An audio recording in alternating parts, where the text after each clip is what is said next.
Doing? So we're live. And We have mic input. all right, we're running. That's good. I like it. Yeah, he's gonna. So all right, so we should be back on at this point. And on Facebook or is this? this is simul. So what this engine does, it lets us go to Facebook, Instagram, uh, and uh, and YouTube all at once. So I'm gonna get up. What I'm gonna do is I'm on my Facebook, personal Facebook, and I'm gonna go to the missions site from my site and just sort of see what it, make sure it's actually working. Yep, says it's live. There we go. Bam! Love it. Love it. Love it. It sounds good. I can hear It sounds good. Excellent. Okay. Okay, it's even translated. Sweet. All right, we got 2 people back. So what? You know what? Oh, I can see it over there too. Okay, good. That shows us how many people are watching. All right, I need to get rid of that though. Okay, so let's catch people back up. All right. So here we are. We're at Ray's at Ray's IGA grocery store. I'm Mike Johnson with the Union Gospel Mission here in Yakima. This is Lance Tormey, legendary local broadcaster. It's so true though, and like semi-pro skier.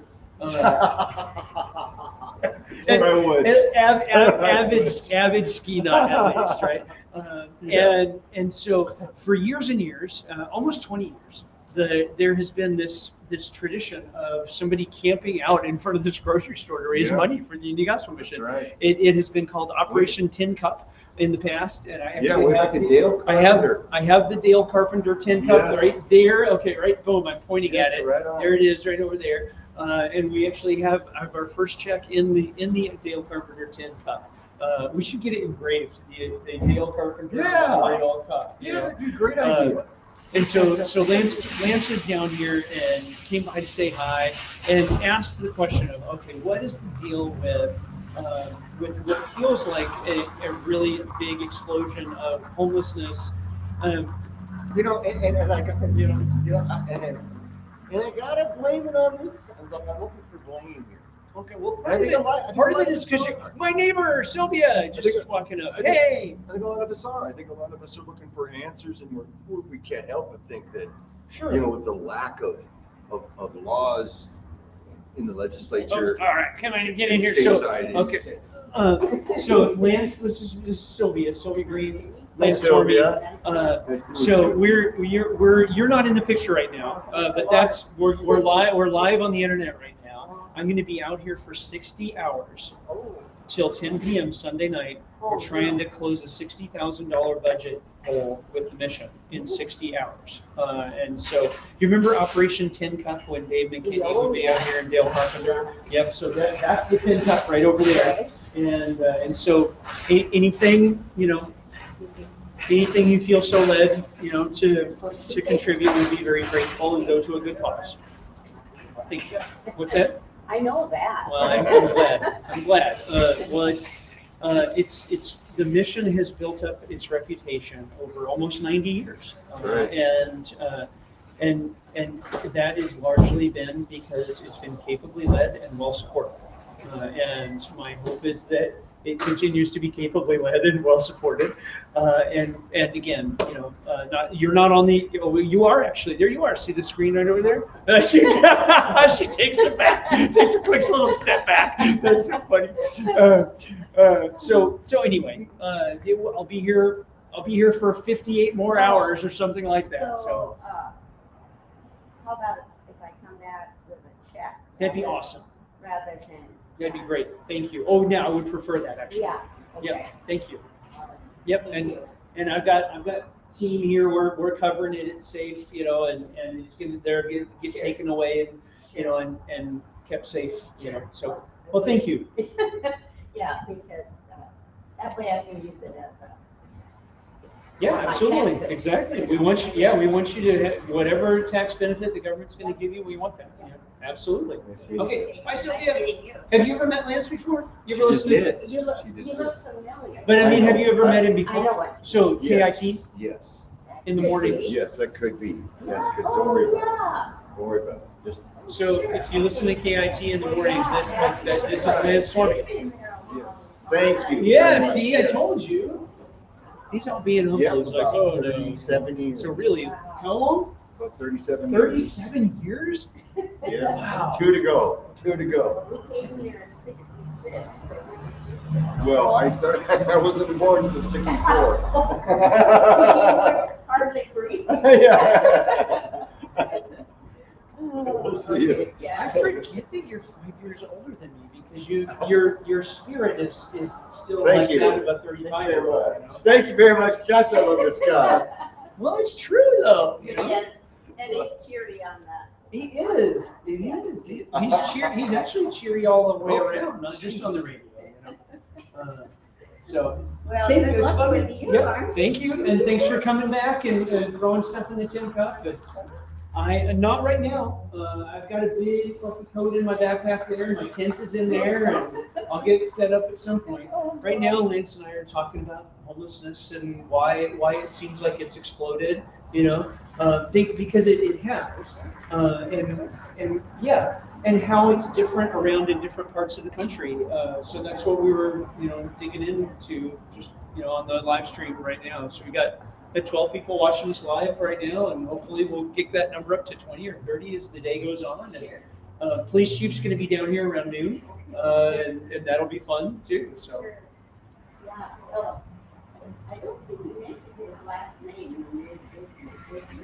Lance? Tormey. Lance Yeah. Tormey? I don't think you mentioned. Oh, okay. his last name, 'cause I should have recognized that. I'm sorry. Well, I mean, it's radio, and so it's not like his face is really well known. I'll Ladies and gentlemen, Sylvia. Yay, Sylvia.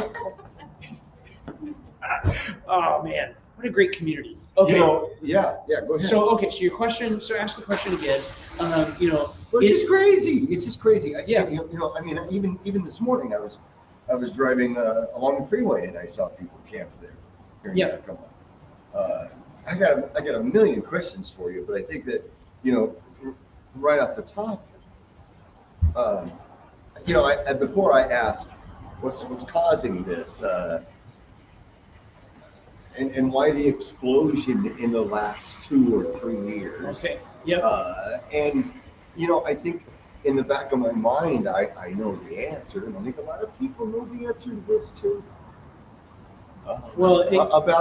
Because of the lax of laws that we've had, and it seems like, did that start in COVID, and then that? So I guess answer the question. I guess. Sure. So I think it's really important for everybody who's watching now, and if they're going back to the stream at some point, right?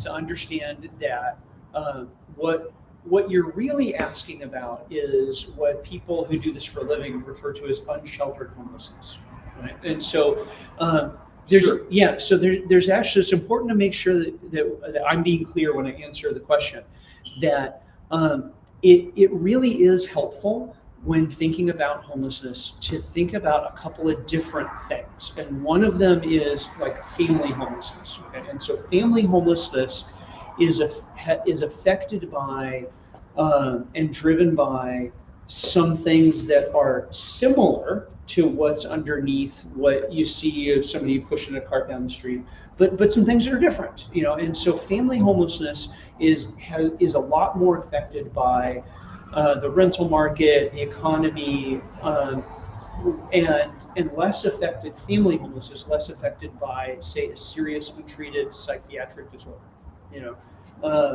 Okay. In individual unsheltered chronic homelessness out on the street is going to be less affected by the economy, believe it or not, and I can prove this in the data, and more affected by that serious untreated mental health disorder, right?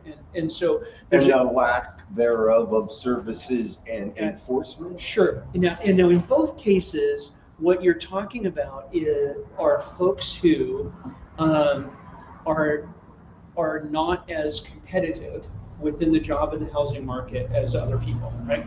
And so the tighter the job and the housing market are, that is going to affect both groups of those folks.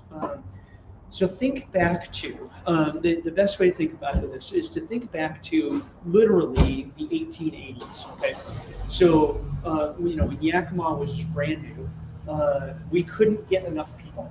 We needed people, and so just about anybody could get a job. And what you would have is in the ranches, like the easiest thing is to think of Colorado, like you had all this land and cows, and you needed cowboys. And the ranch would actually have a bunkhouse and a chuck wagon. And so to work at the ranch, you ride the horse and you round up the cows. Your housing was taken care of, your food was taken care of, it was like all inclusive. There are jobs like that still to this day, and the easiest one to think of is a fishing boat. So you go out in the Bering Sea and on a fishing boat, and you got a bunk, you got meals, like it's all taken care of. I'm in the weeds on you though. Come on. I mean, where are you going? Okay, so where I'm going with this is that but now we're gonna dry all that stuff up, and we're gonna take all those jobs away, and now to get a job and to get housing and to get food, you got to figure all that stuff out yourself, right? And it's not all inclusive anymore.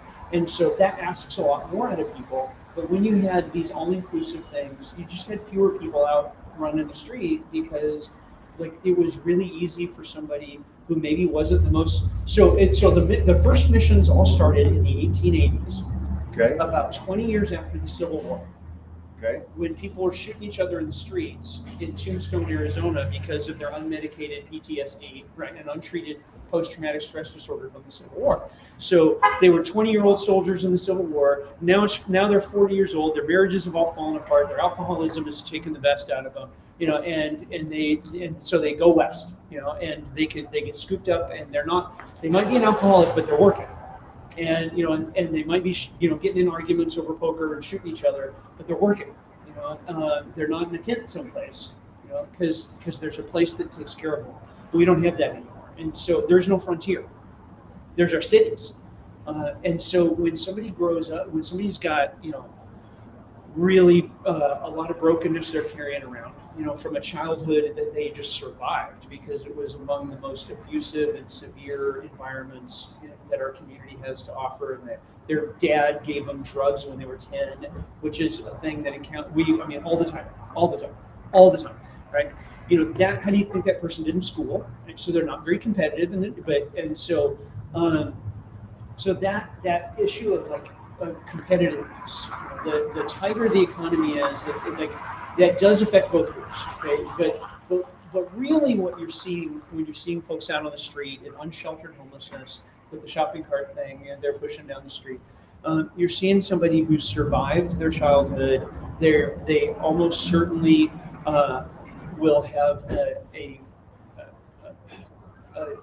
child abuse score of like 7, 8, 9, 10 on a scale of 1 to 10 all the time. The average age at which our folks started using drugs is 12. And that's on average. Like, we had a lady come through our recovery program in Tacoma who started drinking as a 5-year-old because her mom's latest live-in boyfriend needed a drinking partner, right? And I don't have to tell you why an adult man gets a 5-year-old girl drunk, right? So, but these sound like problems that how can we ever tackle? Seems like there's just going to be this. There's going to be homelessness. There is. With those kinds of problems. Yes, absolutely. Forever. Yes. And, right. I mean, but that doesn't mean that doesn't mean we can't do anything to bring repair, right? And so, and it definitely means, though, that what we should be understanding from a policy point of view is that it's not an issue of just some people really like sleeping under bushes in the rain, and dying in their 20s, and so that's just a sort of a civil liberty. What you have are folks that have been overlooked and destroyed from their earliest time, and now we're overlooking them and letting them destroy themselves out there too, right? Well, what happened? It's a slow motion suicide. But that has always happened, right? Yeah. I mean, this story. And so why so much now, right? You could have told this story 20 years ago Absolutely. in Tacoma, right? Right, exactly. Although doesn't that get frustrating? Sometimes, you know, I don't mean to veer you off Yeah, another no, path, it's but yeah. okay, so what's going on I mean, it's now it's that has just Yeah. exploded? why has Yakima seen a 60% increase in unsheltered homelessness? Just since COVID, right? Yeah. How you doing? How you doing? Hey, buddy, how you doing? We have the Dale Carpenter original tin cup. Yep. Perfecto. Yep. Dave McKinney brought it down. Very good. So The everybody, torch has officially been passed. yes, it has. So everybody, Rob Vickers. It should do a Okay. good job picking him up. These things are pretty decent. Okay, Yeah. good.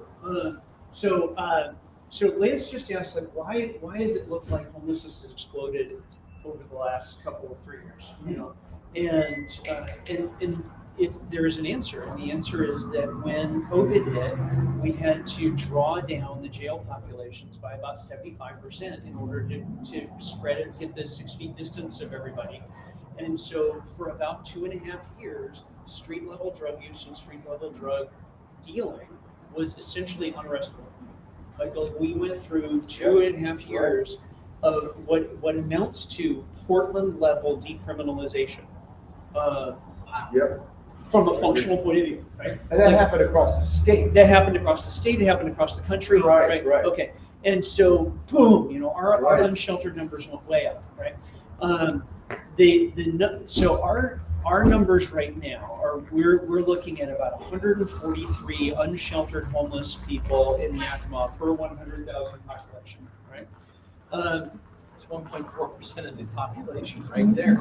No, 143 per. Oh, 0.14, I'm sorry. Yeah, exactly. Yeah. Yeah, A little over 143. a tenth of it. 143 per 100,000. Gotcha. The city of Seattle, so those are 2022 numbers, by the way. The city of Seattle stopped counting. So the last numbers we get for Seattle are from right before COVID, January of 2020. And in January of 2020, before we went up 60% in 1 year, right? Their number was 757 per 100,000. It's almost a 10%. That's crazy. That's crazy, right? And so if they experienced anything like the jump that we had from 20 to 21, you know, then they went well over 1,000. And that is absolutely why Seattle has stopped counting. You cannot get up-to-date homeless numbers out of Seattle. They've said we stopped counting. We're only going to count to the extent that some federal funder makes us. And so you can't get up-to-date numbers out of Seattle because they're off the charts. Okay. Oh, But here's the deal. It doesn't have to be this way. What do you think the number is for the city of New York? Unsheltered homeless people per 100,000. Yeah, probably low because it gets so many shelters, right? 41. Yeah. 41.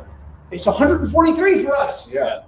You know. 3 times as much. That's crazy. Yeah, exactly. Per 100,000 population, the city of New York has 41 unsheltered homes. So, city of New York has about 3,500 homeless folks out on the street in the city, and of course, they're all going to go to some of the same places. Sure. And so, in those places, it looks like a lot, but it's actually not. The city of Seattle's got 7,000 people on the street. And the city of Los Angeles has 50,000 people on the street.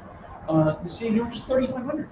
The city of Indianapolis is about 10 times the population of Yakima, and they have almost exactly the same number of homeless people on their street. Okay, let me just wrap Almost exactly. my time up here. Because I need to And so get- now, so can it be improved? Right? Can we claw it back? Absolutely.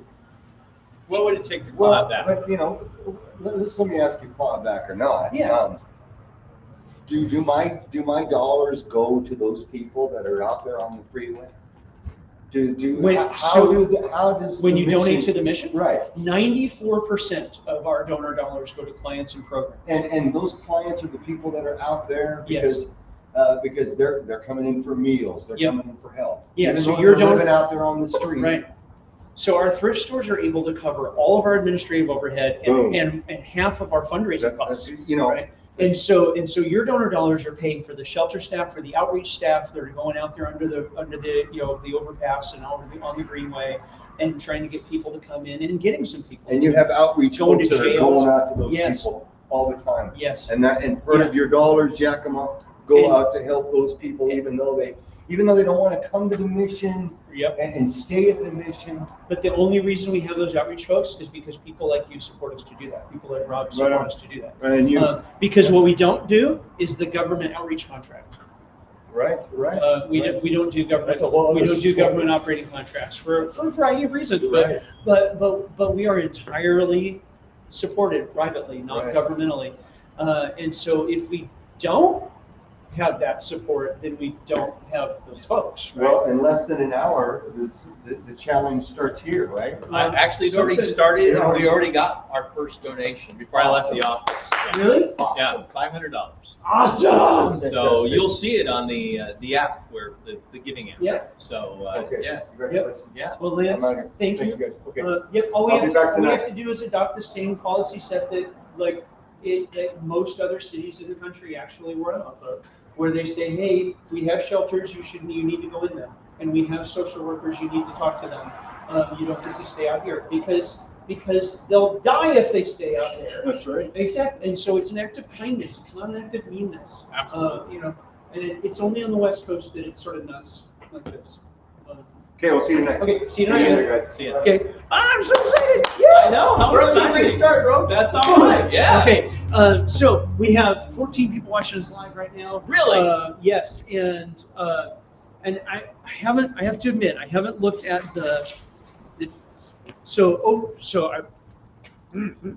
over here is Okay. a computer screen that lets me see what's going on. And theoretically, Restream's like bringing all the chats all in one place, but I don't see them over here, Eli. So any of the comments, right? And so here's some more comments. Turn the volume down so we don't get this weird echo kind of thing. Oh, it's closed captioning us too. Wow. That's nuts. Dina says 17 people if you count the kids watching. Love it. Thank you. Merry Christmas, folks. Merry Christmas. Okay, so can you do me a favor? Yes. All right. Tell these people why you're here, why you chose to be here, while I get my backpack started like packing just a little bit. Boy. Well, look, I didn't come out here to freeze, that's for sure, but I'm going to do my very best to stay warm tonight. And if you're watching this right now, I'm only doing what I think a lot of us want to do, which is to become better acquainted with what many people experience in this country who are without. And this season of giving, is about doing a little bit to help some people out. And I don't know anything about homelessness. I even told Mike Johnson that I don't know anything about homelessness, and I'm hoping to find out more. I'm also hoping that those who are willing and able to contribute in any amount might do so that I might match their contributions while I'm out here for the next 24 hours with my own $10,000 that I intend to give. So please feel free to help out. It's so necessary. And we're all going to learn a little bit together tonight. But the idea that in the richest country on the face of the earth, that people are going to be staying outside homeless tonight, not sheltered, not fed, is enough to break anyone's heart. So that we could help out, that we should help out. Well, I can't think of anything more to put you in the Christmas spirit than that. So anyway, I'm just happy to be here. Yet I could tell you quite honestly, if I had a choice between being in my home tonight warm or being in a tent with this guy, I would be in my house nice and warm. And wishing him nothing but success.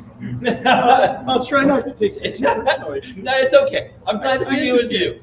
But yeah, I know my strengths and I understand my weaknesses. Well, that's funny. Okay, so in knowing your strengths, how many nights have you spent in a tent in your entire life? I think I can count them on my left hand. Really? Yes. Yeah. And my dad, who loved the camp and was quite an outdoorsman, he didn't always feel the tent was necessary.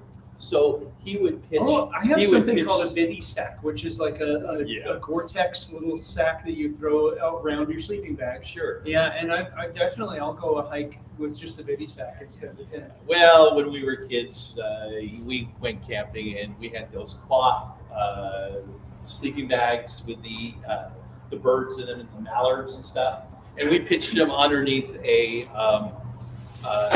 apple tree in an orchard out in Cowiche, waking up to the sprinkler. So Okay. I don't have great memories of camping. It was never really my thing. Okay. I don't like to be cold.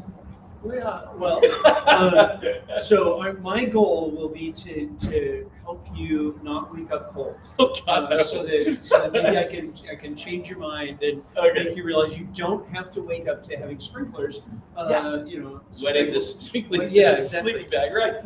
What was he thinking? I don't know. He thought that was fun. Um, Well, and I love that man. He's a great guy, but it was just never my thing. And the other thing is, I'm not great at cold. I really haven't. I prefer, island breezes. So Oh, you sure. put me in Hawaii, I can live there Oh forever. yeah, I grew up in Southern California, Yeah. and but before we moved to Southern California, when I was 8, I actually lived in Minneapolis, Okay. and so my earliest memories are learning how to ice skate and playing in the snow, and really precious memories. The fire department would come down in the winter and hook up a fire hose to the hydrant, and they would wet over and freeze over the ball field at my elementary school. You guys a would couple ice blocks skate away. out there. And then the community would all come down and skate. And so, yeah. Now, see, I wouldn't mind going ice skating, but that's something I'm going to do, and it's going to keep me warm, and I'm going to do it for about an hour, and then I'm out of here. Yeah. Yeah, that's different. Yeah. But I'm not going to camp on the ice. You might, but I'm not going to. Well, I don't even care how much fish are underneath that lake, and that you might be able to pull out of that hole. That wouldn't be my gig. Okay. Yeah. it's good. My Well, but hopefully we'll. Do you have your own sleeping bag though? Brian's bringing me Brian's one. bringing you one? Yeah, I don't even have a sleeping bag, but I did bring one pad, and I'm not Okay. quite sure why I have the pads. I think that there was good intentions. Okay. Sometime Well, ago. I brought a couple of pads just in case, but I didn't bring a sleeping bag for you. But you said Brian is bringing you one. Ryan, Okay. I said, if you don't, man, it's gonna be a cold night. Well, we'll have Chris Corey with us tonight as Good. well, but Kyle Curtis is going to be with us tomorrow night. After all, so Okay. I got that. I thought Good. I thought Commissioner Curtis was going to be with us tonight. He's Okay. actually going to be with us tomorrow night. Great. Uh, Who else do you have? Just the two of you The, guys? the three. So right now, Well, I you think have it's just the three. Skillport. Oh, Skillport's tomorrow night. So Okay. Dan's tomorrow night as well. Okay. So what that means is that I originally had packed the 2-man tent, but then I heard you on the radio and Chris talking, so I grabbed the 3-person tent. You have more than one tent. I had, yeah, of course. Who does that? People that Oh my gosh. do outdoorsy things. Now, I guess, want you to know something that not a lot of people do know about me, though, that I do get. Okay. But in fall, we live so close to where we hunt that we just get up at 4 o'clock in the morning, drive out to our hunting grounds out way up in the Cowiche. Kill me and me. Well, I try to leave the ones with big long eyelashes alone. You're a capitalist, aren't you? Absolutely, unabashedly so. I knew by the cold-hearted way in which you kill Bambi. I am, well, big bucks. But I embrace it fully, yes. It may not be a perfect system, but it's the best one we know of. There are no perfect systems. So. No, absolutely. Let's put it this way, capitalism can muster up the funds to take care of people. Well, so I think you're right. Like we're entirely privately funded, right? We're only funded by folks like my other neighbor, who also helps contribute. Hey, you're getting your back is getting. That's live on the internet right now. I'm going to be staying out here for 60 hours. I said that at Rotary Yeah. last night. Yep. So. And there's a challenge, first challenge came from our past president who challenged the Cougs versus the, Nice. Which one are you? I didn't go either one, I'm Bulldogs, Gonzaga. Woo, woo, woo. Go Okay. Zags. All right, go Zags. Okay, so I can't remember what I was saying. Oh, we were talking about capitalism. Oh yeah. So we're entirely privately funded. Right. And one of the reasons for that is certainly that there are restrictions that come with that funding sometimes that would impede our ability To be who you guys are. to be who we are as a Right. religious organization. And because we feel like that's a really critical part of who we are, and it's a really critical part of how we serve, and we can't give that up. Because if we did, we would just be like everybody else, right? And then we wouldn't have anything unique to bring to the space. So that's part of it. But part of it also is just that the government contracts sometimes want us to do things in a way that we think they're better done differently. Right. You know? And so Right. sometimes they want to hire Sometimes us that to money do- comes with Yeah, strings. exactly. Mhm. And so like, and this is one, I think, one of the big challenges of, because it is true that government is really good at taking $5 from everybody and doing something with it. Now, that something it does with it may or may not be effective, right? Or But- efficient. Or efficient, but they're good at taking the $5 from everybody and then going to Yes. do it and creating a contract with it. They're good at that. And I'm grateful that we have roads, and I'm grateful we have an army, and I'm grateful that we have, like, right, exactly. But you start running into things like human services and like, how come people are homeless and what do we do with that? And I actually do think that there are one or two government programs in this space that are really effective. And like Section 8 is one of them. And What is Section 8? Section 8 Is that housing? yeah, it's a housing subsidy. But the way that it's done, It's meant to encourage good behavior by getting people to take their resources and build Section 8 housing. yeah, and then So it gives them a benefit for doing so, correct? correct, yeah, and Tax so benefit usually. yeah, and Yeah. so Section 8 housing it is an important part, and we'll have Lowell Krieger from the Housing Authority with us tomorrow night. Section 8 housing is an important part of, especially getting our families rehoused often, but individuals as well. And so, like on like a housing voucher on the back end is often a pretty helpful way the government participates in addressing homelessness. But in terms of helping somebody who's like was sexually abused as a kid and whose parents taught them how to do drugs, and like that person is wounded and they need healing, that's not the behemoth of government isn't as great at that, right? No. And so, but what capitalism does in the system is essentially says, hey, if there is a perceived value, out there that then somebody's going to move towards delivering that value because they believe that if they could deliver that value, that people would pay for it. Yeah. Right. And so by intervening in homelessness in the way that the mission does, entirely privately funded, if we don't generate the value, then people don't donate. Right. And that's a really good system, actually. Absolutely. It's a more efficient system. Yeah. I'm going to guess that despite their best efforts, government, when it comes to doling out the assets that they receive through taxation to those programs that they hope to help, aren't providing 94% of it back to the intended purpose. Well, so the 94% efficiency rating that the mission has with our donor dollars is impossible to match, like from a government. It can't happen. But we're incentivized, right? So we started the thrift store stuff for a couple of reasons, and this was absolutely one of them. Is we wanted to earn all of our own overhead, so that we didn't ask any donor to pay for my salary or for our fundraising or any of that other kind of stuff. We wanted the donor dollars to go to the clients and the programs as a way of really generating more interest and enthusiasm for folks in the community to get involved in helping somebody get back on their feet, because they know that the money that they're donating is going to that and it's not being siphoned off to some other thing, right? And so again, we're back to the issue of the private way of funding the thing incentivizes those funders not just to be efficient with the funding they have, but to be efficient in the way, in finding ways to make the efficiency even greater, right? We're incentivized to be more efficient and come up with our own overhead and stuff like that, and so it's not necessarily anybody. mean, we have some really, I know these folks, like they're friends of mine. They're good people, they really are good people. It's, it's none of their fault that, that the nature of government is what it is, right? And they're good people doing the best that they know how to do, right? Within all the limitations that they're under, Correct. And the inefficiencies that they're under. Right.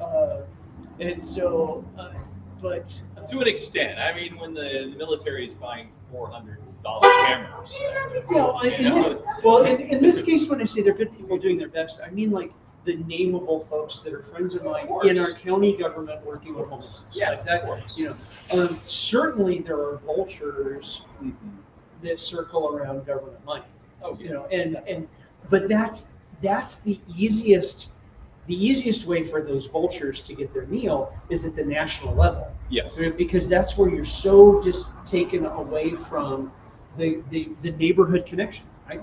Right. And which creates accountability, Yep. right? Exactly. I mean, you're held to account always. Yep. So it's a real shame that these good folks in our county government who really are doing the best that they can within their own limitations and all those other things to try to address homelessness here in our county, they're under limitation, they're under restrictions from people not in our community, but on the other side of the mountains, right? Mhm. And people in Washington, D.C., because a lot of the money that flows into homelessness comes from HUD in Washington, D.C., and the fact that homeless policy originates out of housing and urban development tells you almost everything you need to know about why most of those dollars don't produce what we all think they should, because the approach is to see homelessness as a housing deficit rather than as a wholeness deficit, right? And a relationship deficit. And so, but that's what happens when those decisions are being made so far away from the actual street and Right. the actual person.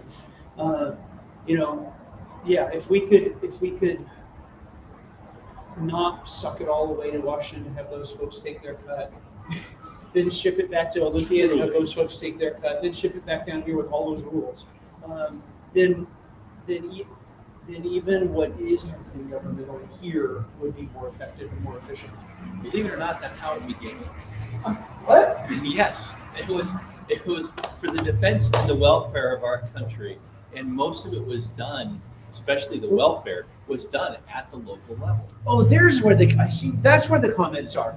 Okay, so she says, "Wow, thank you for your donation. Awesome." Okay, so yes, it is, and It's just been supplanted over years and years Yeah. of the New Deal and one program after another built upon another. It happens. Yep. And we get further and further away from what we originally intended to do. yeah, I believe, at least I want to believe. I mean, at a minimum, I want to believe. All right, we're off and running. We are off and running. And there's one in there, and already two that isn't in there. At least I certainly want to believe that. Like, let's say our county had total control, Right. total control and freedom over the dollars that are collected that relate to homelessness, right? I'd like to believe, and certainly want to believe that they would be more effective. I think you're right. And so, I think that the founders believed, and they were right, that whatever socially thingy government is going to do, Right. only has a chance of working at the local level. It has to. And that's what I was trying to say. It's just been a while since I'm thinking about this history, but it started with the New Deal, then the Great Society, right? Yeah. Or was it Great Society, the New Deal? But New Deal and so Yeah, right. Lyndon Johnson was Great Society. So that was Right. in the 60s. And That's right. Yeah. So, I mean, we just kind of move further and further afield. And so you have a bunch of bureaucrats in DC that are trying to determine what the needs for the country are. And our country is so diverse, one. Two, our needs are local and are best addressed locally. Well, and most of them are personal.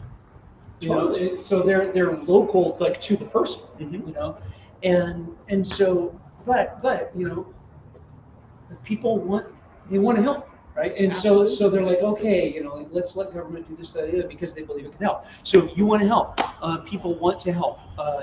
Go to yugm.org or go to take the link that's in this video right now, and you can help.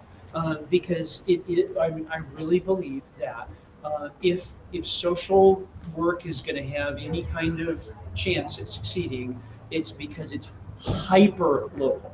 It is a person localized. Hey, bye. Hey, go to. Are you on Facebook at all?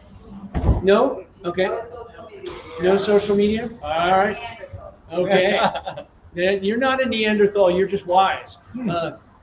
Okay, but it's hyper local, like to a person loving and helping another person, and so if that funding is going to have a chance of being effective and efficient, then it has to enable that hyper locality. You know? Yes, absolutely. And so that's what you get at the mission. What you get at the mission is 94% of your donor dollar going to fund clients and programs where actual human beings with eyeballs are sitting down with actual human beings with eyeballs and saying, hey, God loves you and has a great plan for your life, and we love you, and have you thought about coming inside? You know, and somebody says, oh, you know, and then we spend the next year, you know, Trying to convince them it's not so bad inside. Exactly, you know. And What's that aha moment like because it comes when a person's ready, obviously.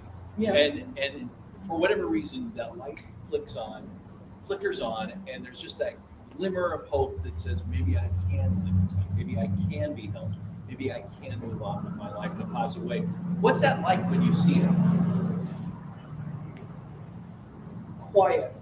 It's not. It's generally not. It doesn't come with fanfare. It doesn't come with fanfare. Mhm. You know, so I was out on the outreach van one time down on Natchez, and we were, you know, getting out some sandwiches and hot cocoa and talking to people, and saw this guy who didn't come over, sort of older looking guy, and he was just in his sleeping bag. I went over and talked to him, and after a while, and so, you know, we would love to give you a ride back if you want. And he asked a few more questions, and then eventually said, okay, you know, and we gave him a ride back to the shelter. And then 2 or 3 days later, the staff had engaged him, and he had said, you know, yeah, I will join that recovery program. And Why? And it's What was it that did it for him? Or was it just if you ask 40 times, the 41st one might be the answer? Okay, so the best answer is going to be a story. Okay. Okay. So for those of you who are watching, give me 3 minutes for this story, because you're going to want to stick around for it, I promise. So Pioneer Square, right? While I was still working at Seattle's Union Gospel Mission, one day I'm out on the corner, and one of the guys in our recovery program, I'm talking with him, and he says, "You don't remember me, do you?" And I'm like, "What do you mean?" You know, like, and he said, "Well, we met," and I said, "When?" And he said, "Well, you were giving your friend a tour, and you talked to me, and it clicked for me." So one of my grad school buddies from Pepperdine was up in the area, and I was showing him around. And we were in the cafeteria. It was like 2 p.m. He needed to use the bathroom, so I showed him where the bathroom was. And then I look over and I see this guy, this hoodie up and everything, sort of hunkered over the tray. And he had come in late for lunch, but the staff had seated him and given him lunch anyway. And I sat down and introduced myself and tried to talk to him a little bit. He wasn't interested in talking, so I said, "Well, you know, just so you know, like, here's the stuff that's available for you here at the mission to help out, you know, if you're interested." And he was like, "Okay, you know, whatever." And never would have dreamed it was that guy, you know. Yeah, 6 months later, right? That guy. Well, so then, Merry Christmas. Hey, hey, well, just so you know, I'm out here for the next 60 hours, trying to close a $60,000 budget gap for the Union Gospel Mission. And so if the Lord puts it on your heart at all to help out, we're super grateful. 94% of your donations go to clients and programs. We're super efficient. So with that, we're live streaming the whole thing actually on the internet right now. So do you have a donation thing or something? Yeah, look, it's this for right now, but my staff comes by and collects these and actually takes them safe, every now and then, I promise. Okay. But there's a legend associated with this stuff. Why change it? Yeah, exactly. Thank you. Merry Christmas. Yeah, Merry Christmas. Okay, so here's the guy, right? So I'm talking to him, he's like, hey, you don't remember me, I was that guy. I'm like, oh, that's interesting. So a couple days later, I'm talking to one of the recovery staff. I'm like, oh, hey, this was really interesting. It's funny how these little, how life works. And he says, oh, no, you need to know the rest of the story. So turns out, let's call him Jerry, because it makes it easier for the story. His name's not Jerry, but let's call him Jerry.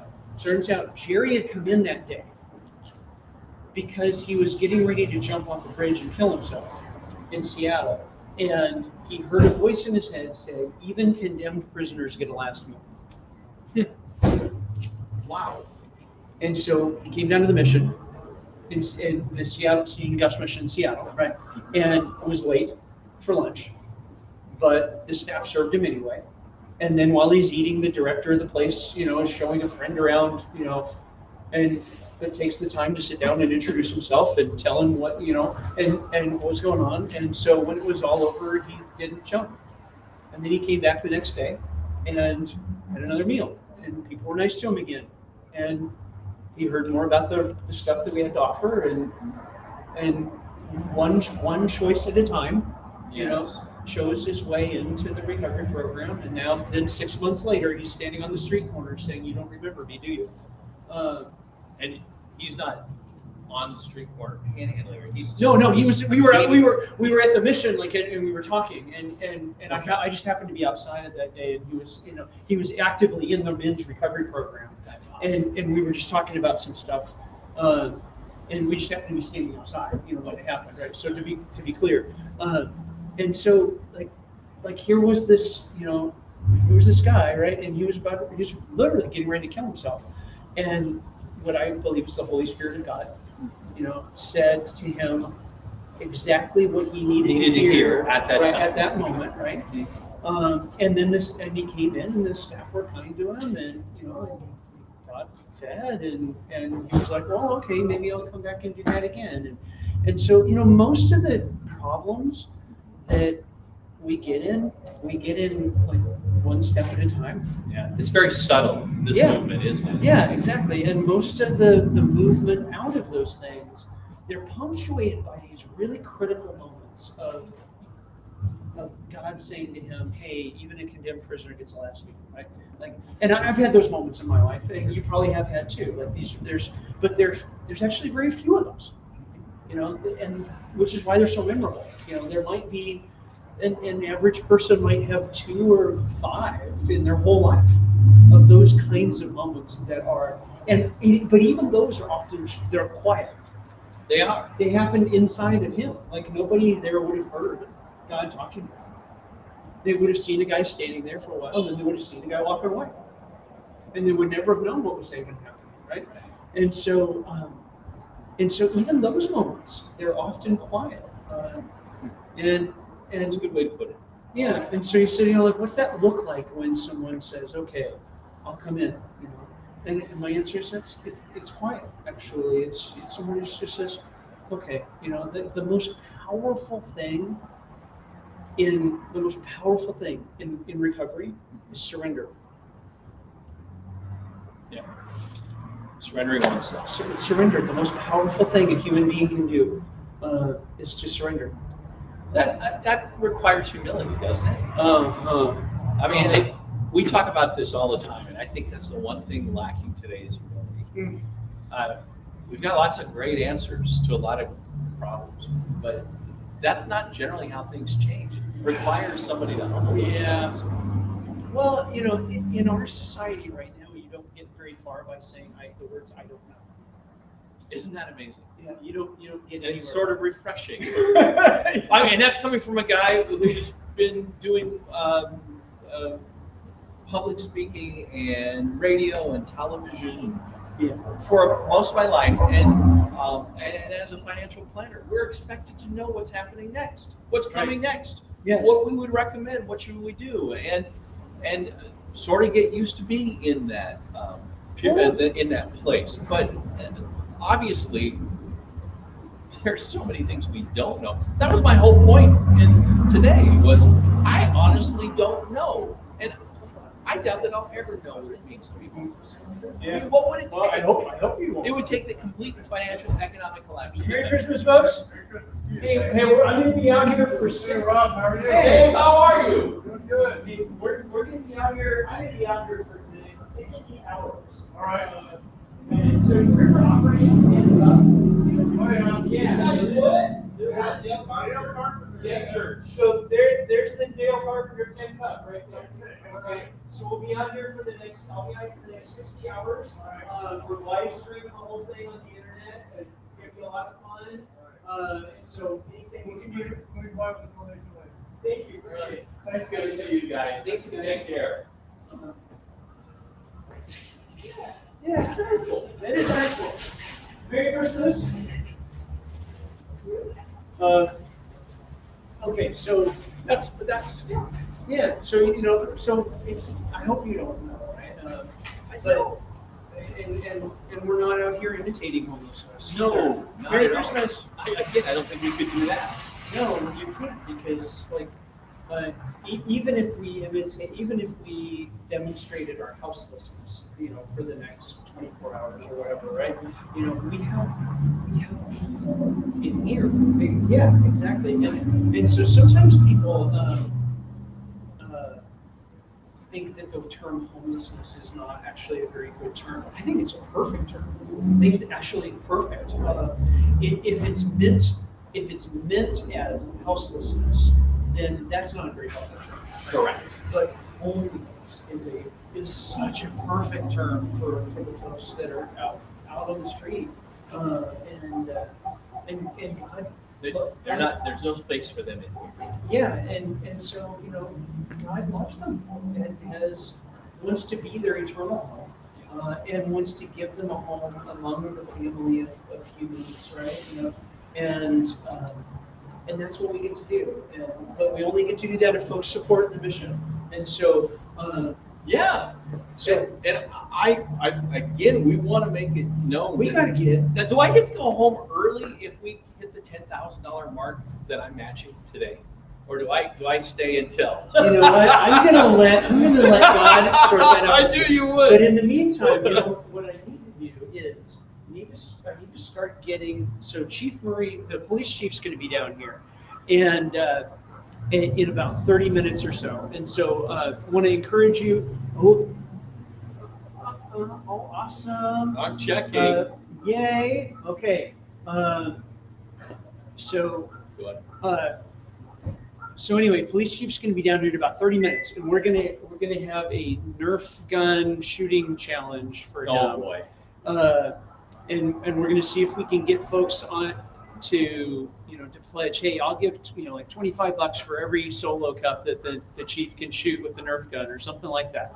And so, will you please help us drive people to this live stream so that we can get enough people watching who are willing to pledge a gift for each one of these solo cups that the chief can shoot or something like that. And so that means we're going to need you to text your friends, tell them to make sure they're tuning in around noon during their lunch hour when the chief's down here, and getting people to spread and share the stream. So if you're watching this online, we need you to share this stream out and tell people to get watching when the chief gets down here at noon, so we can try to pull this stuff together.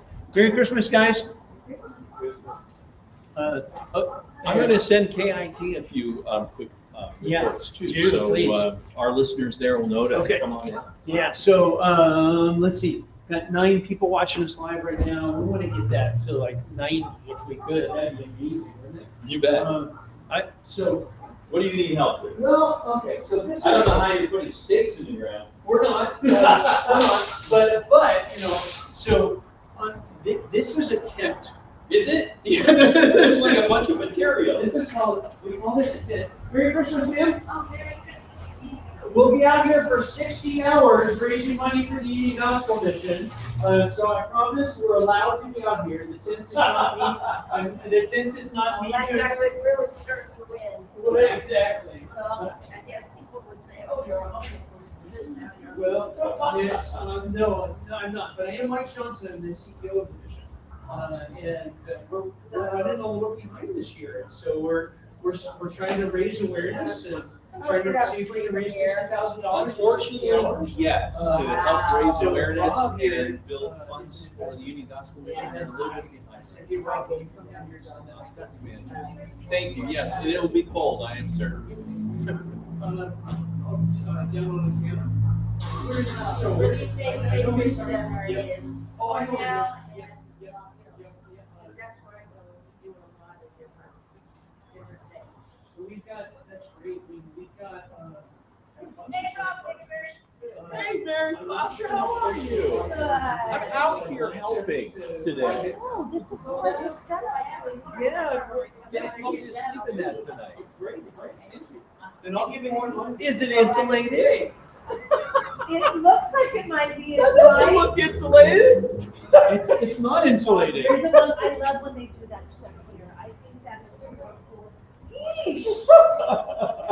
Yeah. Yeesh. This is this is my Does he go-to need a tent. car? Oh yeah, I was thinking of that. But this is my go-to tent when I'm on Mount Rainier. Oh, okay. Because it's Well, if it's good enough for Mount Rainier, because it's so it should light. be good enough in the sidewalk Yeah, here. yeah. You want me to come keep you company tonight?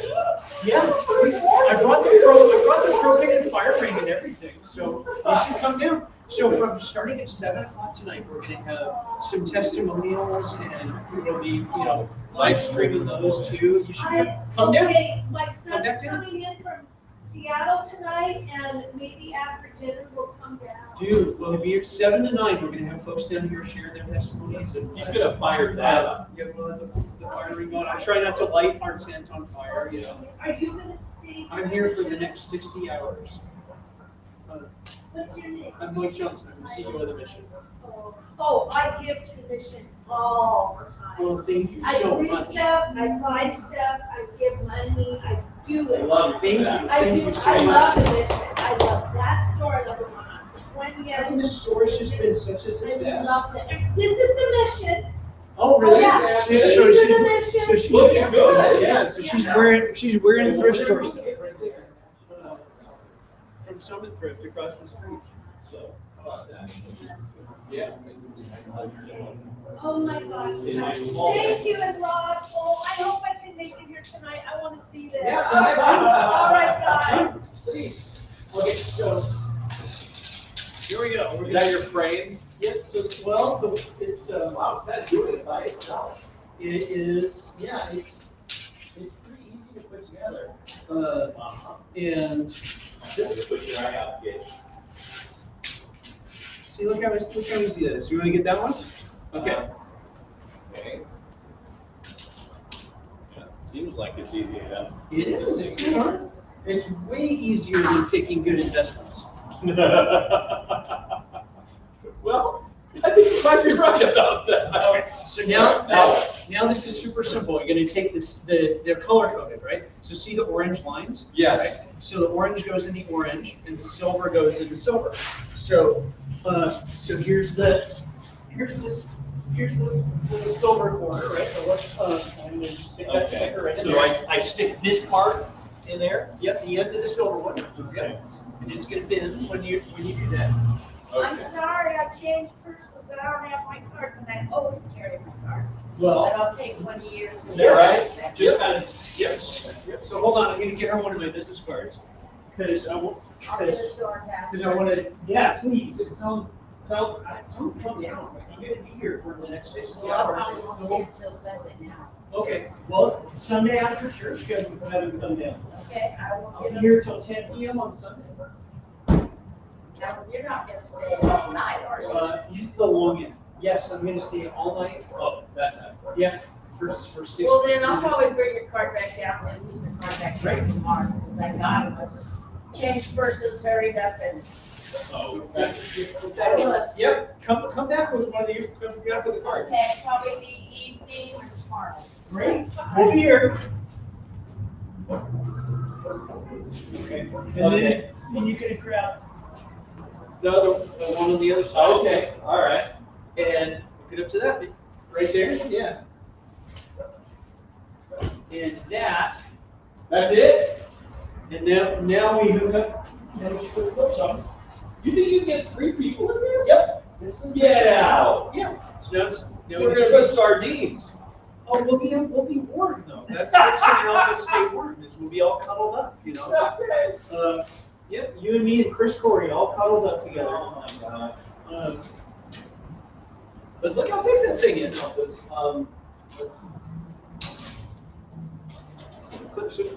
There's more. There's another. There's clip. more clips. Yeah, there's a clip. Okay. I told you I was a neophyte at this. I know. But that was none of what we're doing. That's pretty easy. That is going to encourage me to want to go, hey, let's go camping tomorrow. Okay, so now we're gonna throw this baby up to the top. All right. And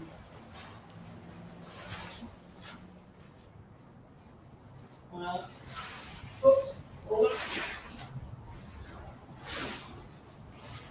Flip it. Yeah. Flip it over. There you go. All right. And it's color coded too. And so you're just gonna put the end on. Piece of cake. I don't think so. What's this amalgam of knots here? So this is all for staking it down in the wind. Oh, Because it okay. gets windy up on the mountain. So, sorry, I just need to get that out of there. Yeah. Oh, this is what it is. Yep. Now this connects underneath. Yep. Wow.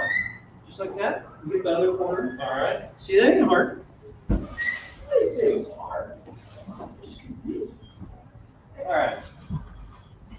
And then once you got all 4 of the corners on, then you cinch it down. See how there's like a little on each one of these. You can pull that and tighten it down. Okay.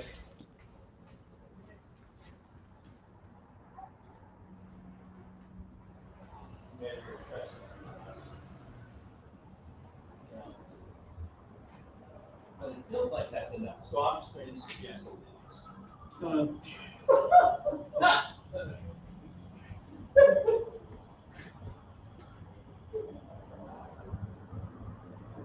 Awesome. I just love that you agreed to do this, and that like I couldn't tell you how many nights we spent in the tent. But what I can tell you is that in the Rangers we didn't carry tents. You didn't carry tents? We just if We didn't carry them in the Air Force either. well if we were lucky enough to even sleep, but we just laid down and slept. Yeah, I'm sure. So, welcome back. All right. Oh, over here. Okay. Sure, here. Thank I you. was gonna help you out. Thank you so much. Thank you very much. You guys Appreciate it. Try to stay warm. We will do our best. Could be a lot worse. It could It be- can always be so worse. definitely could be That's worse. a foregone conclusion. Well, you know, in the Air Force, we didn't sleep outside. Yeah. It was, who took our part? I got a funny Air Force story. Oh, yeah? Yeah. So we were. I guess it's not an Air Force story now that I think about it. Shoot. Coast Guard. Well, so at least the way I remember it was at Fort Bliss, which is an Army airport. At least I guess it is. You know, you've got joint base national board where you, and so Fort Bliss is the home of air defense artillery. So the parts of the Army that shoot down the bad guys' planes. And so there's a big airfield there. But the airfield might be Air Force operated for all I know. I don't know, you know. But we were doing some training there, and at the end of the operation, the part of the sequence was uh, we're getting on the airplane to fly out, and we couldn't because we kept getting hot shots from the guys playing the opposing forces, and so we're sort of pinned down beside the runway, trying to get up the ramp, leave, and finally I just get frustrated and I sort of low crawl around and jumped on the guy. Yeah, and so at the last second, you know, he sees all of a sudden this person, you know, coming up and out of the sagebrush, whoosh, you know, onto him, and he sort of rolls over, and I land on top of him, grab his M16, punch him in the sternum, rip his M16 out of his hands, and whip it around and right into his face. Because you're using blanks with a laser, and the sound from the blank triggers the laser. And so, but to do that, you have to put this little plunger kind of stopper down the barrel in order to make enough of the gas recycle from the blank to operate the weapon. And so it probably would have been safe, but it probably would have really sucked for him, you know, if I like actually popped this thing right in his face. And so, but usually when you're training like that, you don't do that. Like that's bad manners. Actually physically assault, you know, the guys playing the opposing forces. And so, but I was just so stinking frustrated. I wanted to leave, and I wanted to get on the airplane and leave. And so we're like pop, and finally I'm like, screw this. We're gonna just jump on the guy, bam, and take his M16 away. And he's like, oh, yeah. I'm like, do you need me to zip tie you, or are you gonna be my prisoner? He's like, I'll be your prisoner. You don't need to zip tie. So like I go, you know, so drag him around, you know, back to where the guys were, and the sergeant's like, my squad leader's like, okay, you know, looks like they've stopped shooting. Let's go for the plane. And I'm like, hey sergeant, he's like, what, Johnson? I'm like, what do you want to do with my prisoner? And he's like, you're what? You know, my prisoner. And he's like, you have a prisoner? Like, yeah. And so anyway, You let him go? We sort of like, no, we just, you know, we said, okay, we're gonna, you know, if I leave you here, you know, are you gonna play nice and like you actually are, you know, zip tied? Bye, boys. I'll try to be back. Come okay? back. See, Cat. And you know, and so he agreed, and so we from a training point of view agreed to leave him there. And I guess I mean he could have been Air Force for all I know. We could have just been Army, you know, MPs or something like that. But either way, it was dramatic. What? So you were a Ranger for how long? 4 years. Okay. Yeah. Did you do more than one stint then? No, I did my 4 years. I was an Air Force guy. Hey, thank you for your service, by the way. Rob was Air Force, I was Army. We're actually swapping service stories right now. 27 years. Oh, Yeah. thanks. Thank you. Yeah, I've been since 79. Wow. My dad retired Navy. And I was like, yeah, I'm not doing that. So, hey, there's Kirstia from KIMA. Oh, fantastic. Okay, one last little step. Okay. On the other side, Yeah. you'll see a grommet, Yes. a little orange grommet to plug into that thing. Okay. And that sort of set that thing. And then I think we should, Is it? Oh, there it is. And that just.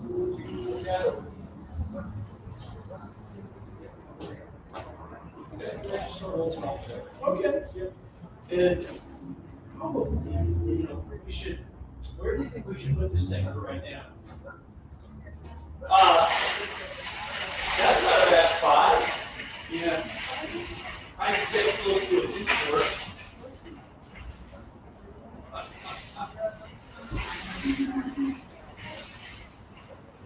Hello, good, how are you? It is. I know, I work at the mission. Oh, you do? Yeah, I made that sign. Well, you made a nice sign. Maybe you should be in here. Maybe not. Maybe not, no. What was your name? Probably. Nice to meet you. I'm Autumn's daughter. Yeah, I'm her eldest, so. Yep. Yeah. No way. Yep. Really good. Yeah, really, really good. So. Uh-huh. Yeah. All right, guys, we still need your help making sure that we've got people online for when the police chief gets here. And we can get folks that are willing to pledge in for him shooting these red Solo cups here. So we're gonna need your help. 6-year-old brother, and I have 2. So. Yeah, that'll work. That's really cool. Hey, we're gonna be out here for 60 hours, raising money for the Union Gospel Mission.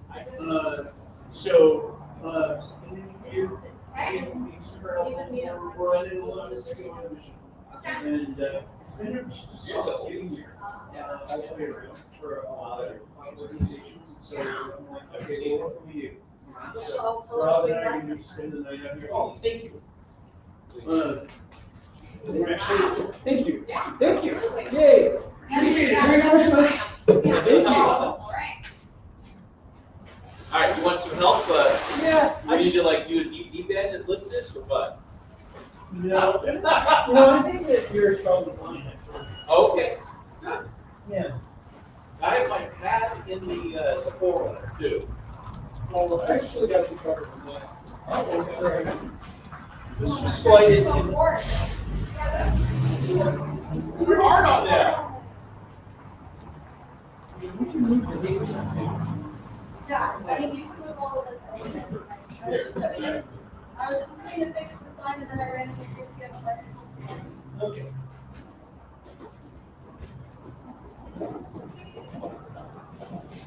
So, Christina, what would crack me up a lot, what cracked me up a lot would be for us to put you on our media.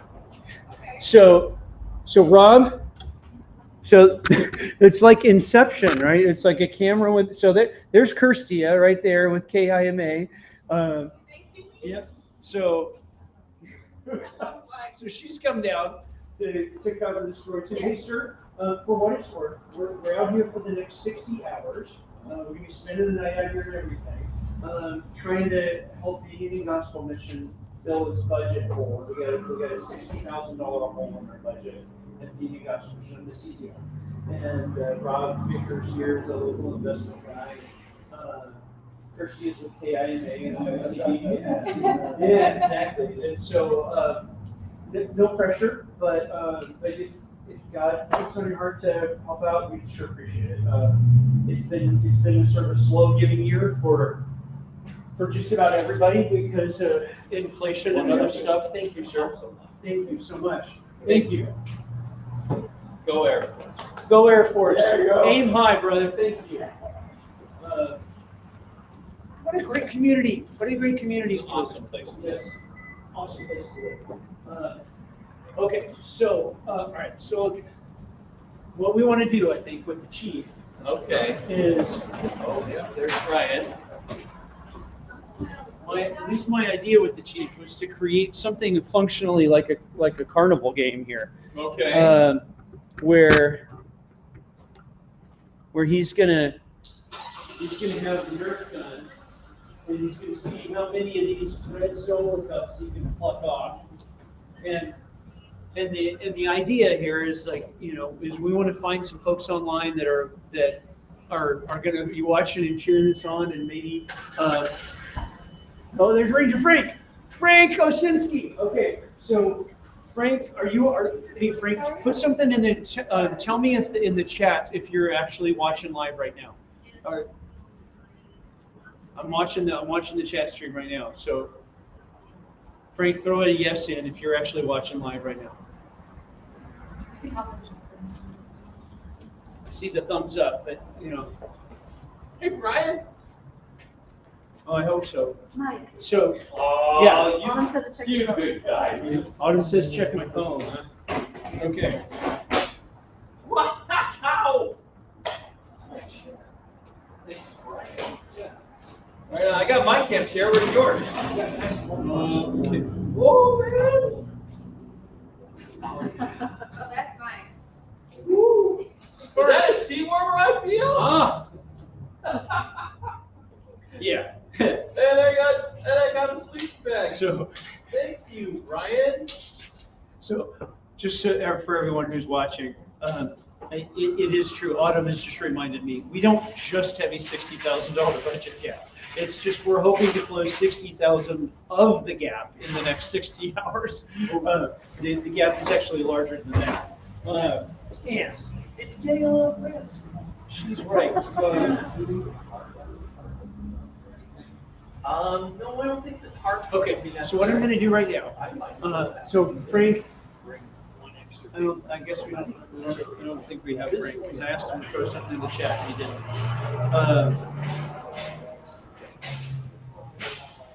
So what I'm going to do right now is I'm going to actually cut a little video and send it out through a different tech platform to some of our supporters.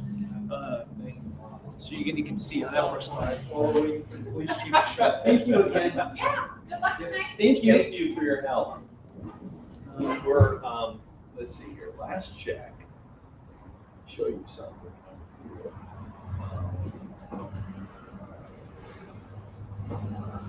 Nice. How about that? That's right. We're on our way. I think if we even, if I match 10,000 before that, I can still keep it. Oh, yeah.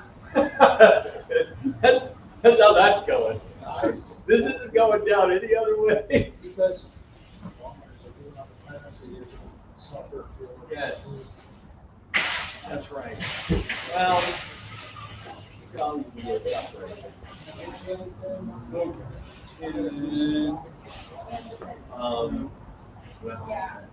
do you need anything like Latte. I would love a hot. I wouldn't mind something warm to drink to put my hand, hold in my hands even just to, but what you're definitely gonna want for tonight is hand warmers. So what I do when I'm up on the mountain is I put, I have a soft pair of socks on, right? Right. I'll put a hand warmer on Okay. above my toes and then a second pair of socks. So that the hand warmer sort of sits there on top of my toes. Yeah, I didn't actually bring any. That would be great. Hot chocolate's great. Yeah. A hot dog? Hot chocolate. I would love a hot chocolate. Thank you.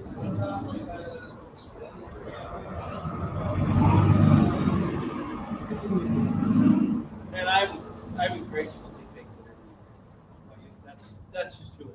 Like a burrito, like a hot burrito. Oh, sure. Something from your belly. Yeah, please. Hot pocket. Yeah, please. There's Chief Bird. Good morning. Thanks, Brian. Okay, how are you? How you doing? Where's Stina? Hey, here's the police chief. You staying down here tonight too? Ah, hey, whoa. That's where we can stay. Are you staying too? Oh, boy. So we all dressed, mine was the shortest of them. Yeah. And that's so big. You're gonna stay at night? He is. He's gonna actually spend the night out here. Really? What? Like sardines. I don't hear the rest of the story. No, yeah. Okay, so now we need to. Hey, this is a different tech platform real fast. This lets me like send out via text to just identified supporters, a little video. And so, yeah, go. Okay. Yes, there is, although what you'll need to do is go towards the pharmacy, go through the double doors and go back there and turn left. And you'll see. Okay. Yeah, that fresh air back. You're probably getting cold, aren't you? I'm okay. Well, yeah, you can tell by the way you're doing it. I do that a Hey, lot. everybody. That seems like a two-step. And I'm going to be staying out here in front of Ray's at 56 and some of you. There's Rob Vickers for 60 hours. we're going to try to raise $60,000 in 60 hours. That will make up for November's budget shortfall. It's been a soft giving season. Missions and other organizations like ours around the country are not seeing the revenue come in that we did last year. And so we need your support. So if you would consider going to yrgm.org, or you can use the response in this text, actually, even help us raise 60K in 60 hours and keep things going at the mission. So thanks for watching. We'll talk to you soon. Then you email it. And then I just hit it and it goes bam. That's awesome. I'm going to be sending one of those, and Brian's going to be putting them on the air. Fun. So we're drawing on all our powers. Okay. Awesome. I sent an email talking about what we were doing this weekend to my entire plane. Oh, wow. So it just went out email blast. Thank you. Yeah. Read some of these. Okay, it's sync. Why?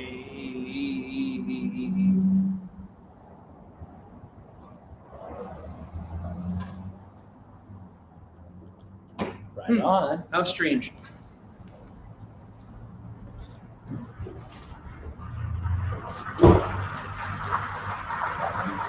Putting on a steak and touching.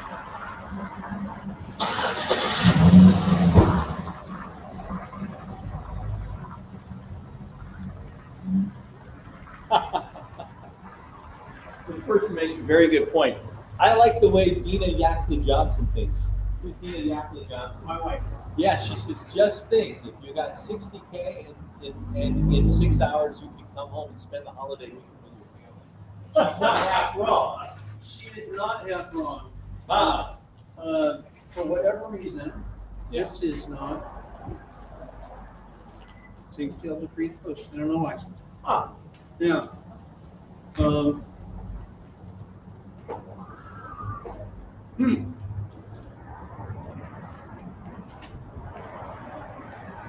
Is it me or is there a little chill in the air? There is a chill in the air. Okay. I'm really thankful though it's not really windy. Because that's not going to work. Got to text people about why this thing's not working. It keeps giving me a message. Failed to create a post.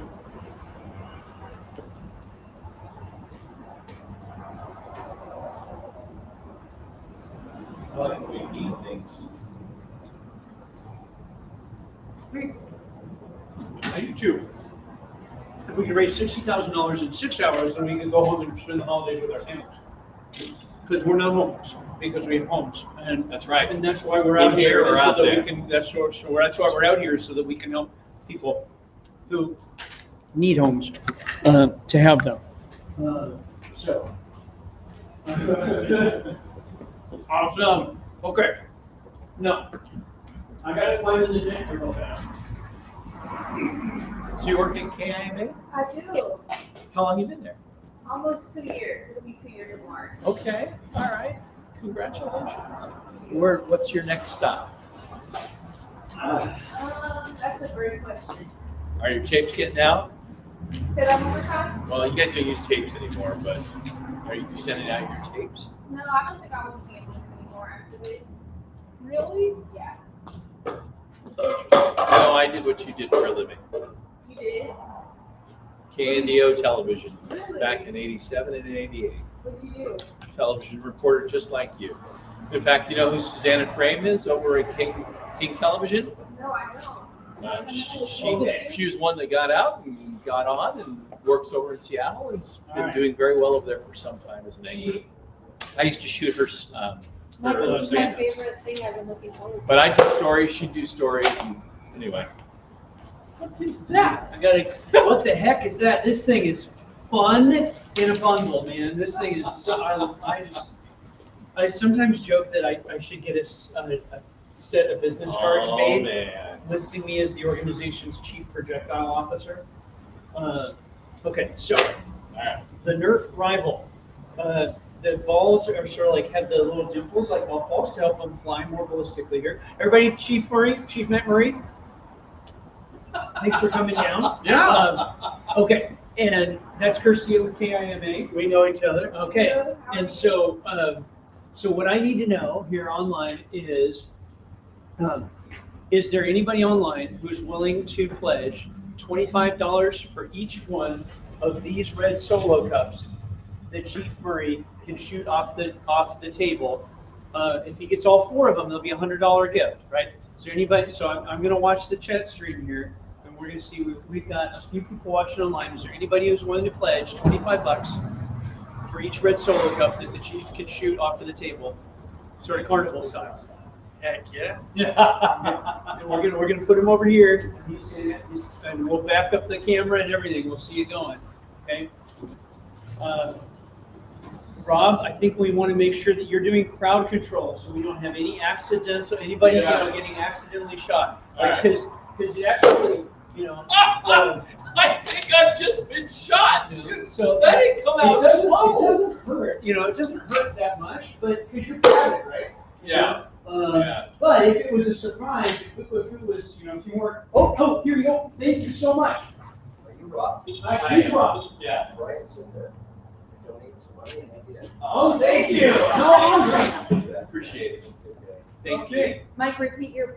Okay, so what we're looking for is somebody online who's willing to pledge $25 for each red Solo cup that the Chief can shoot off of the table. There's 4 Solo cups on there, so you could be in for $100. The reason I'm looking over here is because that's where I see the chat stream stuff, and so we only have 8 people watching live right now. So there's only 8 of you. So are any of you willing? Any of you 8 people willing to pledge $100 for each of the red Solo cups that the Chief can shoot off the table? Chief, are you willing to go in on any of the red Solo cups you can shoot off the table? I think I'm gonna hold off until the jersey, Oh, which I have in my car. oh, Spoil the nice. surprise, right? Okay, all right. So we need you guys to. I share gotta the warn you, stream. I'm a really good shot. I always have been. Okay, well, I should tell you that So get your wallet out. the sites on this thing actually are reasonably legitimate, So like I'm gonna try to shoot the Patagonia label right there. I'm gonna actually put it on the sites.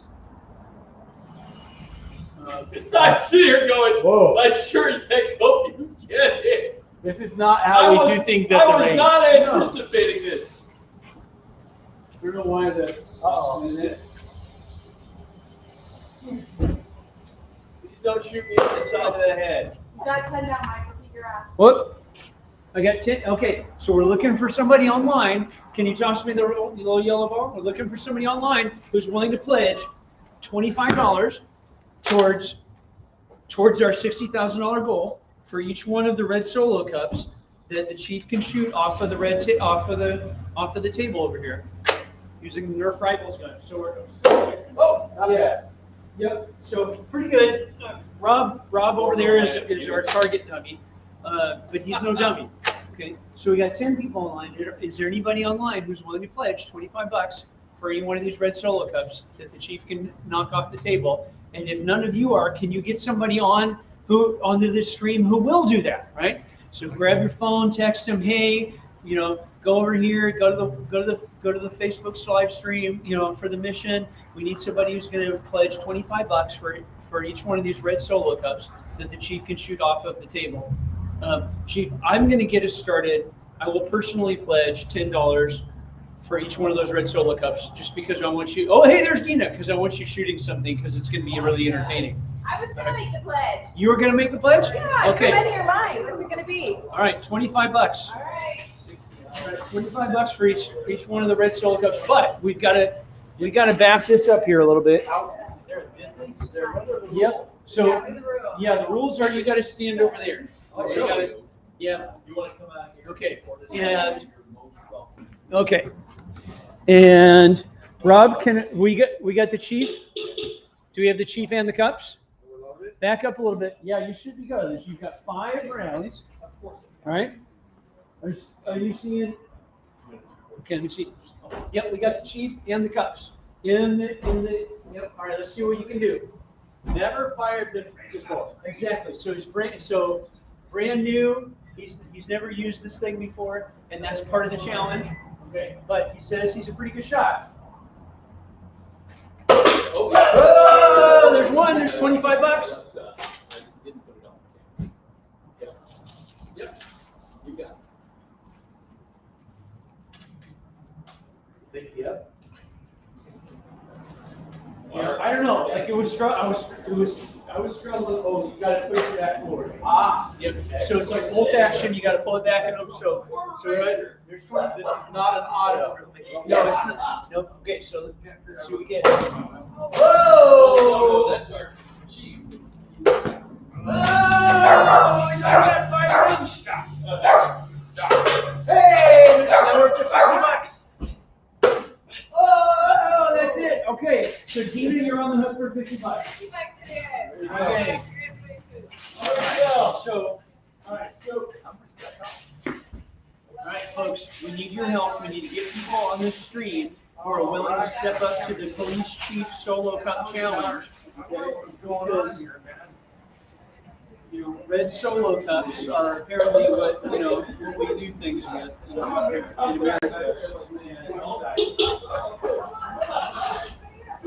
He's got 5 rounds.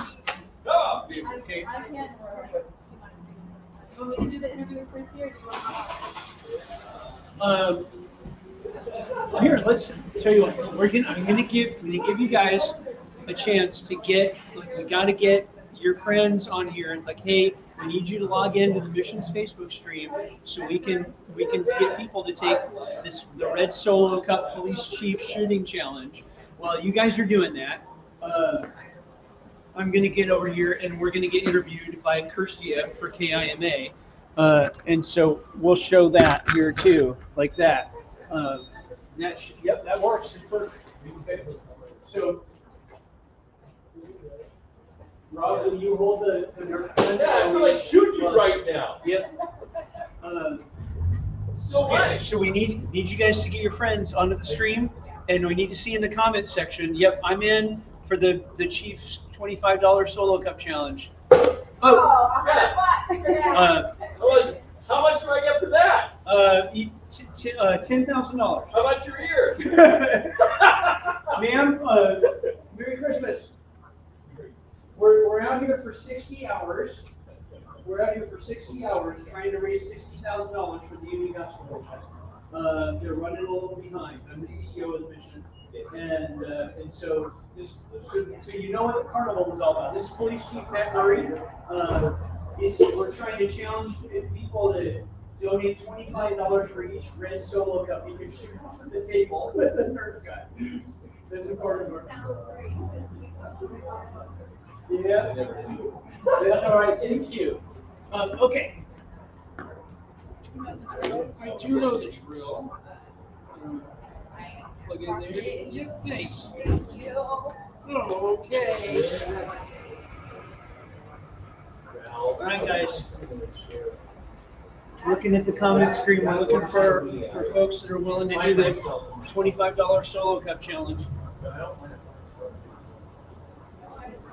All right, bye. This is Kirstia from KIMA. I'm easy. I mean, I go You may not know what are we doing out here today? Well, for almost 20 years, out here at this grocery store at Ray's at 56th and Centerview, there have been community members who have done a thing called Operation 10 Cup to raise money for the Union Gospel Mission. That fell off during COVID, and I am personally picking it back up in something we're calling Project 60. We have here for 60 hours. We're trying to close a $60,000 budget gap for the mission. The mission's running behind in donations. A lot of organizations like ours, are struggling, and so we're trying to do something to raise awareness and try to do something that's fun. The police chief's out here. We're gonna have people spending the night with us and trying to raise $60K in 60 hours. Wow. So can you tell me, is there a reason why you got the mission? Right. Awareness on that. So is there a reason why you decided to sleep outside for these 2 days? That kind of bring more awareness to the homeless issue we have in Yakima and allow people to sympathize and empathize Well, we're sleeping out here for 2 nights as part of our 60 hours challenge, as a way of just drawing attention to folks that are sleeping outside all the time, right?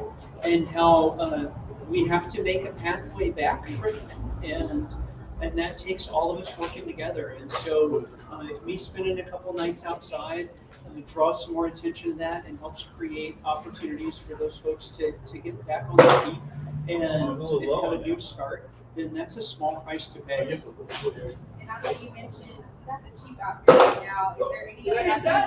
Is there any commissioners or anybody you're expecting? Tomorrow night, Yakima County Commissioner Kyle Curtis is going to spend the night with us. The president of Downtown Rotary, Aaron Pratt, will spend the night with us.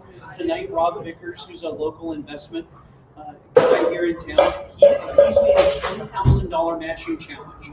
So the live stream this whole thing on Facebook, and he will match anybody's contribution the first $10,000 to try to help us get to that 60K in 60 hours. And so it's turning into a little party down here at Safeway. I mean, at Ray's IGA here at 56th and Summit View, and we'd love for people to come down and visit and join the party. Actually, the chief witness was getting shot. Why is that important? Take the, I guess, the negative out and make it fun, lighthearted. Well, so the Christmas season is just such a great time, right?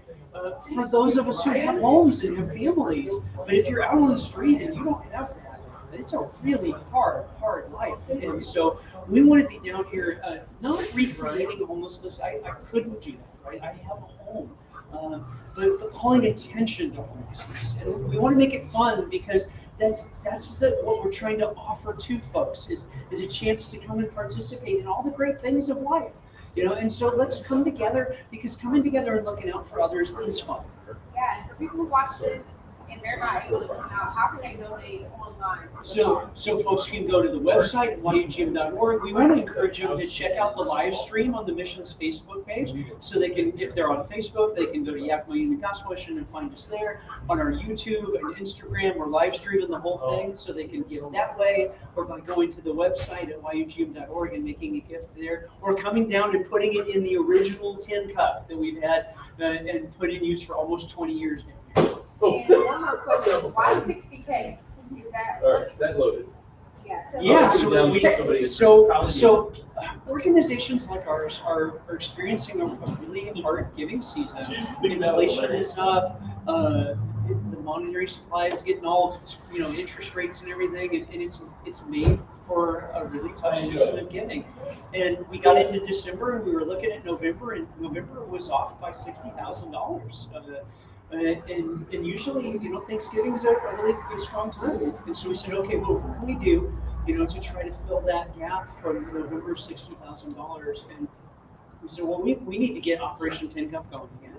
And so here we are back out here for 60 hours trying to fill that $60,000 budget gap.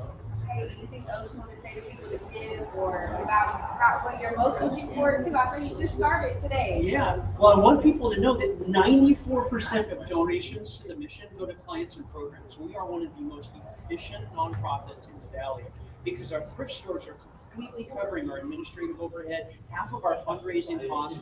And so if you help us do the 60K and 60-hour thing, like 94% of your gift goes to clients and programs. Almost none of it has to cover any of the mission's costs. That stuff's being taken care of by the community support for the thrift stores. Have you ever done anything like this before? Well, I haven't done this, but here, right? I've been at Mount Rainier 8 times, and I was an Army Ranger for 4 years, so I spent a lot of time in a tent and a lot of time outside. But I've never done this for any of them for the mission at all. So this is going to be a ton of fun. Well, I want to invite people. If you're watching tonight, I want to invite you. Come down and spend the night with us. There's going to be several of us down here. Bring a tent, bring a sleeping bag, and come and show your solidarity for folks that need a second chance in life. And let's show the community what a great place this is to live. You okay? I'm okay. That's happened several times. Thank you. Awesome. I'm glad that you let me know about it. I appreciate it. I'm glad you came. I'm glad they greenlit you to come down here and talk. Okay, so back to here. Do we have people that are prepared to do the $25 challenge for the Chief with the Red Solo Cup. We've got to get people on this live stream. Okay. Yeah, I am. Okay, I'm gonna turn this thing back over to here though. All right. We are facing. We are facing a shortage, not only of dollars, but a shortage of viewers who are prepared to chime in here. So, Chief Murray, let's just have some fun. We only have 5 people on the live stream right now. Okay. And so let's just have some fun, in which we attempt to William Tell. Oh, really? No, you don't. You're not putting that on my head. All right. So No. It shoots low. That shoots low. is it? Well, you're gonna get eye protection on. Oh my God. Okay. So don't do this at home. All right. So okay. So let me have you stand more over here. Okay. So for those of you who are watching online, Chief Murray is letting me try to shoot a red solo cup off of his head. Don't try this at home. But this is not good. Like it's kind of a distance. Ah! Oh man, it does shoot low. You're right. Hey! Hey! What are you doing, Ben? How come he was a red dot? That was the first one off his forehead. It didn't hurt that bad, did it? No, not that bad. Not that bad. 3 stitches. It's not going to leave a mark or anything. Okay, sir, we're out here for 60 hours, trying to help the Union Gas Solution fill a $16,000 shortfall in their budget. This is Police Chief Murray. How are you? And he just let me try to shoot a red solo off of his head, which I did, by the way, with the Nerf gun. I bet if he would be prepared to do the same, if you wanted to throw something in the cup and help us get to our goal. Okay. Well, we tried. Hi there. We tried. Well, welcome. I'm sorry we're in the way. We're out here for 60 hours trying to help the Union Gospel Mission. Yeah. Oh, you got it. One more in there. You want one? No, thank you. I have to go to lunch. No. What do you? Another event. Okay. Hey, thank you for coming down here. Thank you for letting me pop you in the forehead there with the Nerf gun. All right. Oh, okay. Hold on. Oh, you're welcome. Dr. Laverton. Okay. Kurt Laverton. Kurt, go check this out. Okay. So, yeah, okay. So everybody on the live stream, Dr. Kurt Laverton. Oh, this is my wife, Dina. So we're down here, like Operation 10 Pound. So we're going for 60 hours, trying to close the $60,000 shortfall for the mission's budget. And Rob positioning is so yeah, exactly. So, Oh, man. so whatever you can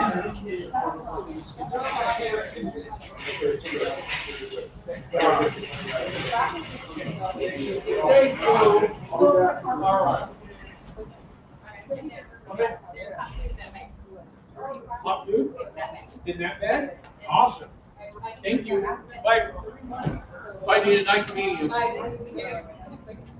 Okay, so, and that's my 13-year-old son, Justice. Oh! Hey, Justice. Who led you, buddy? Yeah. What? So I never finished my Nerf story. It went on from Nerf guns, Nerf bullets, playing with Nerf broadswords. And that's when the beginning of it. Because, to get a good score, you got to really well. Oh. And I got back with like pretty dang good, which only brought it out of me, so I got hit pretty good. And then I felt terrible. And then we had gone beyond just being able to take ducking cover to broadsword fighting. We decided that's enough. Even though it's a Nerf broadsword, it still hurts around the back of the legs. Yeah. Yeah. But it was a lot of fun. Just as,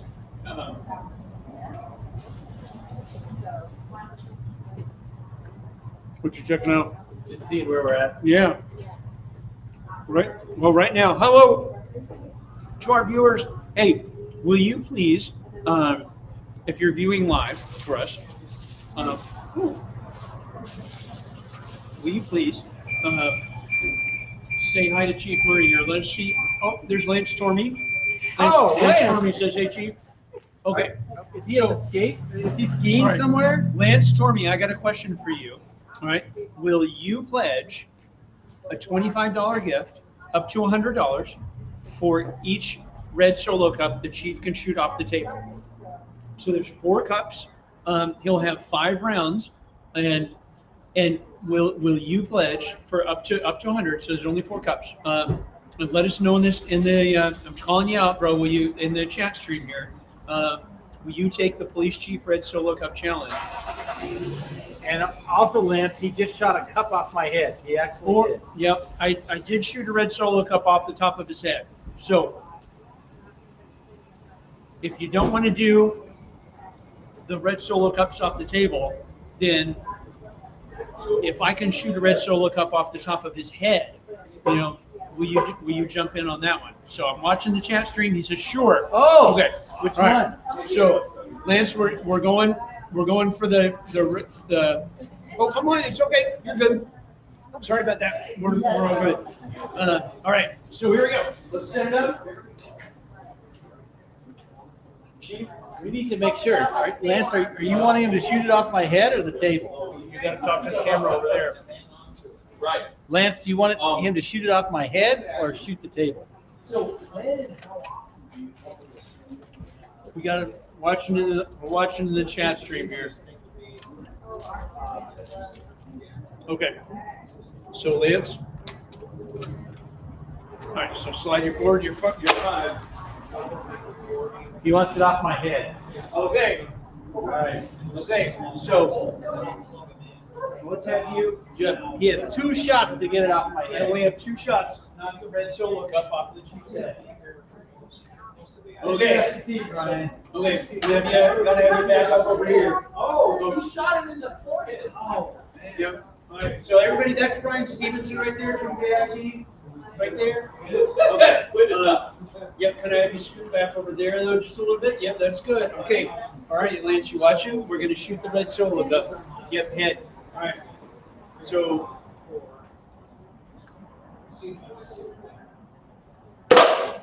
Oh, Lance. Thank you, Lance Stormy. We really appreciate your support. The link is right there in the chat stream for you to just click on that link.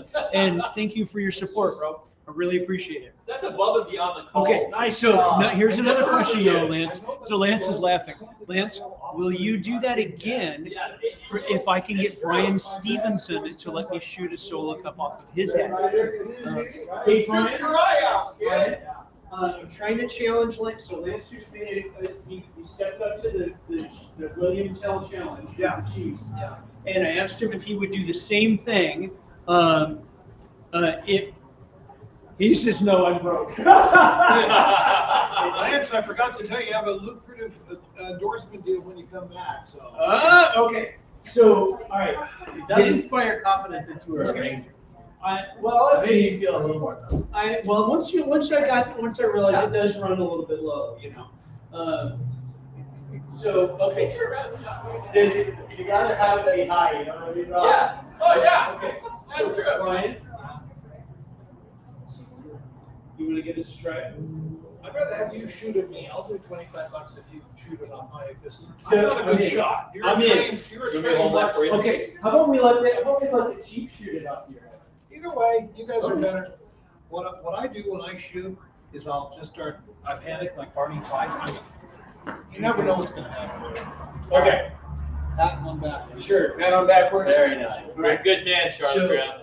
All right, so Brian's gonna make a gift if I can shoot the red Solo Cup off of his head. Oops. Wow. Brian, will you make a gift if I just shoot Rob Vickers in cold blood for no good reason whatsoever? Whoa! So, Rob, can you sing the William Tell?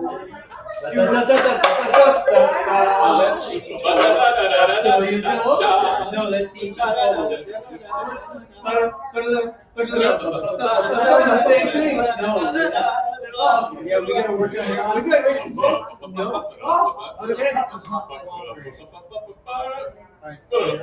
Very. Oh! Wow! You didn't have a chance to flinch. Exactly. Yeah. If that had come out like that, I would have drilled. Right? Yeah, that's better. Oh, love it. So when people go online to donate, how do they do that? So so we've got a dedicated link, right? So if you go to the Facebook, or you can just go to the website. Okay. Either one. IUGM.org, or you can if you're on the live stream, it's right there. Now will this, so. Come on through, you guys. We're out here for 60 hours, trying to raise $60,000 for the Union Gospel Mission because they're running a little behind. I'm actually the CEO of the mission, who I have here for 2 nights. That's why the cultural base hiring and everything. Chief Murray's out here. He just let me shoot a red Solo cup off of his head for $100. Well, that's cool. Yeah. Okay. That's cool. Hey, I'm sending you the link right now. Okay, good. Thank you, dude. Appreciate it. Yep, see, thank you. I'm taking trash baking supplies to her at the station. All right. But, Ray, I guess. Ooh, yeah. Okay, so tonight at 7 o'clock, we're gonna have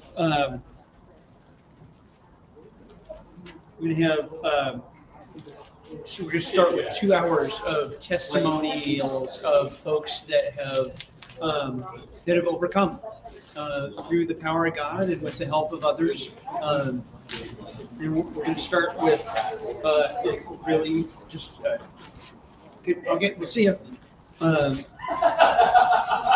Really awesome guy who works with us at the mission, and then have him for an hour at 7,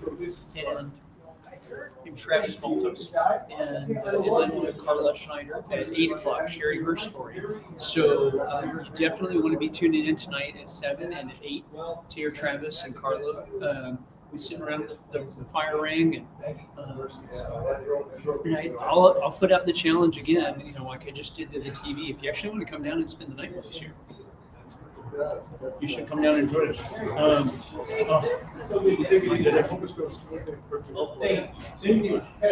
you very much. That's very kind, you guys. Awesome.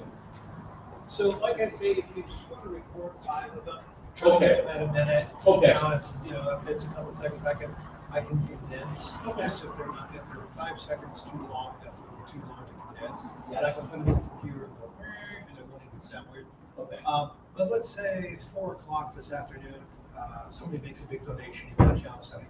Call me, see if I'm still there. If I am, we'll do a new one and we'll put it in the system. Okay. And then I plan on plugging them in at least hourly until tomorrow morning. Everybody who live streams getting to listen to the media plan right now. Nice. It's a team effort. It's a team effort. Yep. And then I plan on checking in with you guys in the morning. We'll do some more. Okay. Sounds good. Sounds great. Awesome. Thank you. Yeah. Hey, this is a. Yeah. They make it for the hot chocolate. There's a hot chocolate there for you. Oh, wonderful. It's a very big one. It is. It's great. Merry Christmas. You should have a nice big sign. I wanted a big banner, but we sort of came around to this about 2 weeks ago. And we didn't have the time to make a big banner. Well, I could go in and get a can of spray paint. That's so funny. Genius. I love it.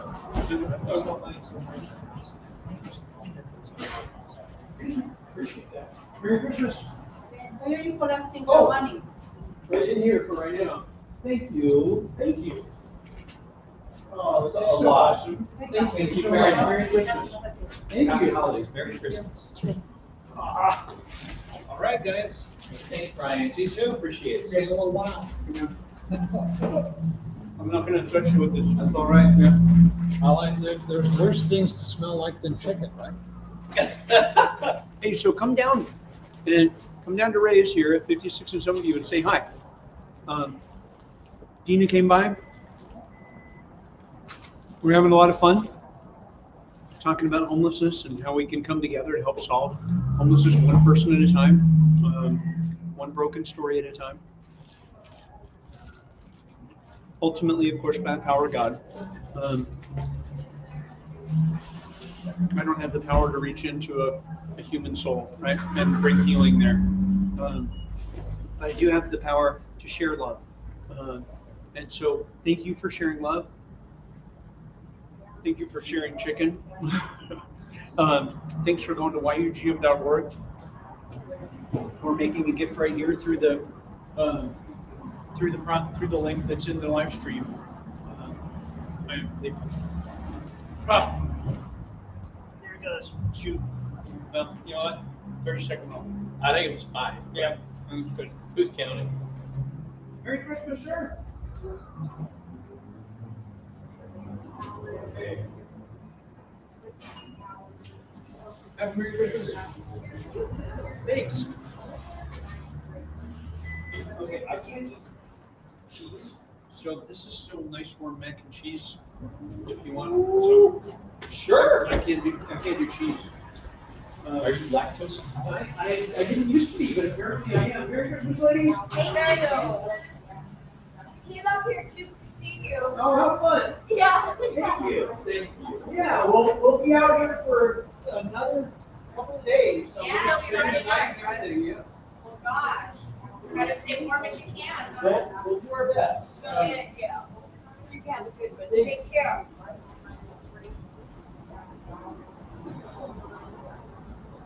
Oh, yeah, mac and cheese. I'm still getting this message. It's saying failed to create post. I'm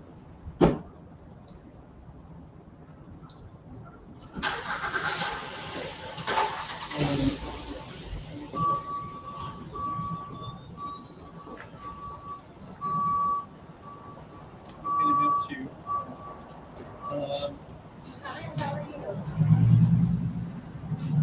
Oh, excellent. We just got the news that Isaac's diabetes company is going to be covered under warranty.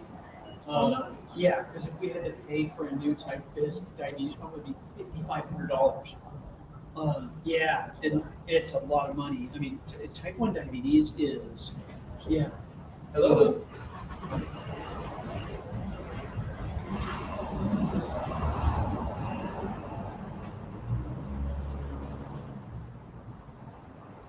Yes, I think this is about, yeah, that. All right. Yep. Okay. Okay, guys. Hey, thank you to everyone who has made a gift so far. Super grateful for that. And what I'm trying to do right now is get my video that I just shot to upload here. I'm not sure why. It's struggling. So give me a second. I've got to try to get it over to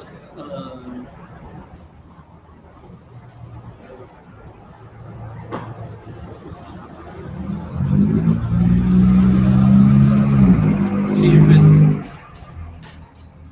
if it lets me send one that, because video is thick, so hopefully that'll work. Hi. Oh, hey, hi. Okay. Merry Christmas. Oh, you're just getting it. Yeah. You want to say hi to the internet for a quick second? Okay, so everybody, they can't really see you. See how tiny you are? You're just big. But they can hear you. So that's good. You're on radio. You're good at this radio. You remember Operation 2. So like Dave vacating for about 7 years. Oh, yeah. So this is sort of like 10 Cup 2.0. Okay. So Rob. I heard about it on the radio. Yeah. Ryan, are you Rob? That's Rob. That's Rob Vickers. How do you do? Barb Bordeaux. Hi, Barb. Nice to meet your acquaintance. So, whatever you do, is of course, we'll shake the drink. Yep. Merry Christmas. Let me get out of your way. Sorry, we're calling you away there. Thanks. Hope you get it all. Thank you. We're going to do our level best. First, you. Merry Christmas, thank you.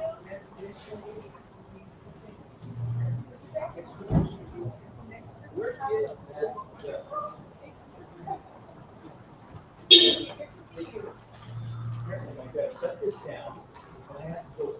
Believe it or not, I have a business transaction here. No, I don't, I can't believe it. So, but I'm hoping to do it Okay, inside. excellent. All right, we got it uploaded that way. So, let me tell Autumn. Teams. Boom. Oh, that's not Autumn. That's Eli. There we go. Autumn. Sent in Teams. Okay, bam. All right.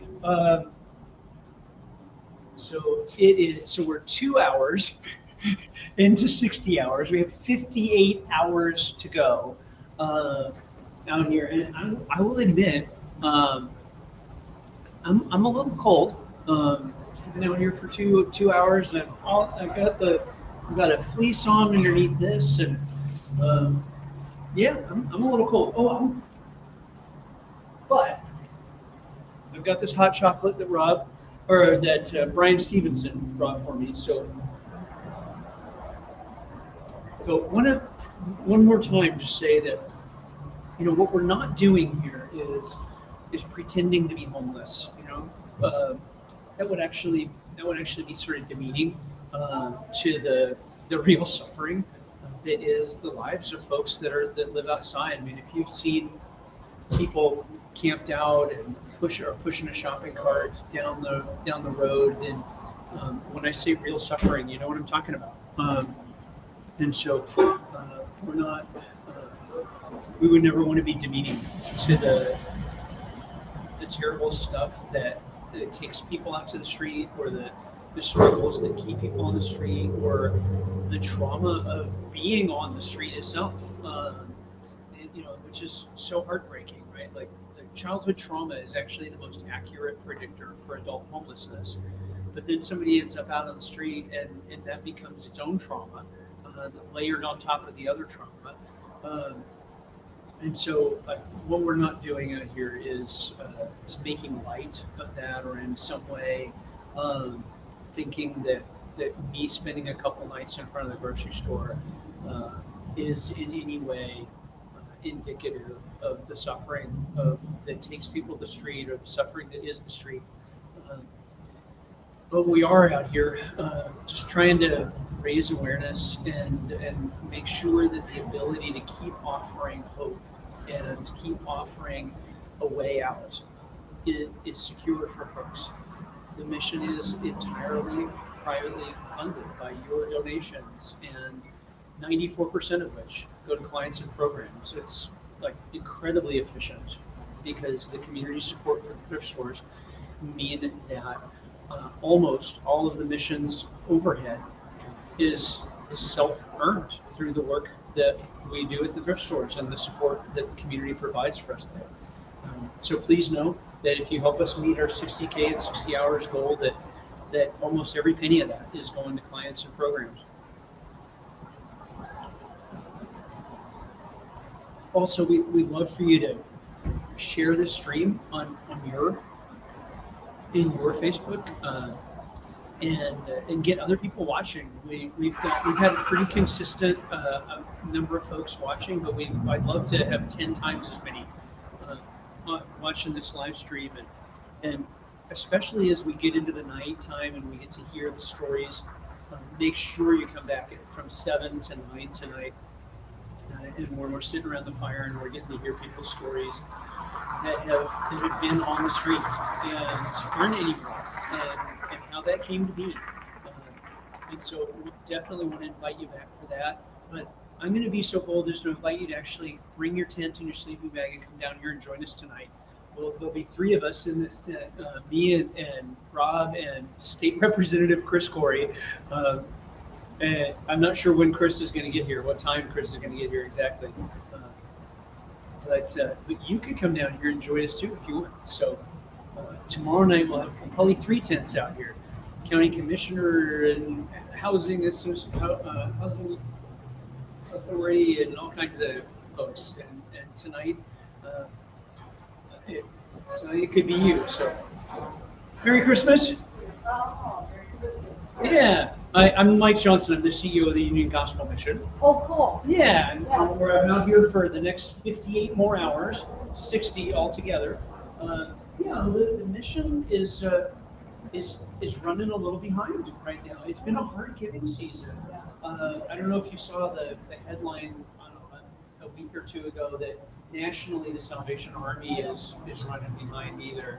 Well, it doesn't. I don't blame you for that, but yeah. But it's most of the organizations like ours are running a little behind this year, and so. Going, well, what can I do? I am going to spend the night, the next 2 nights. No, I'll do okay. Who's going to be in here with me tonight? State Representative Chris Corey.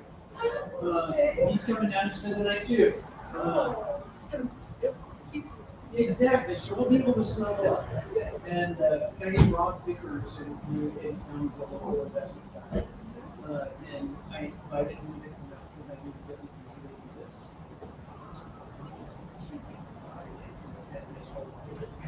He doesn't know what he missed. I thought it'd be hilarious. And he's actually issued $4,000 and so everybody's So when I come out, I can give you yes, something. and Rob is going to actually up to the first $10,000. Well, that's, I hope it's raised at least that much. I hope so too. Yeah. Well, thank you. Yeah. And with everybody out, you can take our 8 more box and see what we would want. Thanks. I know about your dentist. Yeah. That's awesome. Yeah, medical clinic. Yes, I Yes. think that's awesome. My first name is Right in there, Steve. Thank you. I'll see you on the way. Okay, we'll see you on the way out. Thanks, Linda. That was so sweet. All right, we're up to 12 folks. So, hey, again, I want to invite you to come down and spend the night with me and Rob and Chris Corey if you want to. Why not? If you're feeling really intrepid, I think it'd be super cool if we had got a second tent up here because somebody decided, you know what, that's just crazy enough and stupid enough that I'm going to do it for the job. I mean, that sounds like a ton of fun. Yeah, actually, we are. It's been fun already. Let me get you back up again. All right. Now that you're back, I have 2 sets of these things so that we'll always make sure that we've got something charged. Okay. And Good. that's pretty cool. So I think I'm told that well, you missed it in here, but Ranger Frank was on there. So Frank Kaczynski was in 3rd Platoon Charlie Company with me way back in the day, and he was NYPD before he was a Ranger, and then after he was a Ranger, he was Seattle PD, and so he's just been a public servant his whole life, and I think that he's jumped in as well, and so thank you. Frank. Thank you. Yeah. Thank you. Well, and I don't know if you knew it or not, but and that's not including what's here, right? Right. Oh, we're up to it. We've already hit 1,000 so far. Yes. Yep. And We're on our way. And right, that's not including what is easily a few hundred. What is easily. I haven't looked at the checks yet, but oh my goodness. Oh my. Yeah. Oh, that's awesome. That's awesome. So many. Yep. Just Wow. wonderful Yep. supporters. Yep. That is so super cool. Yeah, so there's easily $700 right there. That's great. Yep. Yeah. Good. Good. Indeed. I got my check, but I haven't written it. No, because we gotta. We gotta know how much to write it for, right? Okay, so Rob is matching your gift right now. So that's why we need to get the word out. We need you to share the stream on your Facebook page. You can actually share this thing, and or text your friends and get them to come sign in. Right, Rob is matching gifts. So we're trying to raise $60K in 60 hours, and Rob has said he'll match the first $10,000 that's given. And so we really need you to get in there, get your friends to get in there, and Merry Christmas. Merry Christmas. And so I was talking. Just this will be interesting, I think, for you guys that are watching. All right. So we're going to be out here for the next 58 more hours. We're the mission. I'm the CEO of the mission. Your mic? Yeah, my mic. All right. Yeah, and I love all this this. is Rob. What's that? We love all this. Oh, thank you so much. I'm so they're saying they love the thrift stores, and those thrift stores completely offset the mission's administrative overhead and half of our own fundraising. So right now, 94% of donor dollars are behind the programs. At the mission, like a normal nonprofit, that's like 80%. Yeah, and so thank you for supporting thrift stores. Yeah, I appreciate that. Thank you. Okay, so what I was going to say is that I have a son with type 1 diabetes. Sorry, Yeah, Chris Corey also has type 1 diabetes. And I was saying earlier that the most accurate predictor for adult homelessness is child abuse and neglect and stuff. There's a study that came out about 22 years ago. Let me adjust this just a little bit. It's called the ACE study. And everybody watching who is involved in public education has heard of the ACE study now. Hey, Merry Christmas! And ACE stands for Adverse Childhood Experiences. Okay. So the Centers for Disease Control worked with Kaiser Permanente to do this original research. 17,337 participants. So enormous study. Major samples. Yeah, major samples. So like this is really legit science. Merry Christmas.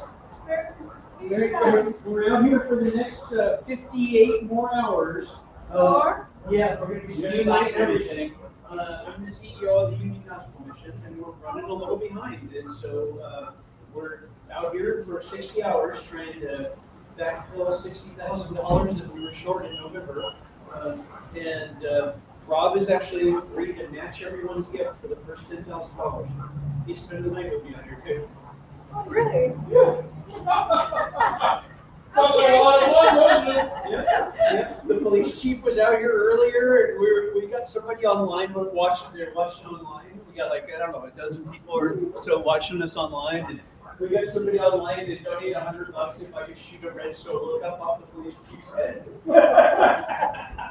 There you go. Oh, here, will you grab the cup? You are so, thank you so much. We really appreciate that. Hey, you know what? I always give, so you know what? Thank you. Thank you. Well, Merry Christmas. Merry Christmas to you guys. Good luck. Thank you. Thank you.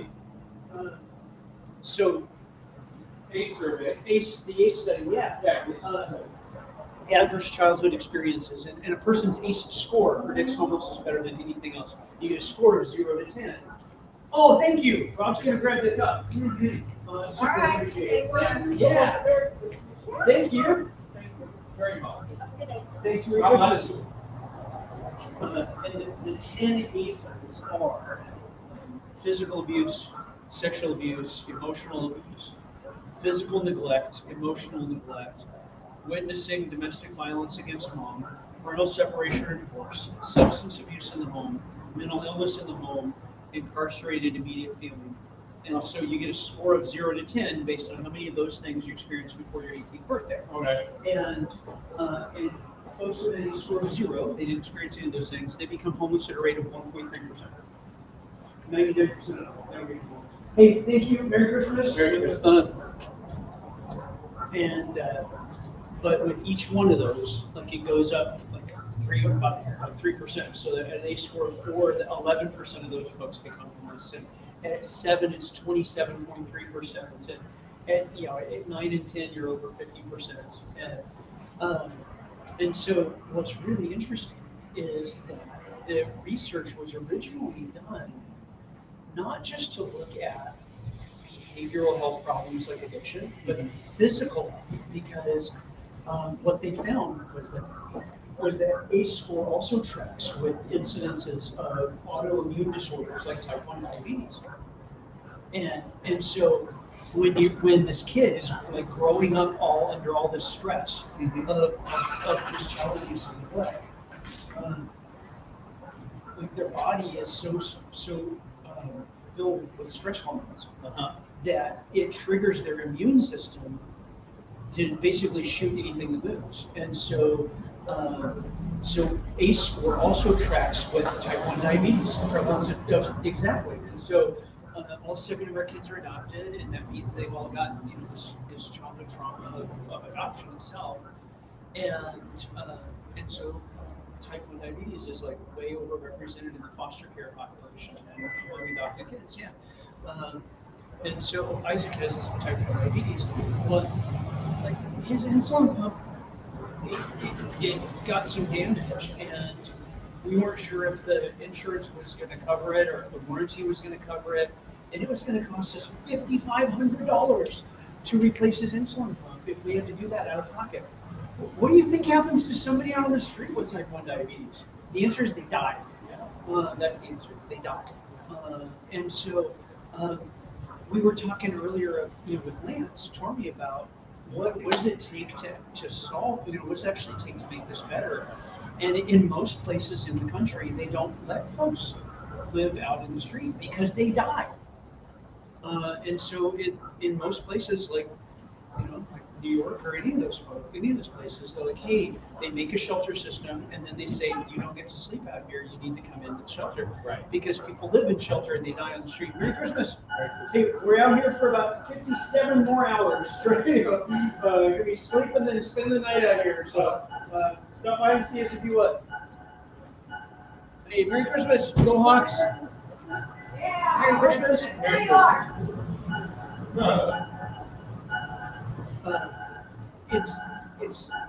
It's not compassion to like just leave people to die outside. Not at all. It makes me think honestly of you're familiar with the term acting out for attention. Oh, welcome back. Thank you so much, Linda. See, he even remembered my name. Oh. That's pretty crazy. Well, I mean, of all the thousands of people that we have to remember. I have an Aunt Linda. My wife has an Aunt Linda, and we went and visited Aunt Linda for Thanksgiving when I was still an Army Ranger, and we were just dating. And it was so crazy. Her Uncle Mike and Aunt Linda and their family, they were just wild, but in a fun way, That's good. And so Linda's special needs. Yes, of course. Well, have fun, guys. Thanks. Merry Christmas. Bye now. Merry Christmas to you too. Merry Christmas. Merry Christmas to you too, and a happy New Year. Thank you. Oh, it is right there. Oh, good. Hopefully, it must be pretty good. Yeah. I hopefully I was still managing to come through on the audio. Okay, guys. Hey, thank you for watching. And if you're watching, will you please make sure that on your Facebook profile, you're sharing this stream. So when you go to Yakima Indian Gospel Mission, if you're watching this live on Facebook, just hit that share button and share it on yours, and tell your friends they need to come over and they need to help us meet our 60K in 60 hours challenge, especially while Rob is matching gifts for the first $10,000, right? Absolutely. And so we're probably hitting with what we've got in the tin cup over there. And what we got online, we're probably edging close to the first $2,000. And so in the first 2 hours, and so if we can do $1,000 an hour, we have to average $1,000 an hour for 60 hours. And that's just only going to happen because you help us get the word out, and you Absolutely. help steer people to yugm.org or to this stream where they can click that link to secure give, and 94% of your donation goes to clients and programs. By this time next year, if we're out here doing this again next year, if you have Right. enough fun, then maybe, and if I can keep you warm enough, Right. and you're out here doing this next year, we'll have another store open and we'll be 100%. 100%. And I'm just so amazed by that. I want to give a shout out right now to Autumn Bernier and Shannon Love and Katie and Chloe and all you guys and Rosa and everybody, Becky and running the register, and Josue and Luke is help processing, and Genesis over at Missions Refuse Processing, all the folks that are making. I mean, there's not 100. There's like 70 folks, On your team. yes, that are at Thrift, part-time and full-time put together, that make the thrift stores happen. And the kids want to know if you're live streaming while you sleep. My wife just asked if we're live streaming while we sleep. The answer is maybe. Well, no. Definitely, we will have some live streaming happening from inside the tent. Really? Oh yeah, we've got to show people Rob Vickers' Story. Resort Dad. Oh, I don't know about the whole time sleeping, but Yeah, right. okay. But really want to give a shout out to the folks at Thrift that have helped us get to 94% efficiency as a nonprofit, and then when we get the fourth store open, we'll be hitting 100%, because we really what it feels like is we're in an era of low trust. Really? Oh yeah, man. Like, do you trust what? Do you trust? Oh, you mean low trust overall? Oh yeah, in institutions. Well, we spent much of the 70s and the 80s tearing them down. It shouldn't surprise people. Yeah, So? and so yeah, I mean, trust in government, trust in media. Yes. Trust. I mean, honestly, there've been enough on my team, on Team Jesus, there've been enough high-profile leaders that have blown it in high-profile ways that have hurt trust in that way too. And It's true. and so, But I think we're all still struggling very, very much so for things to believe in. We want to be hopeful. We want to believe. yeah, And, we need to. I mean, I think Union Gospel Mission is part of that miracle. We see it, we know it's happening, and we're looking for it. So it's nice that's part of my connection to you, is knowing that there is hope out there because there are people who care and aren't so cynical to think that, well, there's nothing that can be done, so let somebody else worry. You're there, you're in the trenches, you're helping people. And I don't want to live in a world where people don't help each other. I don't want to live in a community where people don't help each other. That's one of the reasons why I live in Yakima. Yeah, exactly. Imagine. So we have I don't know why my brain does this with numbers, but it does. So we have a rate of violent crime in Yakima that is larger than the state's average. But it is still 1/10 of the murder rate of New Orleans last year. Yeah, New Orleans, 10 times the murder rate of our town. And you wonder why. Whoa. But just imagine living there. Imagine living in a community with a murder rate 10 times the rate of this town. And people are already like, whoa, why do we have a rate higher than the rest of the state? Right. Imagine 10 times. Hey, thank you for your service. I'm the ex-ranger. And we work with 82nd every now and then. Yeah, absolutely. Well, I was around for the invasion of Panama. You're old enough to remember when we did that.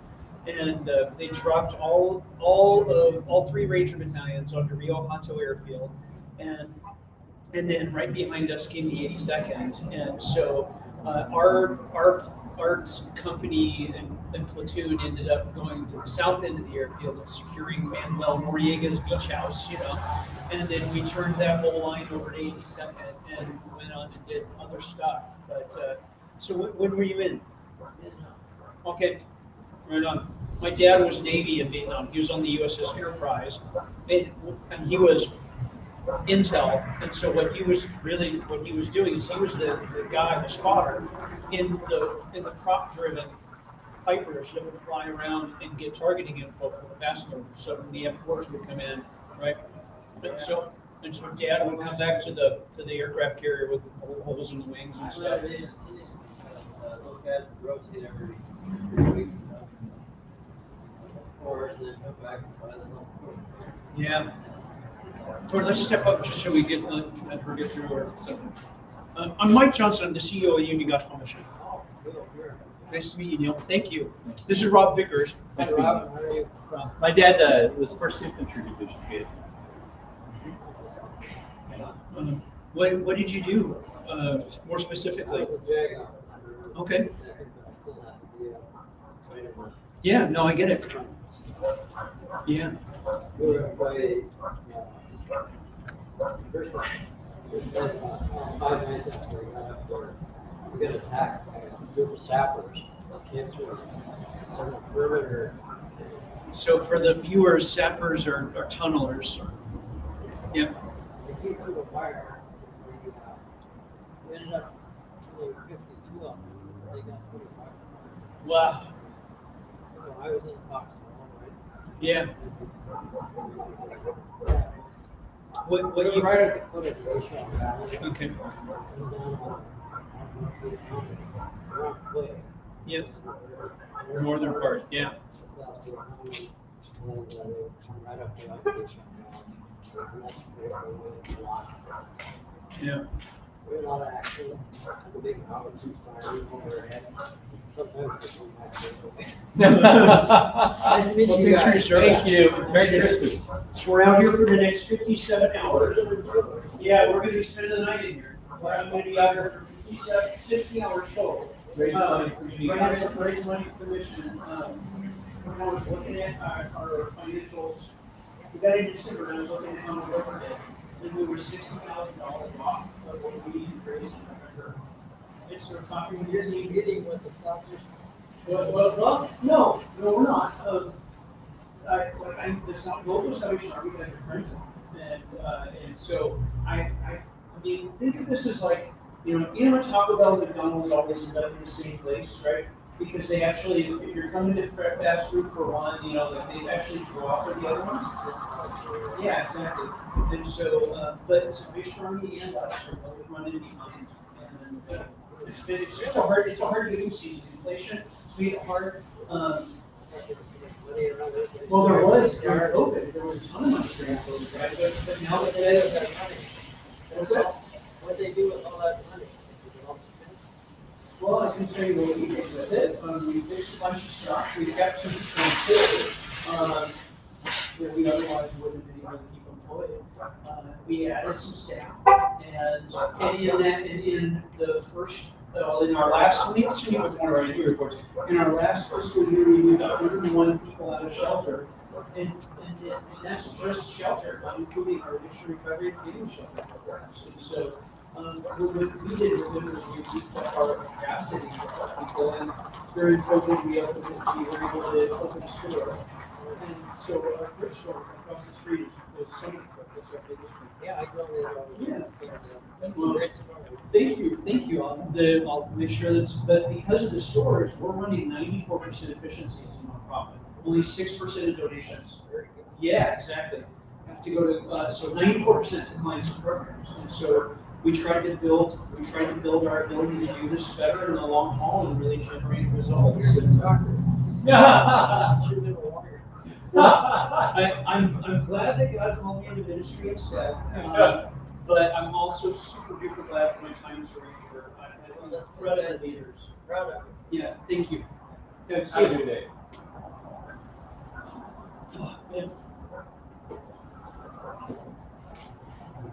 Can't imagine being a JAG officer. So, okay, so for the viewers, JAG stands for Judge Adjutant General, and it's just a military lawyer.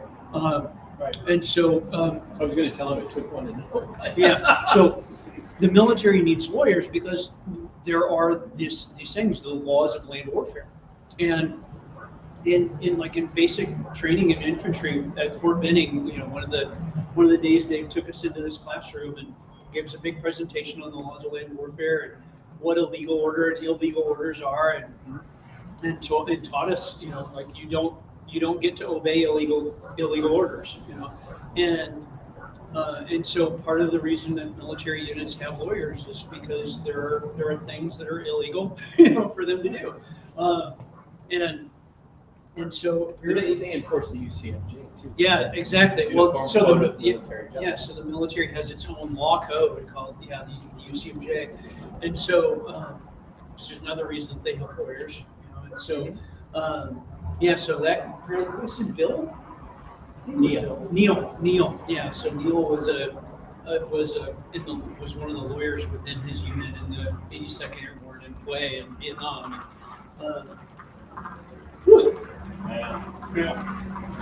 Yeah. Is that sun peeking through? It is sun, and it is not nearly strong enough. No, we're a little further away from Not nearly strong the enough. hot rock than we were before. Hey, Dina, thank you for being on the stream, and thanks for being encouraging and interactive. I super appreciate that. It's really, so for those of you watching who are not my wife, I'm down here for 2.5 days, and that's 2.5 days that I'm not hanging with my kids and doing stuff. And so if we're going to ask you to sacrifice for others, then I feel like I have to lead the way and sacrifice too. And so, oh, how cool is that? Wow, with the legit picture and everything. This is Rob. That's Rob on Rob's Capital Wealth Advisors. Is this on your Facebook? Yeah. Yep, That's our page, that's Facebook. That's so cool. That's awesome. So they wanted to know if all my friends and family and clients jumped in a little early, that they might be able to send me home sooner. Well, it's entirely that's going to be between you and your conscience. Yes, that's how it's going to go. Between you and your That's how conscience. it's going to We're go. going to see. Oh, there's a little bit more sun. Hey, Merry Christmas, sir. We'll be come back in the next 2.5 days. We'll still be here. Oh my gosh. All right. I need to move this just a little bit so we get the light better. Oh, that's so much better.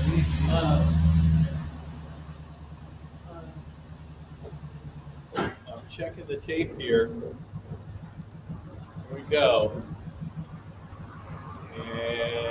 And okay, we're creeping our way up. 48. So Creeping our way up. All right. about, I'm guessing what, around 1,300? What's in there? Yeah, what's in there? We're at 12 or 13 for sure. And that's just what we're seeing there. If anybody's gone online to the website, to ugm.org, and made their gift that way, Okay. then it's not going to show up in that thermometer. Oh, it's not. Because Okay. that thermometer is only for this Facebook link. I gotcha. Okay. And so we might be able to get the tech team on the back end to like, if somebody goes to the website and makes a gift that way, to like credit it over, Just let us know. But yeah, Just let us. Merry Christmas, sir. Hey, we're out here for the next 2 days. Spending the night and everything, trying to raise awareness for the Union Gospel Mission. I'm the CEO. I got a thing sitting on my desk at home. For donation of dinner. Yep. Well, we serve 125,000 meals a year at the Union Gospel Mission. And so your donations for dinners are greatly appreciated. I have it sitting there. Well, thank you. Yeah, well, I'm Mike Johnson, I'm the CEO. Can I just give you our latest annual report? You can read about what we do. Yeah, and know that 94% of your donation goes to clients and programs. The thrift stores, I don't know if you've seen their thrift stores growing up. Yeah, they've done really well at offsetting our overhead. And so all of our administrative overhead and about half of our fundraising costs, we earn through the thrift stores. And so 94% of donations go to clients and programs now.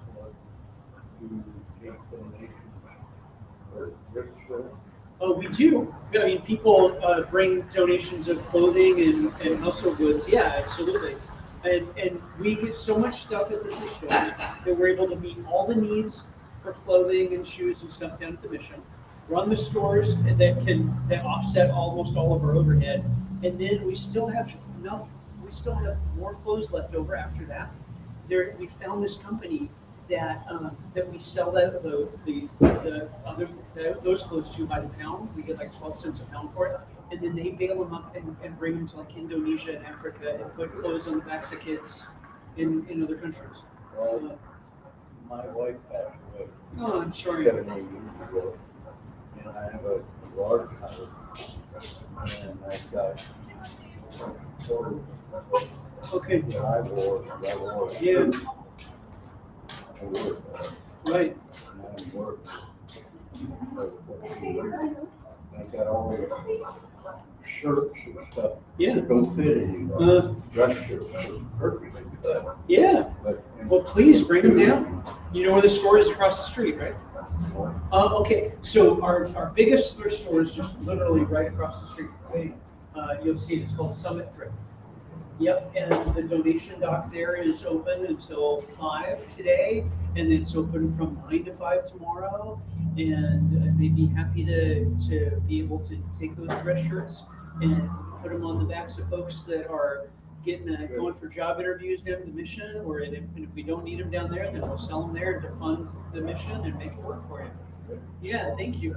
Appreciate it. I've been thinking about this for quite a while. I got some meetings, I threw it up in my village. Yeah. That's very, Well, thank you. thank you. It's very, very helpful. Yeah. Which one Hey, this is Laurel Kruger. She's one. She just rotated off of our board after 6 years on our board. Well, I didn't pick your first name. Dick Paul. Yep, my dad is Dick Johnson. Yeah. So Dick Rob Vickers. Yeah. We met before. You are blocking the way here. Yeah. Oh man, homemade cinnamon rolls. I just wanted to meet you. Hi, thank you for being with us. Oh, my pleasure. Oh, they're warm? Well, those are beautiful. Ooh, smell that. Wow. You too, if you sleep on the ground, and have a cinnamon. Yeah. Well, you know what? That's okay.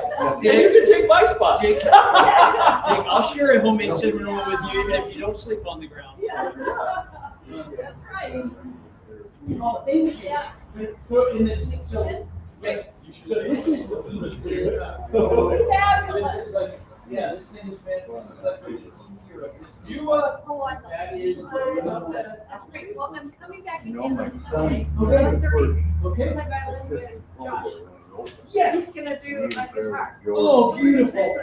Stuff. Wonderful. Yeah, yeah. Thank you So so I'll much. see you probably before that. Okay. Thanks for the warm cinnamon roll. This is amazing. I belong, he grew up. Do you Almost supply like up in there? the mountains. Oh, same here. Oh, Yeah, well, that's what we meant. meant there. Yeah, yeah, I play out there. I've been playing the White Street horse race. I joined a couple of years ago, but what happened? I joined out there and they burned the greens. Well, the green deal. Basically, So you some too of those greens. could get warm, fresh homemade cinnamon rolls if you came down and visited us, Good job. which you should do. So we're having a great time meeting people and talking and enjoying meeting our neighbors. Welcome, sir. Hey, you guys look through the day. What's that? But You look through the day. Well, we're going to be out here for a total of 60 hours. I knew I'd see you out 3 there. hours and 57 hours ago. I'm the CEO of the mission. Yeah. You may ask. I enjoy playing. And- It's a nice club, a lot of nice people. Yeah. We're running a lot of their soft year for their missions. Yeah. And so, well, there you go. Thank you very much. Well, I'm a little biased because I 16 years ago, I got into this. 13 years ago. Oh my gosh. My wife's on. Nobody wants to wrest the job from you, huh? That's right, I got And somebody. changed my life. And then this is my third mission. Like, Seattle. like, I, like, numbers, like, that's like that. Well, man, this is so. So I I know. love it. Yeah, well, yeah. Did you work it? No, Yeah. I brought my wife. Well, started people. We got married.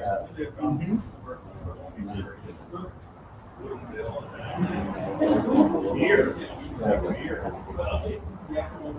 Came me out and started. Applied for the job. And then as soon as I retired, 17 years later, people bought the bank. 20 after mom, 10 years after that, she. US Bank bought people bank. Stayed there for 10 years. I missed all that. Started. I've been to all 50 states, and I've also served, and so I've been around a little bit, too. 10 years, I retired again. And then I sold. How many? Wow. I tried to- Not at all. I was So I've starting done my seasons, and none of it's so street. I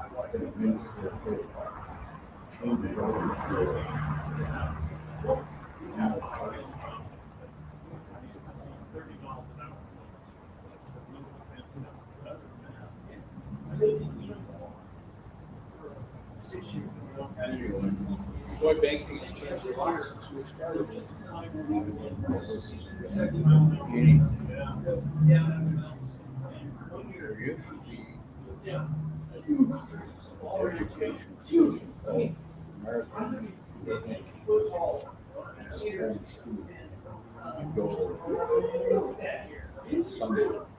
Once a week, midnight, but they had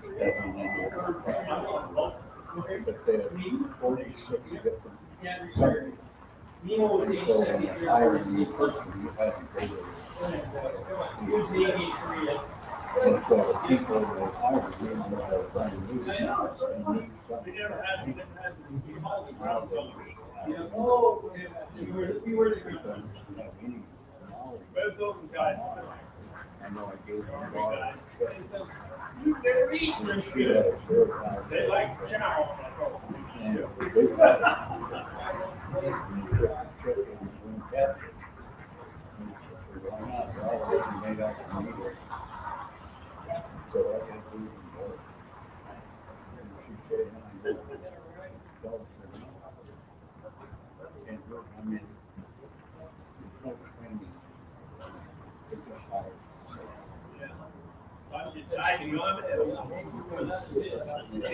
Maybe you can have some class. I'll give them that. What do you think of Hey, thanks, Neil. Merry Christmas. Hey, if God puts it on your heart to go to yugm.org and help us out, we appreciate it. Thanks. Hey. Hey, Traeger, how you doing? Okay, so, Commissioner, come meeting. Mark Johnson. I'm like, Just first. Indeed. Well, there's not very many of them, so I know it's pretty rare. Greatest golf. Nice to meet you. Yeah. Thanks for your service. I've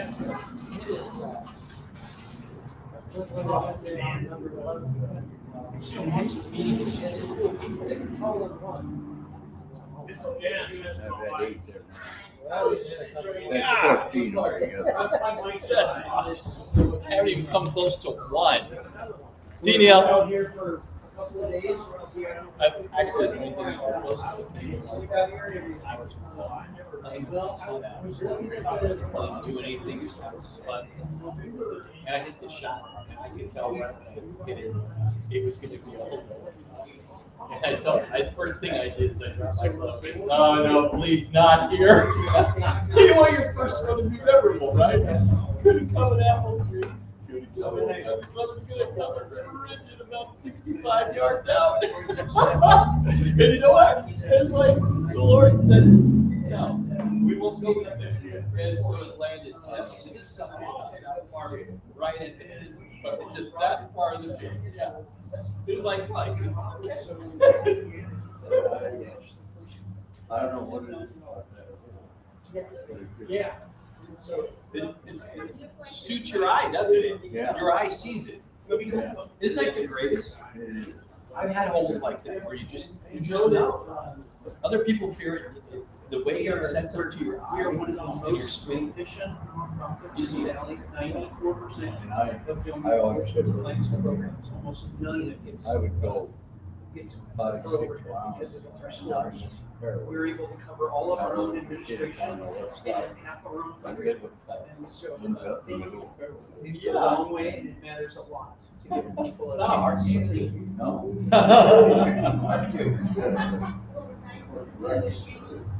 Merry Christmas.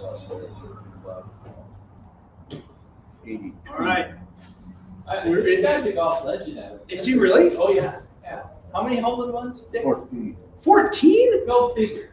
Dude, I haven't even come close to sniffing one. I know. I didn't know that, but I meant like I don't keep track of how you're doing on all the Well, I have websites. to So share it. yeah, exactly. So- So when I say I know, I just mean like I know it's really hard. It is very hard, and yes, 14. Wow. Yeah. You don't know in particular hole, like you got that sucker dialed in. Jeez. I haven't played golf for over a year and a half. And I go up and start follow people around. But a couple of months ago, I decided, I think the guy Yeah. wanted me to hit one. I said, okay, I'll hit one on number 11. Yeah. So we got to 11, I knew I couldn't hit it. So I got out of sight. Yeah.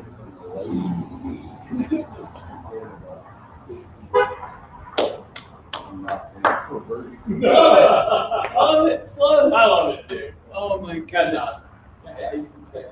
Do you still hold the amateur record out there? Okay. But you did for a while. Yeah.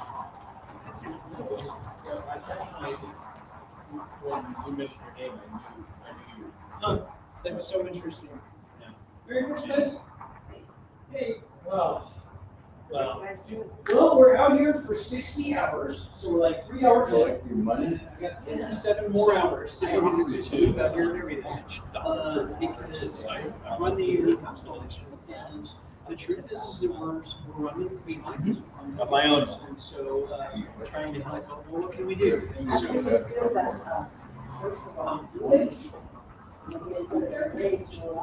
yeah, I know. Yeah, it is. It's really good. Is just a really good man. And thank you so much. Yep, definitely. I'm Mike. Nice to meet you, Kathy. It's a pleasure. That's Rob. I grew up. Yep. Oh, yeah, yeah, that's absolutely. Yeah, so I was going right across the street. Yeah, exactly. Doesn't those stores, right? 94% of our donations go to Too far from one main road.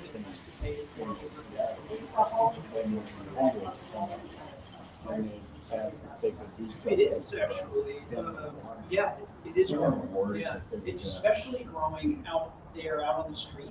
You know? So the overall number of homeless people is For a growing, lot of but things. what's especially growing is the percentage of them that are out there on the street. And so if you feel like you're seeing a lot of them, exactly. You know, so we started the same. They would come up You with. could see more folks not shelter, you know, that we did before COVID. But now there's just so many more people out there. Because during COVID, the GOs had to turn out about 3/4 of people like us to care out. So, yeah, because, so for a little while, like all you can do is what you do. And everybody over there, and up on the street, they knew they were ours. And so there's all those problems just exploded. And But I always appreciate it. because they started This year they to survive. a tip for the price. Yeah. Uh-huh. And things I think that I find, I've been doing this for 16 years, and I've literally, I'm not sure. They've got several things that they've got. a lot now. Yes. I get a kick out of watching football programs too. Is not just the physical suffering, right? But how folks just get used to it. Like this, they started talking on the launch, get used to it. Yes. Yeah. Oh, yeah.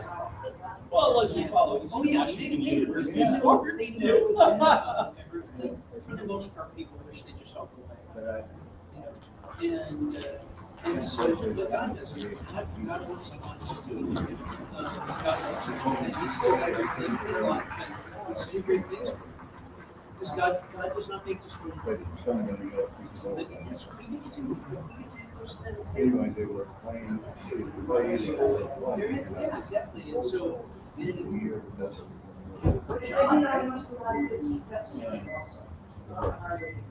Four. so I'm totally serious about this. I'm going to be here for 57 more hours, right? And so I planned a few things to keep it from being boring for me too, right? And so tonight at 7 p.m. here, we're going to bust out the propane fire and we're going to a friend of mine who travels, who was on the street. He's going to come down and sit here and we're live streaming it on the internet. And he's going to share his story. And then after him is another friend named Carla, who is on the street. She's going to come down and share her story. And Walks up and shot. these amazing people and sit here around the fire with us. Come back down. Yeah, well, come back. Come back down. That'd be wonderful. Good. Yeah. Okay. Yay!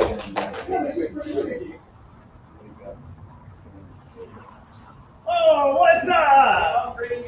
Hey, Merry Christmas. Oh, you're amazing. A bubble tea. Okay, so, all right. So here we go. So we're on the last. So Sean Medford just brought me down a brown sugar bubble milk tea drink.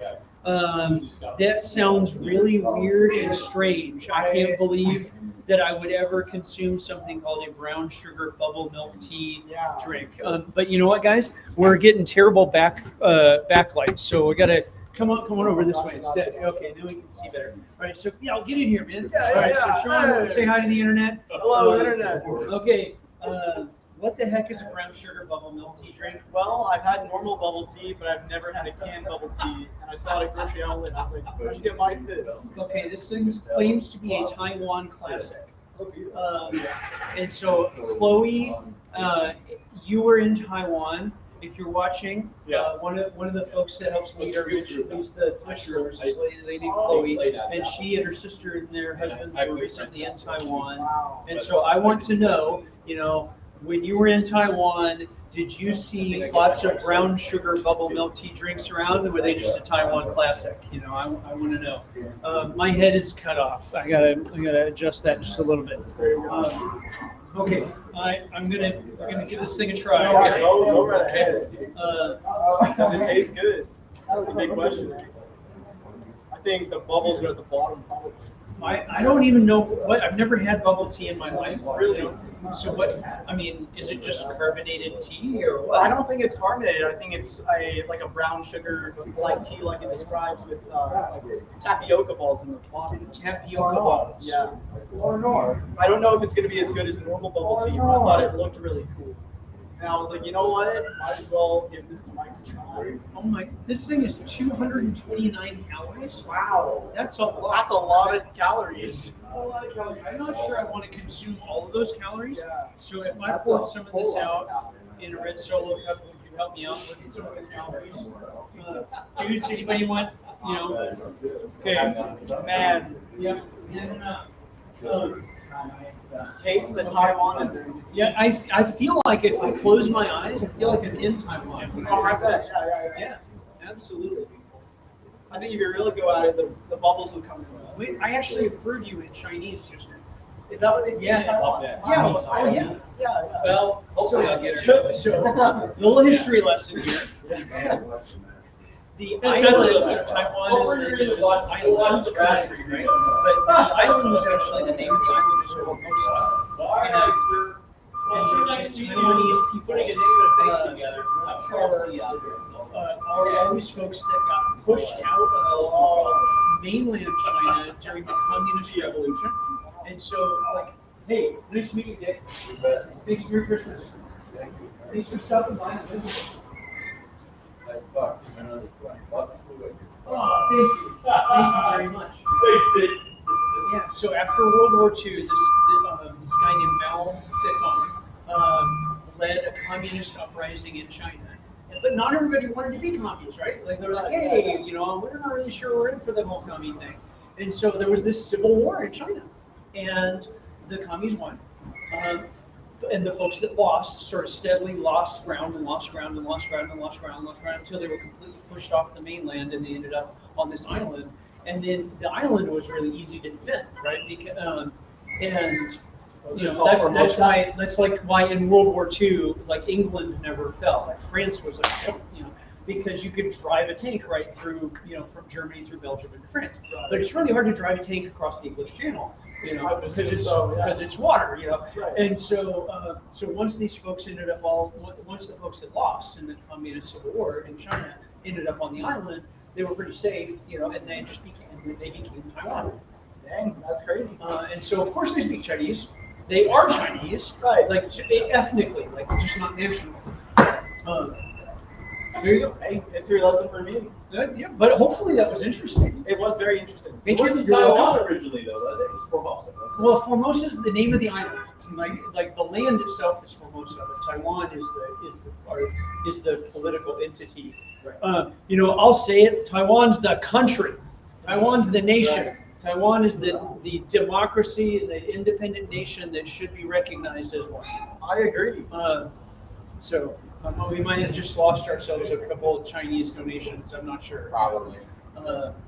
So the government of China does not recognize Taiwan as an independent country, right? Because it claims right to be the only government of China. So to them, you know, like they're like, no, you didn't go form another country. You know, you're still they claim all of it. And so but the people of Taiwan are like, no, we're not part of your commie government. We never gave you permission to do that. You know, we fought you over it, and we're still fighting you over it. And welcome back. Hey! Dude, that is a truck and a half right there. I told you. Need the cup? You need the tin cup? Hey, thank you. Thank you, brother. I appreciate it. Merry Christmas. Yeah, Merry Christmas. Thank you for helping us meet our goal. Later. Yep. Hey, we're out here for a total of 60 hours. You're gonna be so tired. I know, but we're sort of like Operation Tin Cup 2.0. You know, I don't know if you remember Operation. This is the Tin Cup. You know, the original one. And so, but this time now we're live streaming the whole thing on the internet, so people can on the internet can get it too. Well, I want to tell you, and I want to tell you the other how they respond to everybody. They are obviously well. Thank you. I'll pass that on to the team because I know the managers sometimes are like, oh, or you know, are they you know, because they see every little thing. They're going to be so grateful to know that your experience as the younger workers and the kids. One of them is my son, by the way. Oh, is it? Yeah, one of my 16-year-old son works at Donation Dog Kids. Good. Yeah. He's the African American kid. Yeah. So I know the managers would love to know that your experiences, that the kids do a great job. Thank you. Well, our church is working on, as you know, we have a week. So, just wanted to get a few more things. Yeah. Yeah. Well, it takes all of us doing all of it, and it's still not enough. With all of us doing all of it, right? Thank you for what you do, and thanks for looking out for those folks too. It's all one team. Well, Exactly. Yep. Really from the So, thanks for stopping by. blessings. Blessings to you. Hey, Mike, Yes. this is my much better now. Oh, My so God. nice to meet you. Me too. Lisa? If you'd have been down here a little earlier, you would have got to meet my sister too. Dina. And so she'll probably pop in from time to time as well. So thanks for loaning me your husband for a little while. I think it's hilarious. I'm not exactly sure what made me think I would go right Rob either. But honestly, I do think part of it is exactly that. Yeah, I knew it was going to be a little lacrosse type. Only because the couple of times I've been in the studio, it was very obvious that Rob dresses in a way that is very dapper, and so I'm like, okay, this guy's classy and stylish, and I knew that he'd been in the Air Force, so I assumed that he was sort of weak for that. Oh, gosh. Yeah. You couldn't see the one.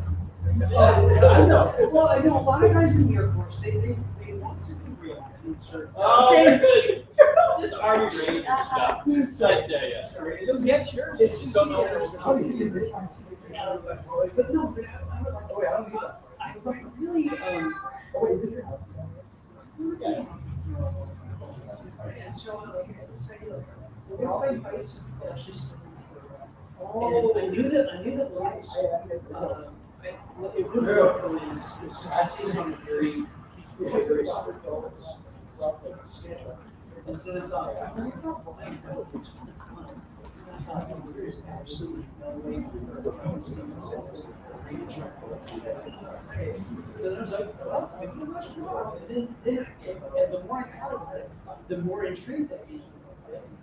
And so then when we're actually talking about it, it's like, okay, then the resort dad, camping dad story.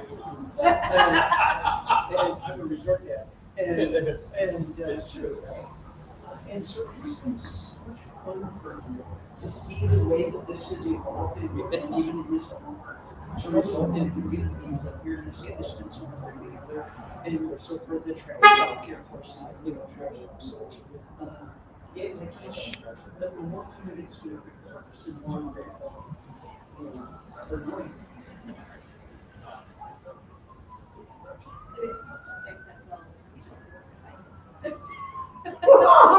Yes, I am the earthy one. Okay. This is from Lisa.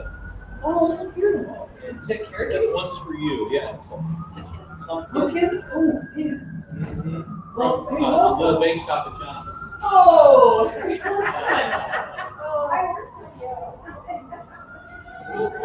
Well, you're gonna be working down here for 57 more hours.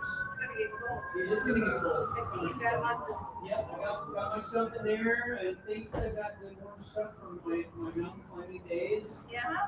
Rob, I don't know about. We'll see if we can keep Rob warm. I'm a little concerned about his sleeping bag situation.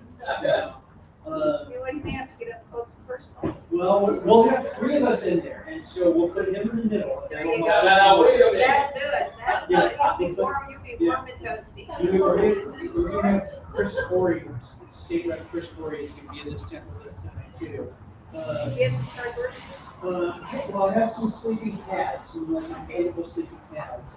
And so, and there's surely enough cardboard in there if we needed it, right? Well, but we should be okay with that. All right, well, awesome. Well, tell your friends and family to help us, because that all that's going to happen with raising $60,000 is we're going to think so we're going first. Yeah, and so we'll see how December goes, but November was off.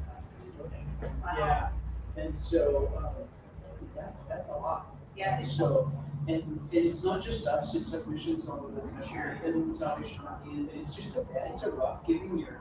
And so we don't want to have to really worry about because the folks that are down there doing the work are really doing a great job.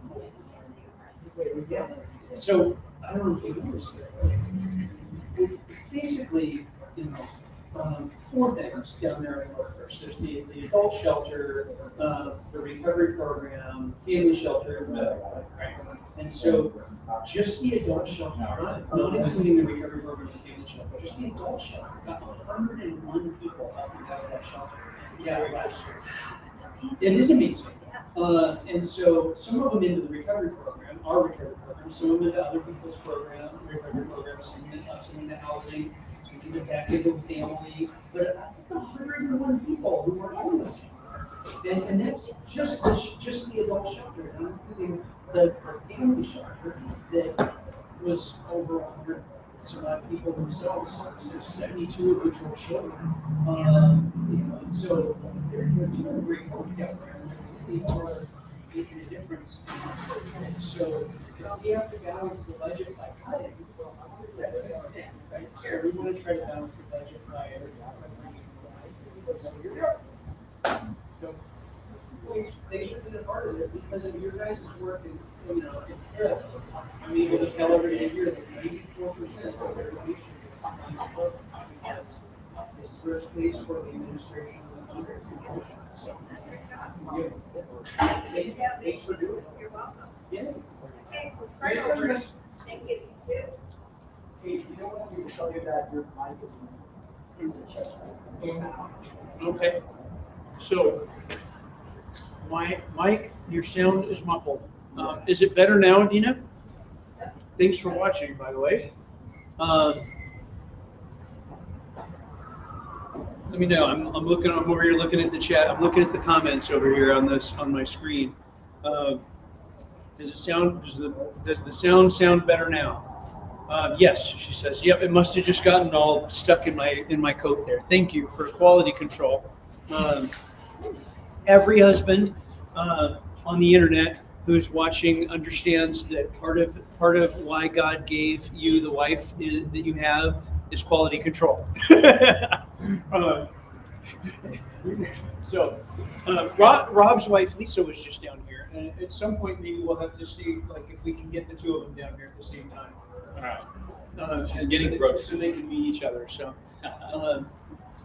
This is starting to get a lot of fun, like the conversations and the folks that are coming by, and so I want to encourage everybody watching online again. I want to encourage you to make sure that you are sharing on your Facebook site and your Facebook profile this live stream, and that you're telling your people to come over here and sign in and look at the live stream and make a gift. We only have 60 hours to raise $60,000, and that $60,000 is going to be really crucial to backfill November's shortfall. We really don't want to balance the missions budget by having to cut anybody or cut things that we're doing for folks. 94% of donations go to clients and programs, and what that means is that your gift is going to go really, really far, right? We're super efficient, but also what it means is that the clients and programs are almost entirely dependent upon your donations. So, and what that means is that if we have to balance the missions budget by cutting, what gets cut is our ability to help people. And we don't want to cut our ability to help people because the staff down there at North First is doing a ton of really amazing work. They're literally getting hundreds of people out of homelessness, like well over 200 people out of homelessness last year. There's a couple hundred people a night just sleeping down there, 25, 30 of which are children every night, and 125,000 meals a year. Thousands of people that are served through the medical clinic that wouldn't get medical care any other place. It has been, at least, I haven't looked at the numbers this year, but it's been for the last several years in a row, Washington's busiest free medical clinic. And so there's so much happening down at the mission, and it is entirely dependent on this community's support. And so I'm unashamed in saying, would you please go to yugm.org or click the link that's in this live stream right now and make a gift, because your gift is going to go, 94% of it is going to go to helping people get back on their feet, helping people get a doctor's visit, helping people stay in the workforce if they're coming to the free clinic and they're getting medical care they just would have skipped otherwise, or would have ended up in the emergency room. That free clinic saves $7 million a year by just a conservative estimate out of uncompensated care from our hospital's emergency room, which is already the busiest emergency department in Washington State. Imagine how much more it would be if it weren't for the Missions Clinic. And so please share this stream, get other people coming, get other people going in and making a gift, because we really need to keep the mission able to help people. I think that every gift is going to make a difference. And so, Sean, you have a job. I do. Sean Mefford has a job. Sean, how old are you? I'm 17. Sean is 17 years old. And Sean, we're going to do something inspiring right now. Sean, if you really wanted to, hey, Dick, have a great Christmas. Thank you for your support. And we'll be here for the next couple of days. Stop by and visit some more. We enjoyed your company, man. Yeah. Merry Christmas. So, Sean, if you really wanted to, could you go spend $25 on something if you wanted to? Of course. Of course. Would you spend $25 to support somebody else at the mission? Because so $27.70 is 10 meals at the mission. So if I let you shoot a red solo cup off the top of my head with the Nerf gun, you have 5 rounds. Would you make a $27.27 donation to the mission so that other people, 10 other people, can have a meal as a 17-year-old? So that's a 17-year-old. If he can do that, then you can do that. Okay. So $27.70 is 10 meals at the mission. So $27.70. Sean Mefford is now going to earn 10 meals for somebody by having the joy of probably shooting me in the forehead 5 times. Hopefully not. All right, let's load you up, bro. Okay. All right. So, Aim a little high. dude, it shoots a little low, and so I found myself, I shot one off the police chief's head. Wow. And yes. And a friend online made a $100 donation for me to get shoot this off. So now you got to back up. We got to make this over here. Wait, right there. I'm going to back up here. All right, now we're both in the camera. Okay. And okay. And again, it needs a. Are you sure you don't want goggles or glasses? No, I'll be fine. Sure. Yeah. All right. Okay, that was the forehead. Okay, I did tell you, it's a little low, right? Okay. Yes, Yeah, you love it. Hey! Dude, you're awesome. Okay, so you got a bank card in it, or I got a tin. Yeah, I might just over here. Or just go get your cash and throw it in the cup. Oh, let's do it. I'll tell my youth group to come support. That'd be You guys great. ready to come? Yeah, okay. Yeah, get in here, man. Come on, Justin. Get over here. Is Travis there too? No, Travis is not here. Perfect. I'll put that on my story. Tell my youth. Dude, awesome. Okay, thank you. Thank you. So you have just proven, Sean Mefford has just proven that 17-year-olds can make a difference in the lives of others. He just put 10 meals in front of homeless folks at the mission, and they don't have to be homeless, right? They can come in at Christmas, and they can come in and have the home they don't have to. And we serve 125,000 meals a year. You just pay for 2. Dude, it's awesome. Yeah, you don't have to wait till you're an old guy to change the world. You can start right now. It's awesome. And we learned about Taiwan. And Taiwan, yeah. Exactly. So if you've ever heard it, like Mao, right? So like that's the guy, Mao. He was the commie Chinese guy, and the non-commie Chinese guy that fought against him was a guy named Chiang Kai-shek, which is like a lot harder to remember than Mao. Yeah. So anyway, yeah, it's awesome. Okay. So Lisa Mefford says, "That's my boy shooting Mike with a Nerf gun." Clip that, clip that. You know what though, Liesel, if you're still on, you know, while Sean shooting a solo cup off my head, this at least with the second round, the first one went right here. While that is true, I should tell you that's your boy who just put 10 meals out of the kitchen at the Union Gospel Mission with his donation, and so that's a good kid right there. And so thank you for being a good mom. And so there you go. Got to shout out the mom. Got to shout out the mom. We met before down at the church. Right? What's your name again? Scott. Thanks. Okay. And I've seen you, but I don't remember your name. Justin, thanks, man. Thanks for coming down. Okay, so legit, you are any. Oh, wow, that was crazy. Okay, so I need to get. There we go. All right, so I just unscrewed the handle. So you're invited to grab a tent and come down and join us tonight. So there are three of us in there. Bring a tent and come down and sit with us. Yeah, absolutely. That would be cool. All right. Okay, see you. All right, have a good one. Thank you. Hey! How you doing? Good, man. Okay, so, all right. So, so let's, come on here. We gotta have the camera this way. So, everybody, this is Russell Roberts. And Russell and I don't know if I look at the camera. If I look here, come on. Don't look at the screen. Oh, okay. Yeah, look at the camera. Come on. Oh, okay. So I didn't know if you wanted to do. What's that? Hello. I didn't know if you wanted to do one at a time or. No. Or if So he's just shooting you or. here, put it up. Yeah, we'll just like hold this, you know, and so okay. So Russell, You know you got brothers here, right? Yep, I do. Right? But yes. Yeah, Okay, correct. I want to make sure. Yes. You know your brothers, I right? just guess I'm not asking you. Did you know I'm your just brothers? asking if I'm correct. I was on the spot. Did you know these? I don't know. Wait, yes. Yes. It actually Yeah, was that's a trick a trick question. question. Yeah. Okay, so Robert's brothers bought Northtown Espresso, and tell us what happened yesterday.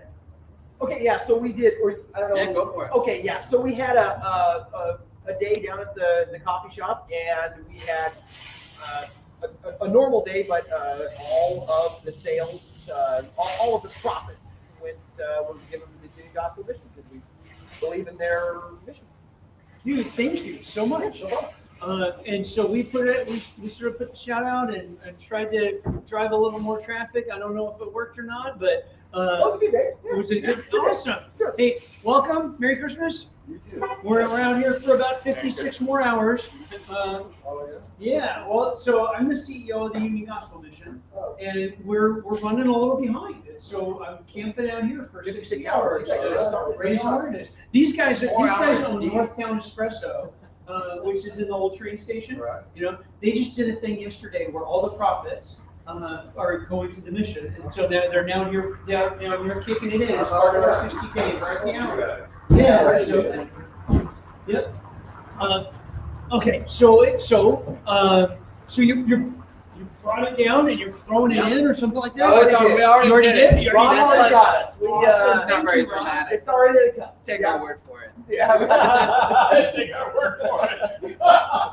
Oh, Maybe Well, Jesse these can- guys maybe he very can take it out and generously put it back. gave. Okay. So why did you choose to do this? You know. So he answered the last question. Yeah. So yeah. So Well- why'd you guys choose to do this? So part of our mission at Northtown is to build community through coffee, art, and collaboration. And a part of that is collaborating with businesses and organizations that build up the community of Yakima. And so you guys are doing incredible work and have done incredible work for how Since many years? 1936. Since So 1936. 97 So years. 97 years, Or 97. established business I'm doing sorry, that's good. 87 years.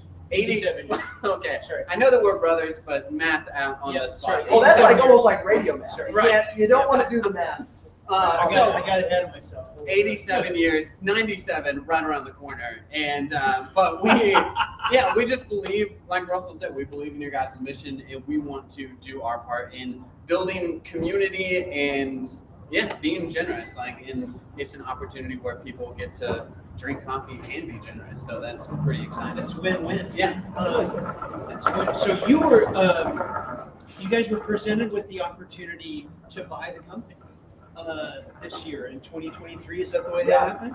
Yeah, we've been in ownership since Close to 1936, June 1st, 2023. we got a few years to actually. Okay. You We're guys, on our way. all right, and so you guys are you're the new owners at Northtown, and you decided to jump in on that, even though you already have a landscaping company because you're crazy. Yeah.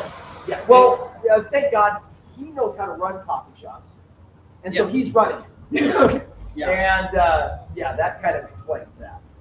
Russell's there for moral support, Russell's great there. ideas. Boom. Yeah. That's awesome. Yeah.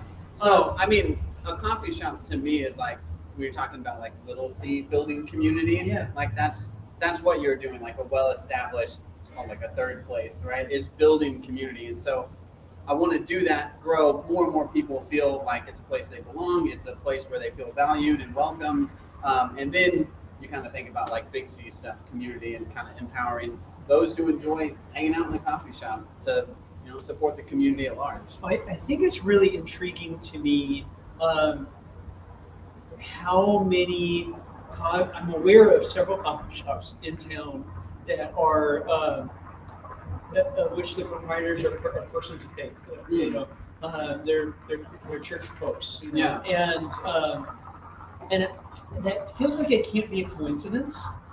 It's like there's something about people that are already participating in the family of God, in the community of faith, right? That understand and feel this incredible value of each other. Yeah. And they love being a part of businesses that that create that opportunity for others. I don't know.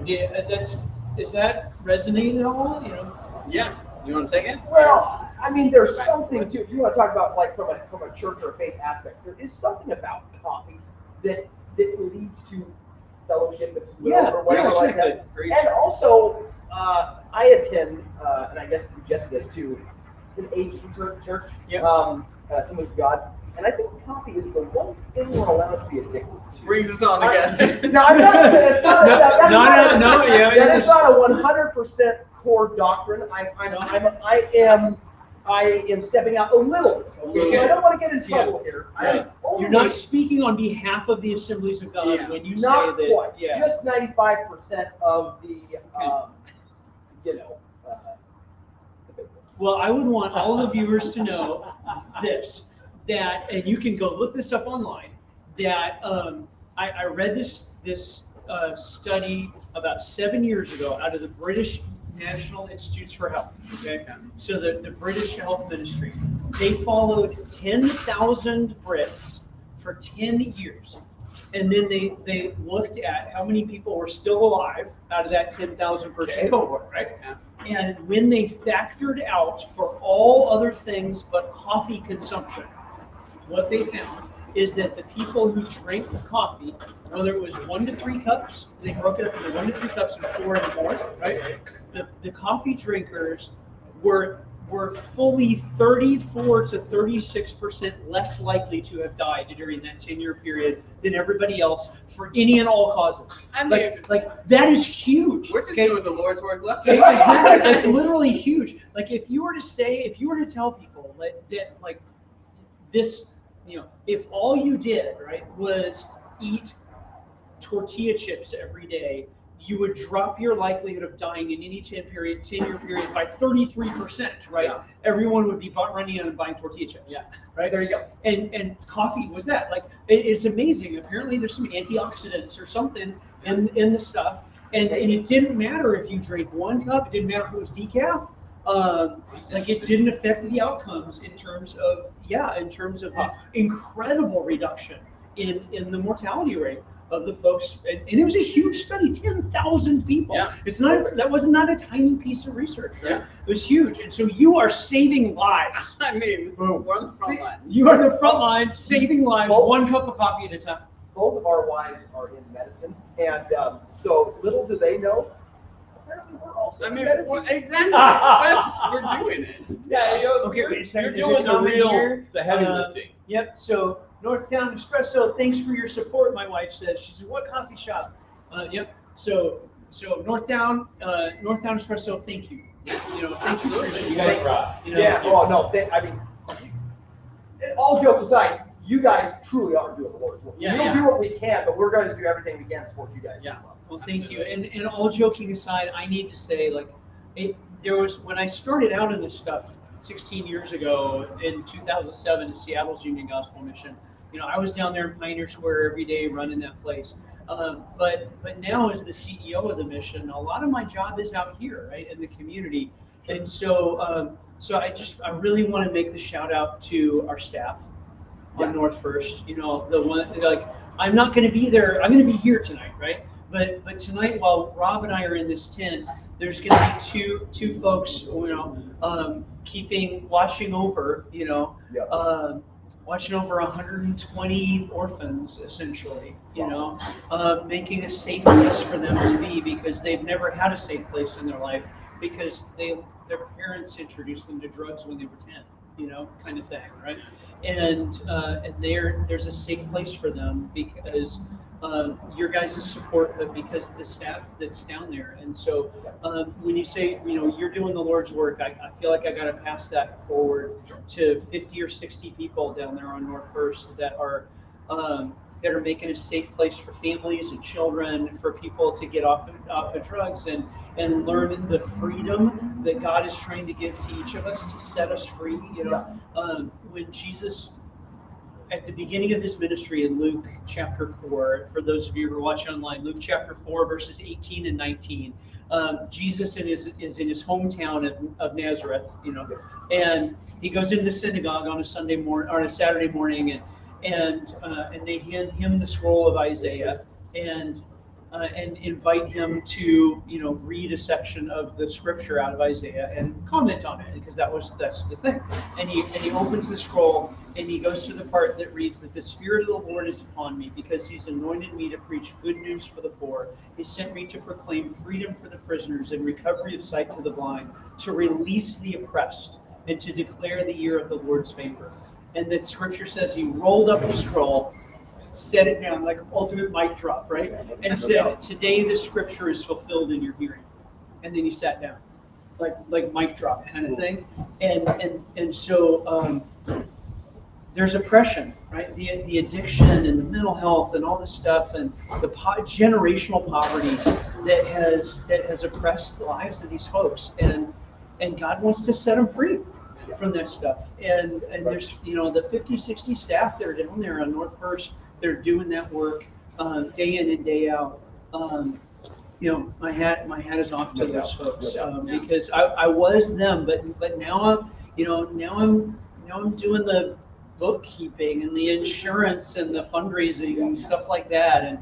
And so thank you, you know, for saying that. And it is true, but I just want to make sure I'm clear to pay it forward to those folks, you know. The frontliners, you know. Yeah. You know, so, but you guys are on the front lines of coffee, and now you know that you are saving lives too. So you can. Yeah, we all serve in our One own cup at a way. time. One cup at a time. Yeah. That's right. Absolutely. So we're going to be down here spending the night, and I just invited some youth group kids to come down and grab a tent and join us. So, you know, for what it's worth, you know, if either of you feel like, you know, grabbing your tent and coming down here and spending the night with us. Run while you can.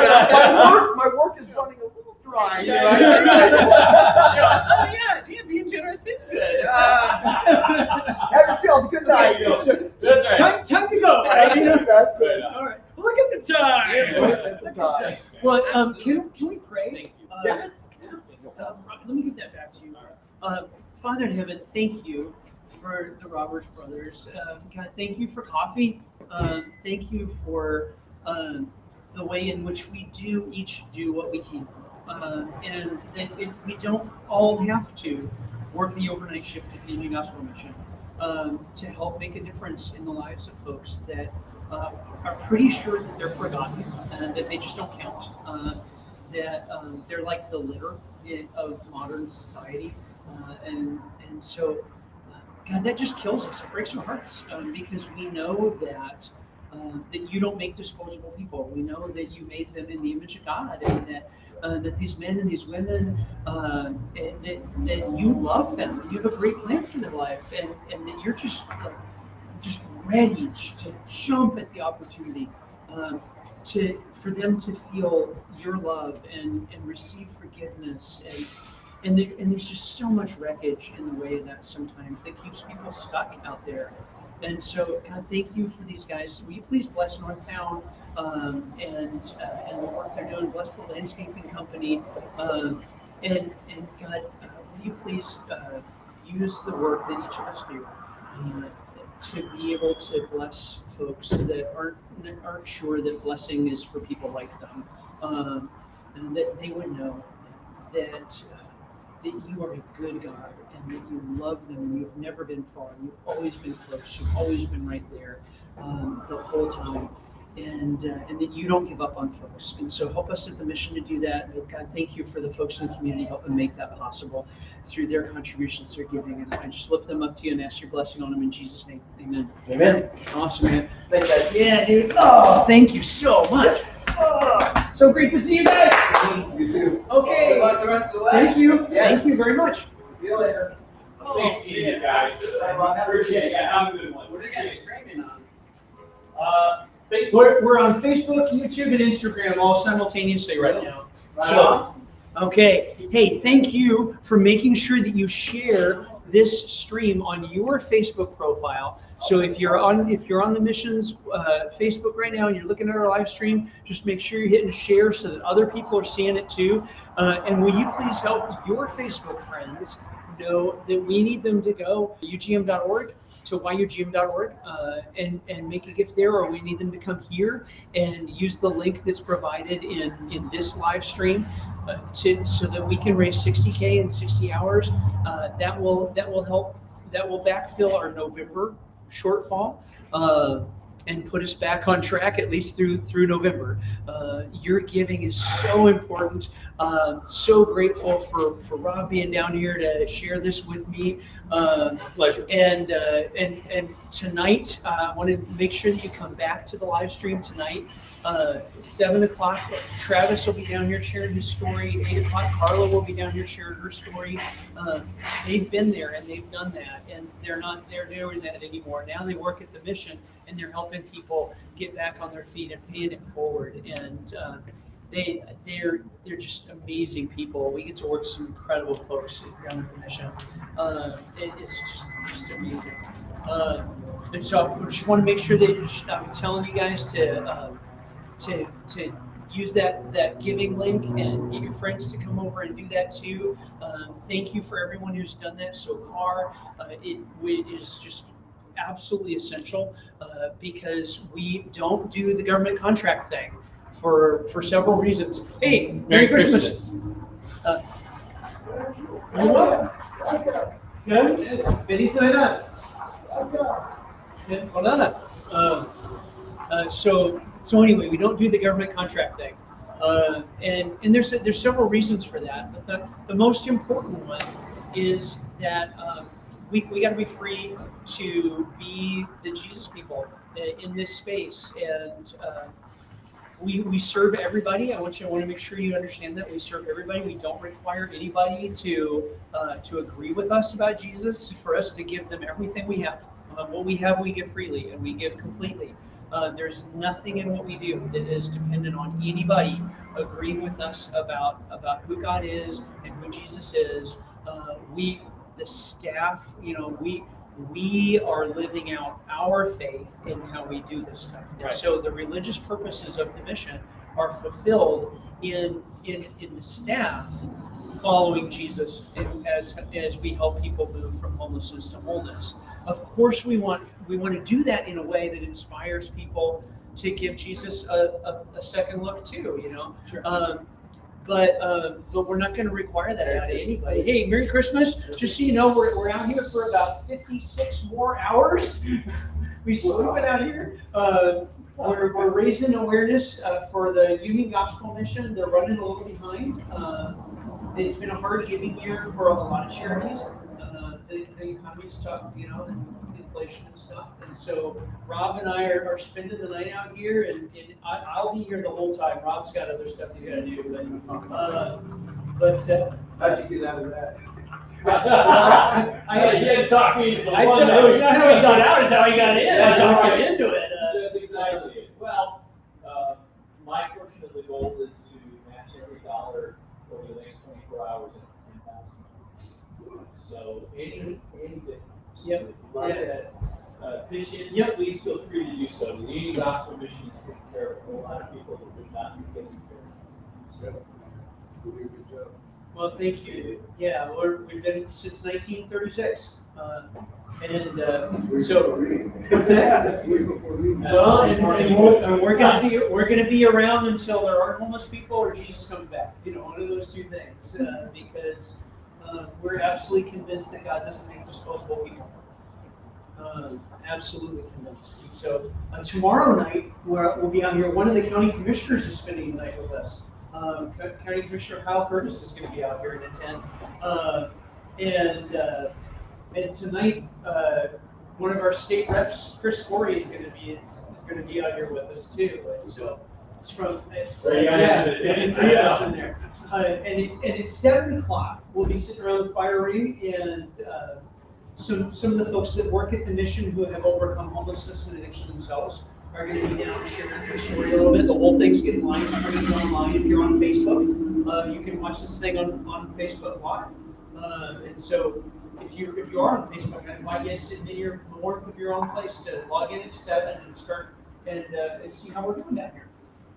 Yeah, I'm Mike Johnson. I'm the CEO of the mission, and Rob Vickers is an investment guy here in town. Just how he can be able to match your gift for the first $10,000.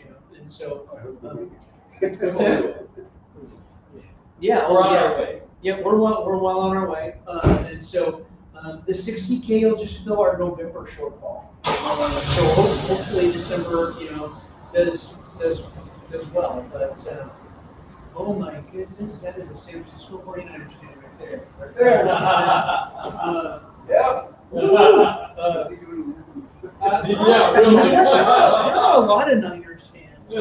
And some of it just is the fact that the Niners are an older team than the Seahawks. And so before the expansion happened and we got the Seahawks, if you were a West Coaster, you were either you had to pick team, and yours one was the Niners. And so some of the Niners fans are just because of that. But, anyway, hey, thank you. Merry Christmas. If you want to help us, we really appreciate it. We trust God to guide you on that, however He wants to. But yeah, we'll be here for the next couple of days. So yeah, nice to meet you. Merry Christmas. Several entreaties over my phone and people who. Right. Awesome. So I'm trying to keep up while keeping up. Yeah, it's not easy. good. Okay. We've got a whole lot of social media and mixed media going on right now. We do. We've got it. And so, hey, if you're watching us live, make sure that you're telling your friends to get in here and share this live stream so that we can get more people watching and more people giving. We're what time is it? About 1 o'clock something? 2:25. Oh man, we're 4.5 hours in. I know. We only got 55.5 hours left, and we've got a lot of ground to cover. So I feel like it's the Jerry Lewis telethon or something. Yeah. It's the Mike and Rob telethon. Well, so far so good. Yeah. I'm thinking that we're probably. I'd say we're probably about several $1,000s into our goal.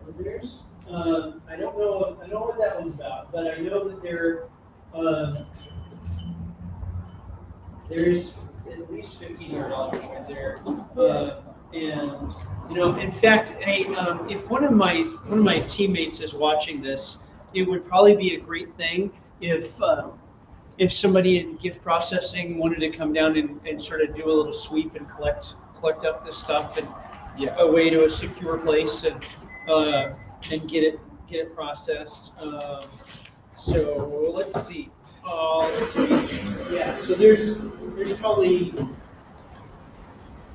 pushing $3,000 in the cup right now. Yeah. So, and I think we're about 13 through the link. Yep, through the link. So, Yeah. So we're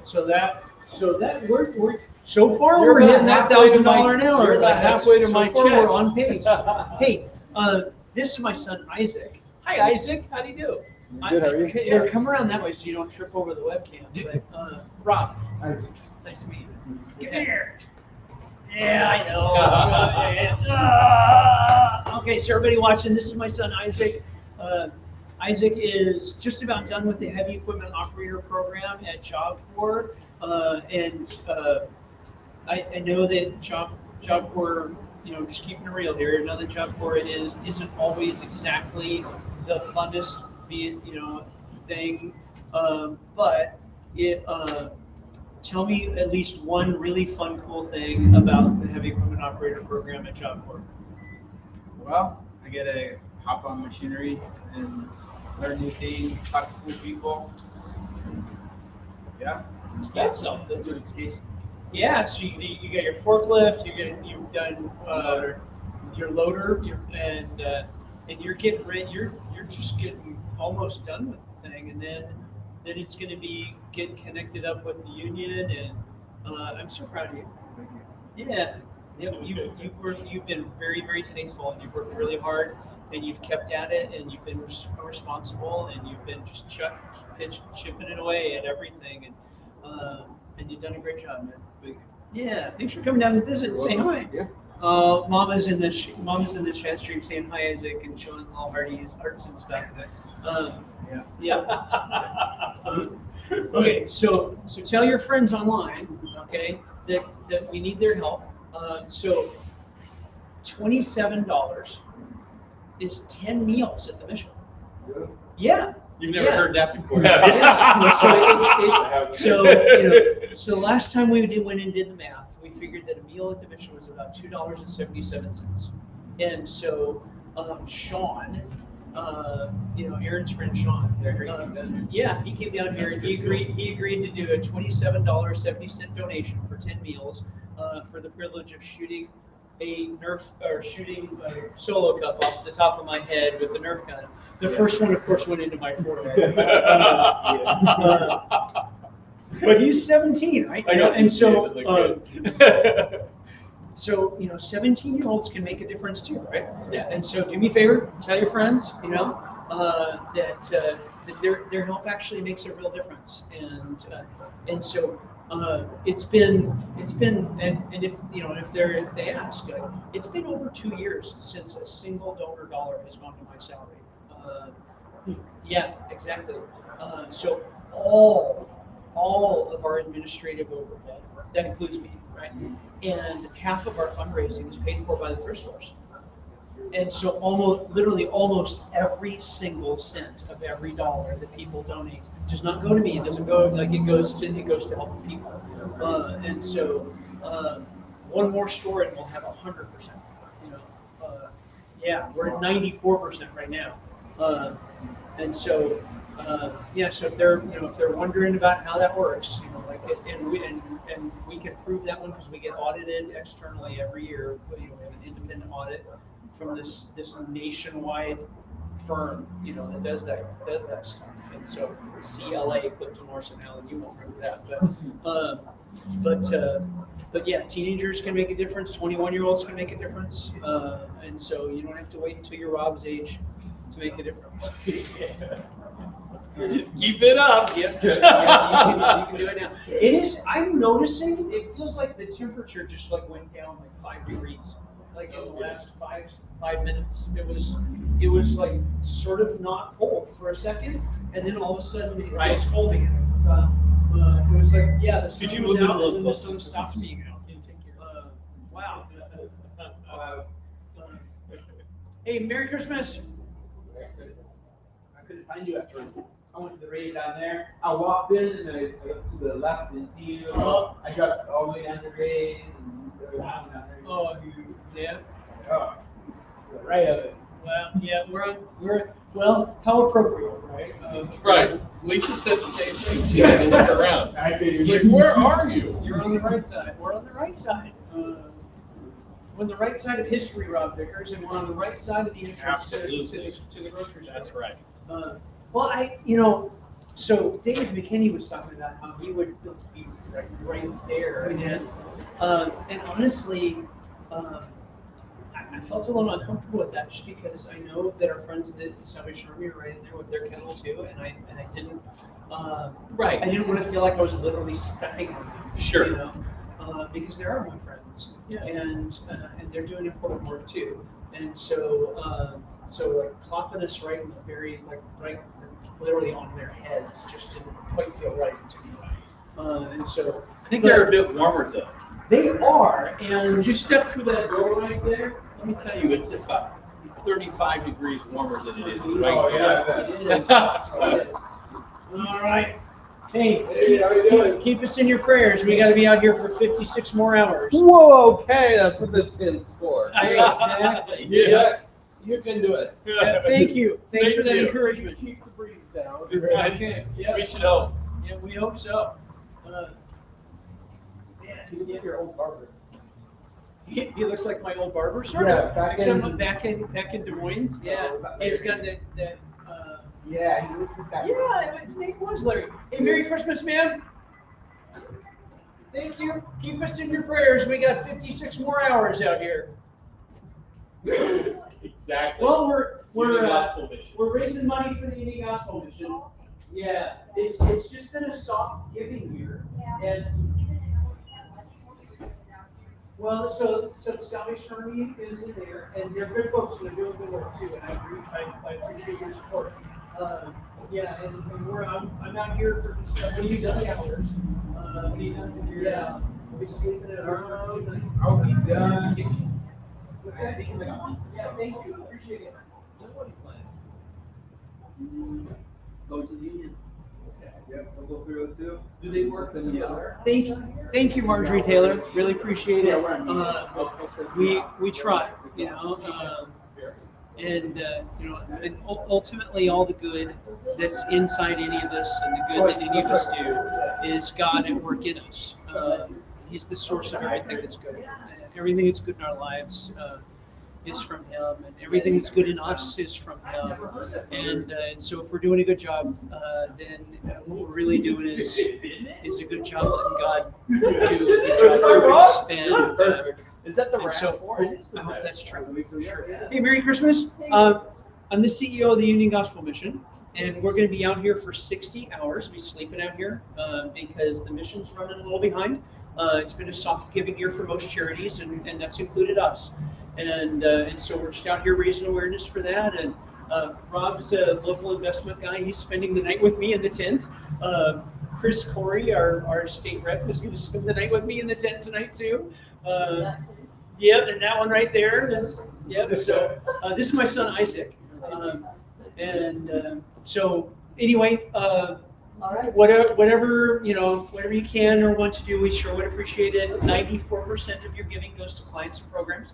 Our thrift stores are able to cover all of our administrative overhead, and about half our fundraising costs too.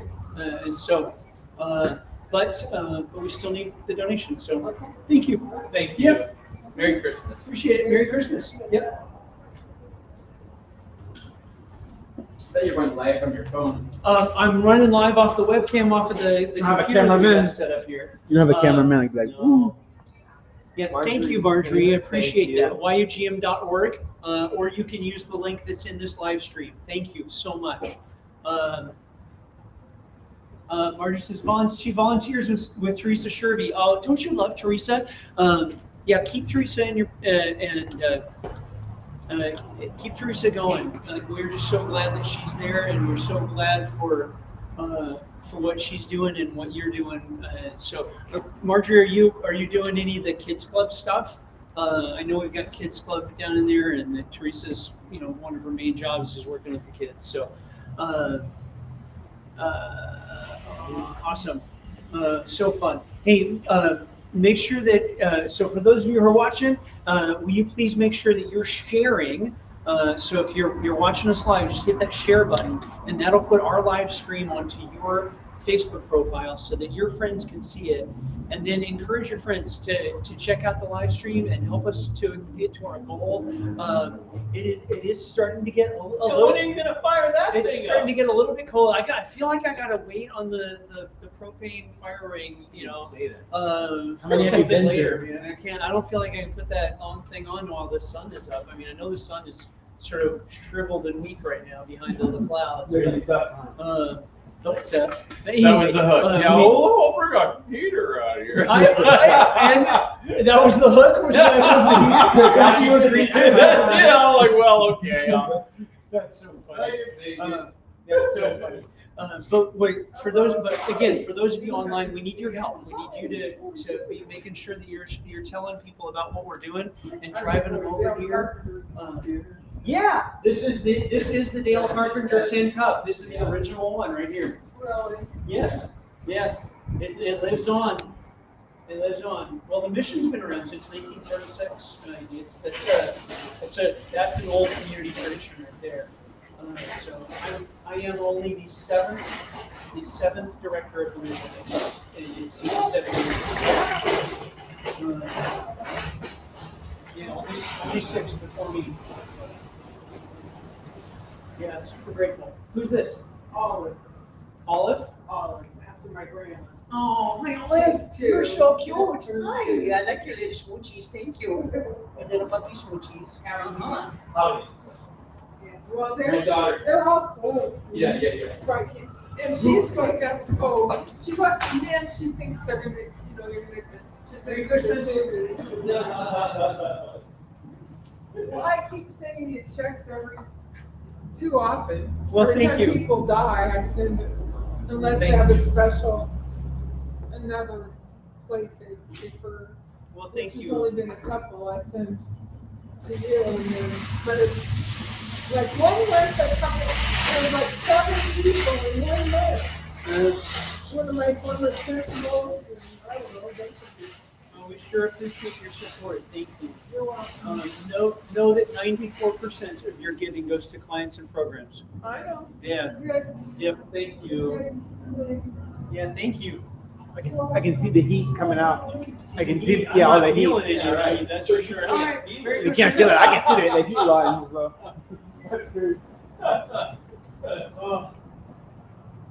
Have a Merry Christmas, sir. Yeah, keep us in your prayers that we survive through the night. It's going to be cold. We better survive through the night. Yeah, I know. Our wives are going to kill us if we die. That's right. It'd be crazy if you died. Well, let's put it this way. It would be nice to wake up in the morning and go, wow. That was I go okay. home. Well, let's put it this way. I'll look forward to waking up in the morning. Go, Oh, I get to go home. I'll get Yep. Yep. And then when you check out, I'll be like, I will be very grateful. And Thank you. Yes, I will. You'll say, Rob, go home, get some real rest, Exactly. and think about us and pray about us. Indeed. And I'll do that. Okay. All right, So you guys want to make house views, right? What's that? Where do you put it? I'm just kidding. We go So inside. for those of you watching online, my son Isaac just said, "Where do you go to the restroom?" To which I answer, "We're going to wait 60 hours." No, we're not. No, you don't even know. What? That's a bridge too far. Rob Ricker says he is not going to stay here if he has to wait 60 hours to go to the That bathroom. won't happen. Um, Too old for that. that is funny. That is funny. Okay, so yay. 10 jumping jacks will warm you up, Marjorie Taylor says. And Gary Modine, yep, 56 in Summit View. Okay, so, all right, 1, 2. Is it working? Not yet, but I'm sure it will in about 5 or 6 minutes. Okay. Yep. Yeah. Oh. Is that how the Rangers do it? I gotta work off all the carbs. I gotta work off all the carbs I've been eating, you know? Woo. Yeah, now it's starting to work. I'm getting warm. You're feeling it. Yep, I'm feeling it. It's good, especially in the toes. Yeah. It's feeling really good in the toes. You kind of look like Jane Fonda there. Do I look like Jane Fonda? Well, you know, she's been well preserved. I mean, she's Yes. like, I don't know how old she is, but she's looking good for her age. So, you know, I'll take that. I'm not offended by that. Yeah. So how are you guys running off the Wi-Fi? Really just set up? Well, we've got our own little Verizon hotspot right there. Yeah. So, Merry Christmas. Yep. Welcome. Merry Christmas. Yay, Merry Christmas. We're out here for 60 hours. He's sleeping out here and everything for 60 whole hours, trying to raise $60,000 for beauty lunch for here in town. So I'm the CEO of the mission. Yep, that's legit. I'm going to be sleeping in there today. It's not decorations. It's the real thing. Yeah, that's me. So, Yeah, yep. maybe 7:30. Oh, yeah. Yeah, all right. Well, so quite a few, yeah. That's cool. You must be interesting family. Yeah. That's right. That's good. Are you the oldest? Out of the boys, yes. Oh, yeah, 3 older sisters. Man. Great dad. Great dad. Oh, thank you. You're welcome. I tried. That's all we can ever do. You guys don't come with a manual. It doesn't say what you're supposed to do and how you're supposed to do it. And I have to tell you, we read a number of books, and I didn't get anything from it. You just being a dad is being a dad. It's just being there, being present. I can't believe it. We've been running. Yeah. In 6 minutes, we will have been running the live stream for 4 hours straight. Although that's just this thing. That's just this platform, right? So Yeah. it's actually been longer than that. Yeah, it is. It is actually really coming down on the temperature. Yep. Is that? Do you have other clothes or other layers or anything? No, but for that tent in that Spartan bag, I've got 2 more blankets coming, so I think I'll be fine. Okay. All right, and if not, I will just climb right inside Ray's thrift place. Hey, got somebody over here in the produce Let's aisle. make some room. Merry Christmas. Merry Christmas. I should go get Chloe or something. What's that? Did Chloe see this stream? I don't know if Chloe's seeing it or not. Well, make sure you text Chloe and Sam and tell them to check it out. Okay, so Marjorie, yes, I do have gloves in my backpack. I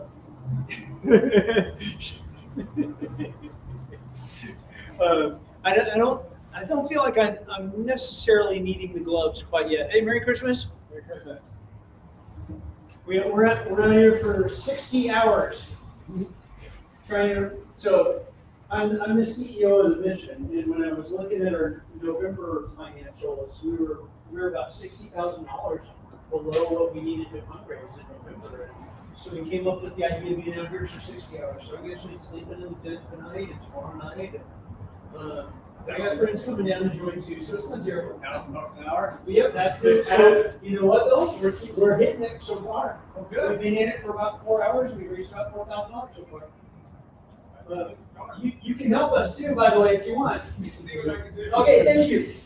It's not money. $1,000 an hour. That's crazy. Yeah, I know it is, but and again, all that's going to do is fix November. You know, yeah. Well, dude, not to sound political or whatever, but you know, like it is. What is clear, right? You know, is that I sweater. Thank you. Christmas minions. I'm in the spirit. I'm excited. I love it. I have a Christmas sweater in my backpack in the tent. I'm probably gonna put on You should tomorrow. wear it, yeah. Yep. You know, like it's not true, right? That the government can just flip some switches and make the economy do X, Y, or Z, and that frankly, probably at least half of what the government attempts to do to the economy doesn't do what they think it's going to do. No, it has. You know, It's the law of unintended consequences. yeah, exactly. But it is true, though, that government policies, like with homelessness, can affect the thing, right? Like it can make it easier or make it harder. It can make it better or make it worse. ultimately the economy is us and what we do. Sure. And therefore, fundamentally, it's not inside the direct control, right, of policy. The policy can make it better or make it worse, and that's true with homelessness too. Ultimately, homelessness is a human problem, it's humans who are hurting and broken and need healing, and and and but government can help, right, or it can make it harder, and when we say to people out on the street, you and I were talking earlier, and I said, you're familiar with the phrase of a child acting out for attention. Hey Isaac, thanks for coming down and saying hi, buddy. Nice meeting you, Isaac. Merry Merry Christmas. Christmas. Merry Christmas. Like these kids can't even act out for attention. Like we're determined to ignore them. They can't even break the law and get attention. And so, if growing up they were the kids that could be abused or neglected, and no one came to their rescue. And now as adults, they can commit crimes and nobody comes out and stops them either. Then it really does put in somebody's head the idea of maybe I really don't matter.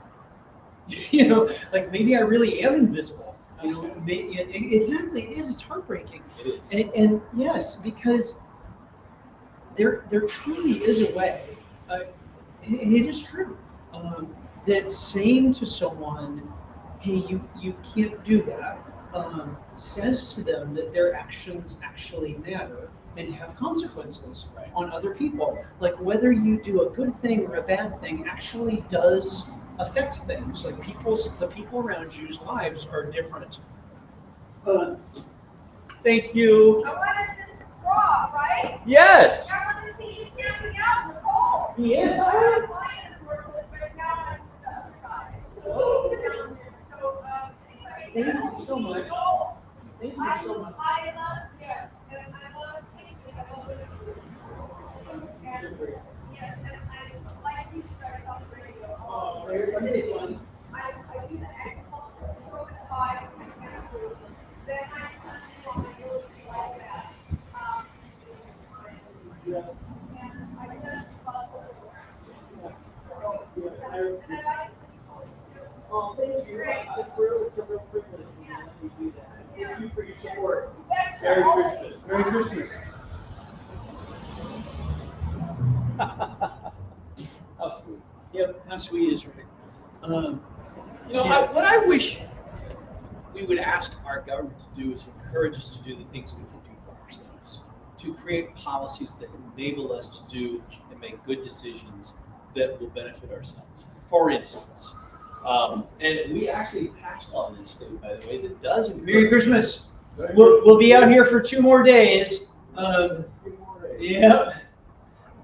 We passed legislation that does encourage good behavior, like Washington State's long-term care act that said, look, if you buy long-term care insurance and you run out of that insurance, whatever that benefit is, you can use that as a credit against to spend out of your estate in order to qualify for that benefit. Yeah. That's good policy. It says, hey, let's encourage somebody to make good financial decisions or other, and if they do that, we're going to reward them.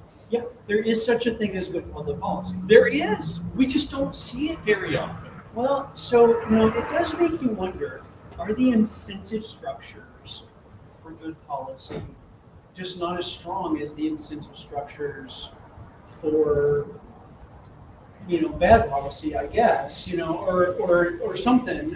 That long-term care partnership program changed how long-term care in the state was being sold and presented. And I know because I was part of that process. And when I realized that if you're buying long-term care and you buy a tax-qualified, meeting the federal regulations type of policy, that it was Washington State Partnership qualified, why wouldn't you present that to somebody? Why wouldn't you say, these both cost the same, why not get the one that is going to on the outside chance that you run through those benefits, not leave you high and dry Right. while you're spending down your estate to $2,000 so you can qualify, therefore be indigent for Medicaid.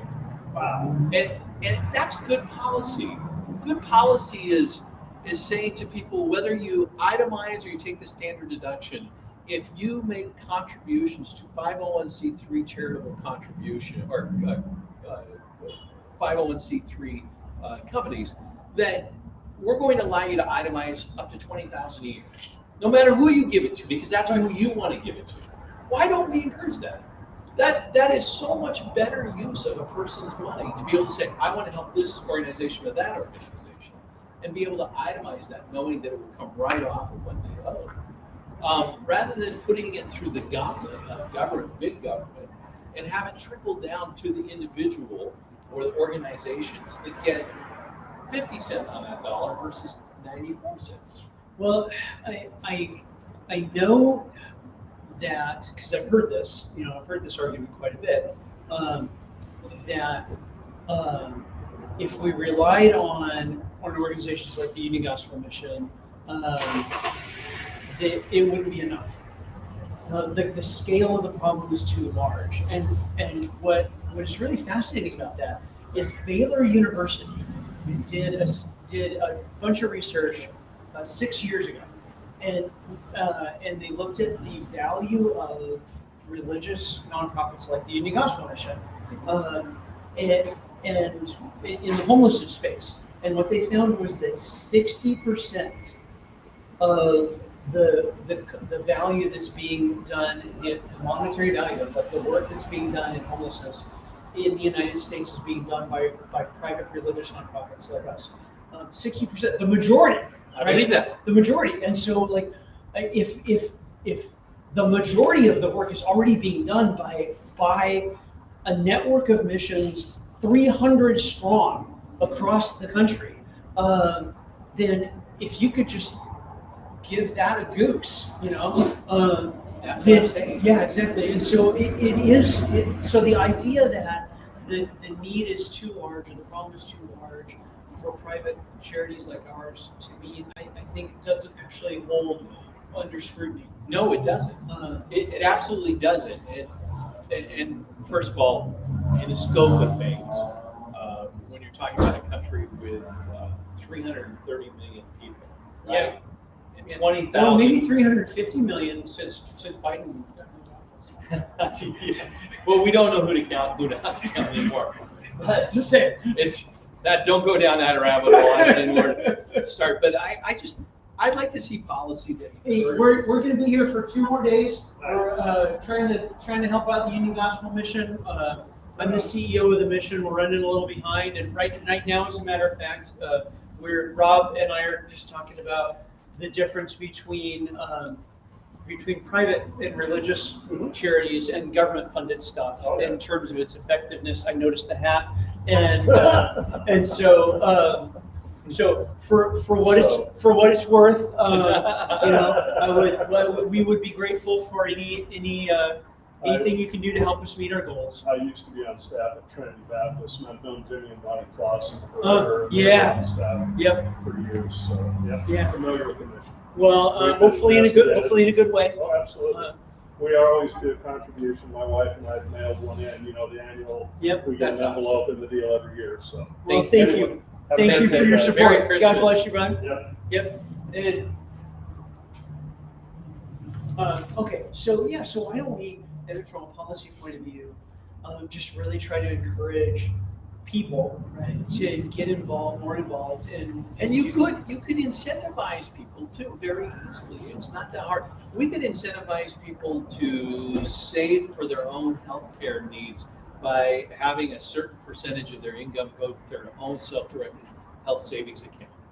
You could encourage more self-reliance if you allow people on top of a 401k to be able to make an IRA contribution. There's so many things that government could do from a policy standpoint. That's where they can affect change. It's not going to be, in my opinion, it's not going to be in the efficient redistribution of wealth. But when it comes to policy, they can and should encourage good behavior. Well, hey, Merry Christmas. Merry Christmas. You know, I think that, I mean, A, of course I agree with you. But B, I think that one of the ways that you could think about, I'm gonna use really broad brush here, right? So understand, I'm using a really broad brush here, and I know I'm using a really broad brush, right? But generally speaking, you could sort of, if you could look at the American political aisle, right? And the right side of the aisle are folks that, it's just my theory, you know, for what it's worth, but are folks that start the conversation from an individual point of view. And you know, they ask questions like, how can we help the individual be the best and the fullest? And if when something's gone wrong, they want to know how is the individual responsible for that, and how is the individual going to be responsible for turning it around or whatever. And then the left side of that aisle, you consider folks that start the conversation from the group point of view. You know? And so they want to know, how are we being a good group? You know, how are we being a just group? And when something goes wrong, hey, Merry Christmas. Merry Christmas. How are you? Good, good. We'll be out here for 2 more days, spending the night and everything. So I don't know. Ask me tomorrow how I'm doing. It'll probably be pretty good. How is the group going about being a good group? Right? Are we being just and fair and equitable as a group? And when something goes wrong, they want to know, how has the group failed, and what's the group going to do different? And so they're not. Neither group is entirely right, and neither side, right, is entirely right or wrong, because they're both true. Right? We are individuals, and we are in groups, we're in families and other things. Where I end up getting off the train a little bit is Merry Christmas. Hey, Merry Christmas. Is that the group side of the conversation?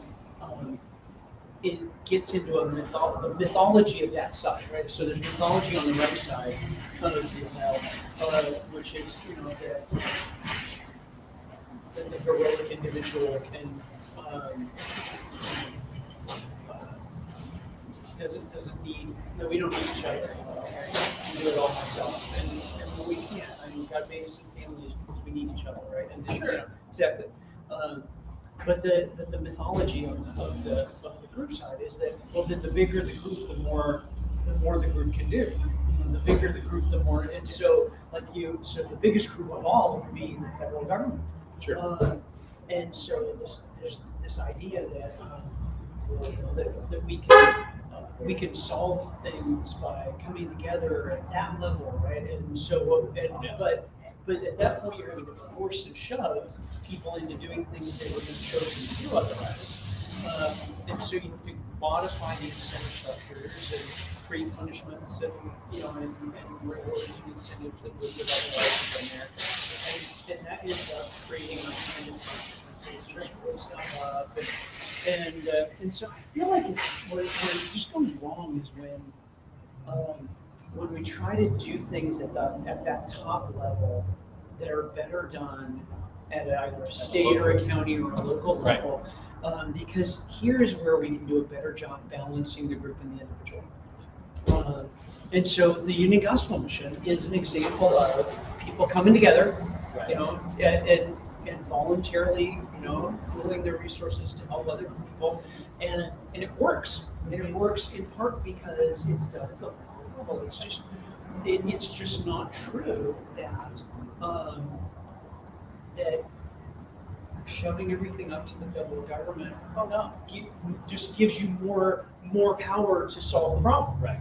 In a lot of cases, what it does is it creates too much distance between the problem and the folks trying to solve it. And I agree with that. And I don't necessarily that's the think main that. thing. I feel like I'm a Republican most of the time because I'm a Federalist. I want local control. You know, and that's the thing that drives me more than almost any other thing onto the right side of American politics.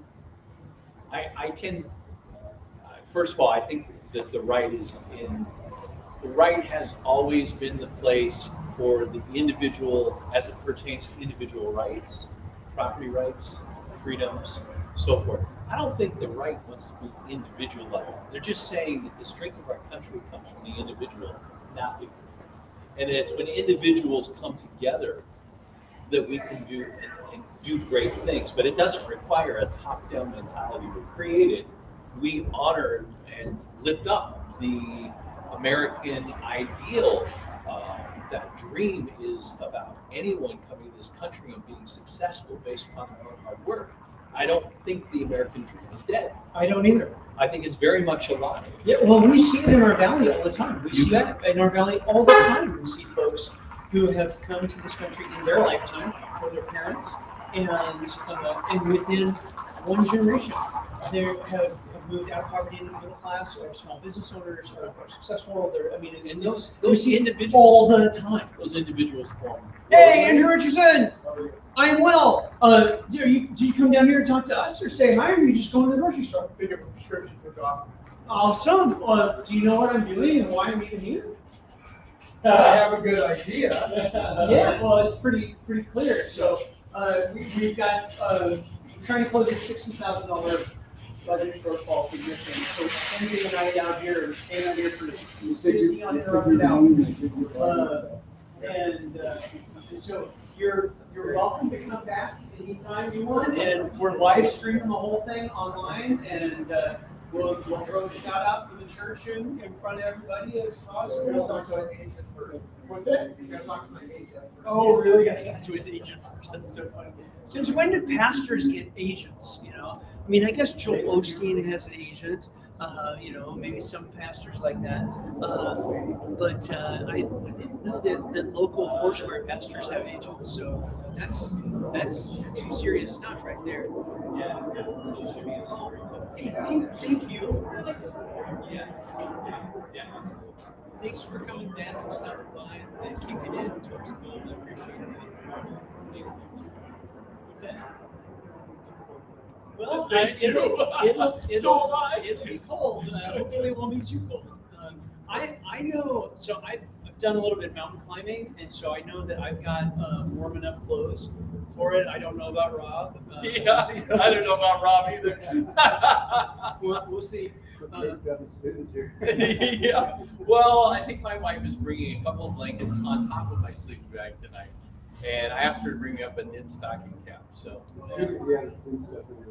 Yes. Yeah, I actually do, but I don't know if it's enough. Anyway, thank you so much. Well, Yeah, you guys thank have you. Merry Christmas. Thank you. Merry Christmas to you. too. We appreciate your help. Yeah. So what's going to happen at 7 o'clock? You said? So at 7 o'clock, I've got a couple things happen. 7 o'clock, Travis is going to show up, and we'll pull out the fire ring if we haven't done it yet by then, and Travis is going to share his story. Travis used to be on North First and a drug addict, and now God's using him to change other people's lives at the mission. He's one of our managers and one of our leaders, and he's a really neat young man. And I call him young only because I'm 54, and he's not, as young as he used to be exactly. And then at 8 o'clock, Carla's going to come down and share her story, and it's really powerful stuff. And so we'll get to hear more about what takes people to the street, what keeps people stuck out in the street, but then what helps them get off the street. So you're invited to come back down and pull up a camp chair and listen in person or watch online. I'll probably watch online. Yeah. Okay. I get it. Just on ice. Okay. Well, we're going to keep our entire selves on ice. So no, hopefully not. Rob's like, don't quit making cold jokes. We'll just go to the mission's Facebook feed, the Yakima Gas Mission's Facebook feed. You'll be able to watch the whole thing live. Okay. My brother-in-law is one of the ones on the streets. So it's been a hard time. He's Yeah. 50-something now. Still out there. Well, it's once you get out there and you get stuck out there, it gets really hard to get unstuck. Yeah. Yeah. He's been through rehab so many times. He went to Spokane rehab, and Yeah. Addiction's terrible, man. Addiction is just terrible. he's a meth addict, so Yeah. it's hard. Yeah. It's tragic. Yeah, I'm sorry. So, anyway, well, maybe tell my mother-in-law if she can get it to watch it. Yeah, that'd be fun. That'd be great. See what's going on. So. Okay. Okay, Merry Christmas. Cool. Merry Christmas to you, sir. Oh, Oh, no, I was just going to tell you, there are a lot of individuals on the right who belong to Rotarian clubs. Yeah. They belong to churches. Yeah. I mean, I think that there is, I don't think all the answers certainly reside on Okay, have fun. thank you. It's gonna go well. Thank you. Have a good night. I believe in the strength of the individual. I always have. And coalesce around that strength. Well, I'm hoping. I mean, look, Dale Carpenter did this by himself Yeah. for 3 nights in a row. Yep. And if anyone knew Dale Carpenter, they knew that wasn't the only thing he did.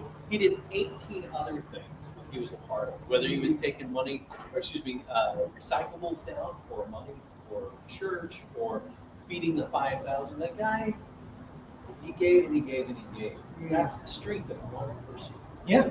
And here we are continuing the tradition in a very important way by helping to raise awareness and money and funds for the Indian Gospel Mission.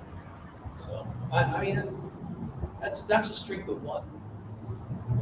Well, so King George was one person too.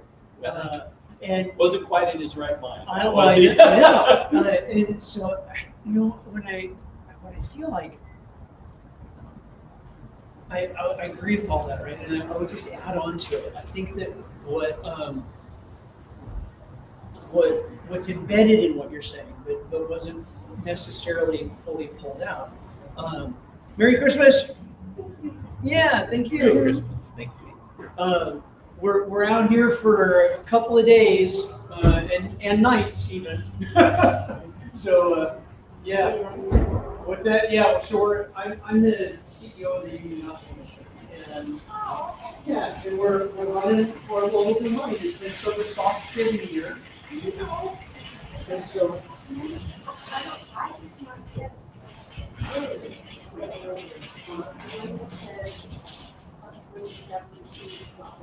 Yeah. Yes, we did. Okay. Well, then I'm not. Yeah, Thanksgiving. Yeah, I'm not sure what happened because I know we did. Okay. Well, here. Okay, let me. If you want, I'll look up our. I get this here. I can get it. Oh, thank you. Okay. Thank you. Super grateful for it. We are entirely dependent on those reasons. So we're not government funded. Oh man, you are so thank you. Yeah.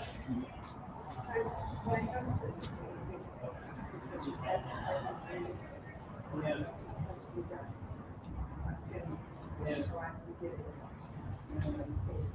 Is it safe in here? Yes, it is. Okay. Yeah, it is. Yeah, we're watching over it, and then my staff's going to come pick it up pretty soon. Well, that's what I And usually do swoop it the away. other one, so good. Yeah, thank you. So grateful. Where does it say who you are? Right there. Oh, there you are. Yep. But that really doesn't say. Well, what we try is, You have to resolve. yeah, you sort of have to, don't you? Yeah. We need a big old banner that, well, we came up with this about 2 weeks ago.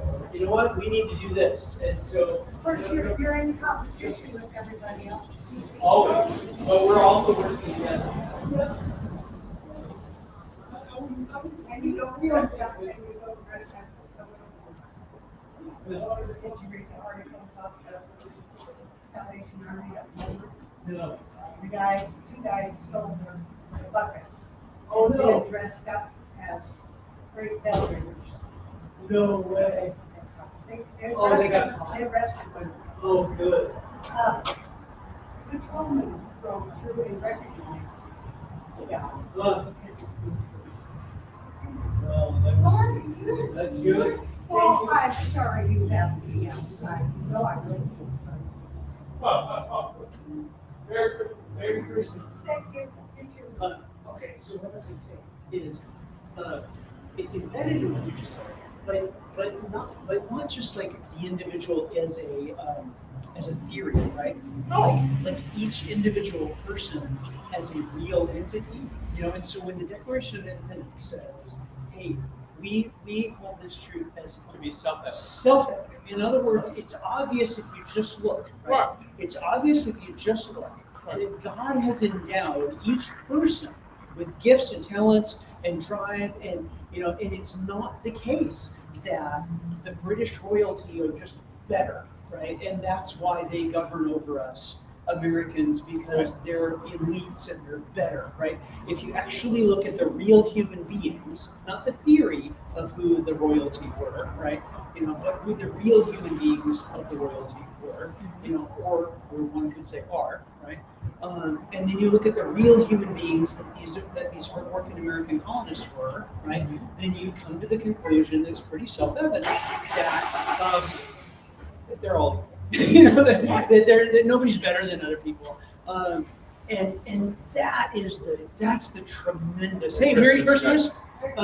Just FYI, we're out here with the Evening Gospel Mission for 3 days, spending the night and trying to fix our budget. Our November came in about 60K behind what we were. Yeah, so it's been a hard giving season for most charities.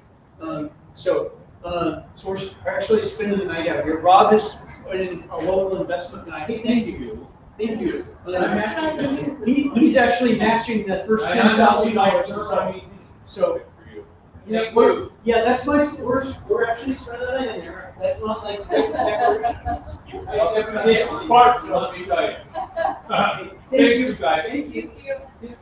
Hey, Merry Christmas. Just for what it's worth, we're out here for a couple of days with the Evening Gospel Mission trying to fix my budget. I'm the CEO of the mission, and it's just been a hard giving season all the way around for a lot of charities. It has for all of them. Yeah, and so we're maintaining you're looking for donation. We are. Unashamedly so. Thank you. Thank you very much. 94% of that goes to Thank clients you. and Merry programs. Christmas. Thank you. Merry Christmas.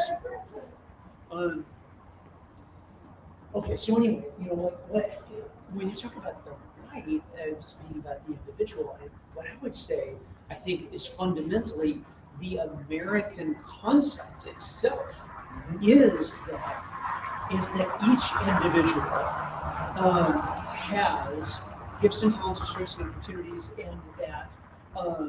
and that it's not possible for some elevated individual to try to arrange all of it by a divine right monarchy as if they know better than everybody. Right. And that if you actually, you know, let people make decisions and pursue their goals in life, liberty, and the pursuit of happiness, that the result of that generally will end up better. And my hope is that the internet, the decentralization, right, you know, of the internet is a metaphor that young Americans will be able to wrap their heads around. Sure. That it's you know, by letting the thing work in a decentralized way, that what ends up happening is you get the shared wisdom of 1 million people through 1 million interactions, instead of trying to the radical risk exposure of 12 people. You know, like, man, when you talk about single point of failure risk, right? Sure. You know, when you've got one person, the king, you know, making decisions about everything for everybody, that is the classic definition of a single point of failure risk. Right. Hey, Merry Christmas! Just for what it's worth, we're out here. I'm the CEO of the Evening Gospel Mission, and I'm out here for 2 or 3 days. It'll be 60 uninterrupted hours, spending the night and everything. It's been a soft giving season for charities around, and so we're running a little bit behind. So I'm staying out here, and we're trying to put it together. So for what's worth. Thank you. Merry Christmas. Merry Christmas.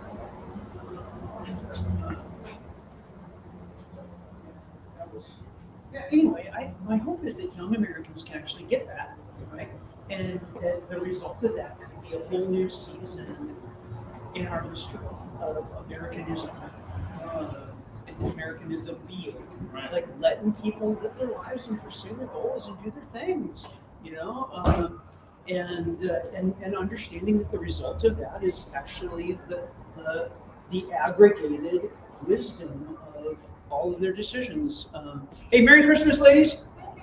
Merry Christmas.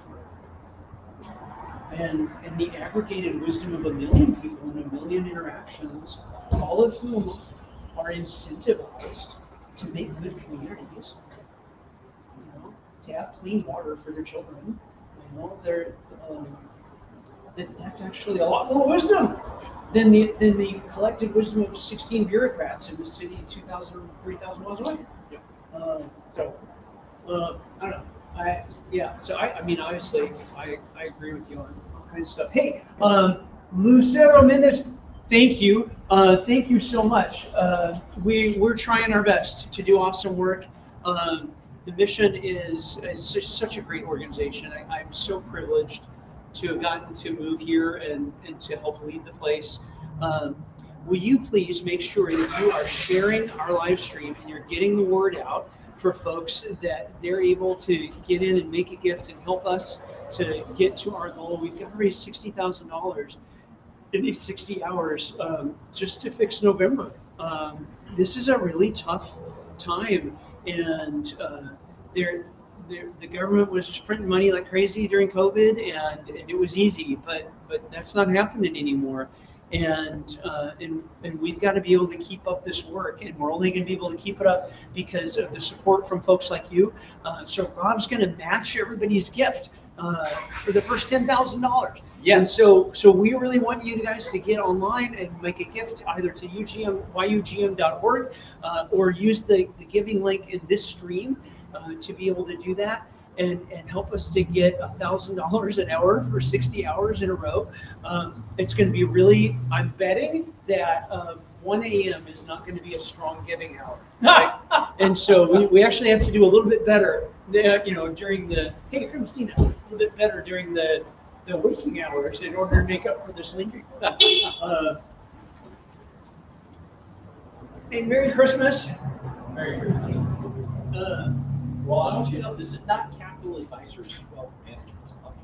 This is my money. Yeah, no, I do. Well, it's Lisa's money. Yeah. Yeah.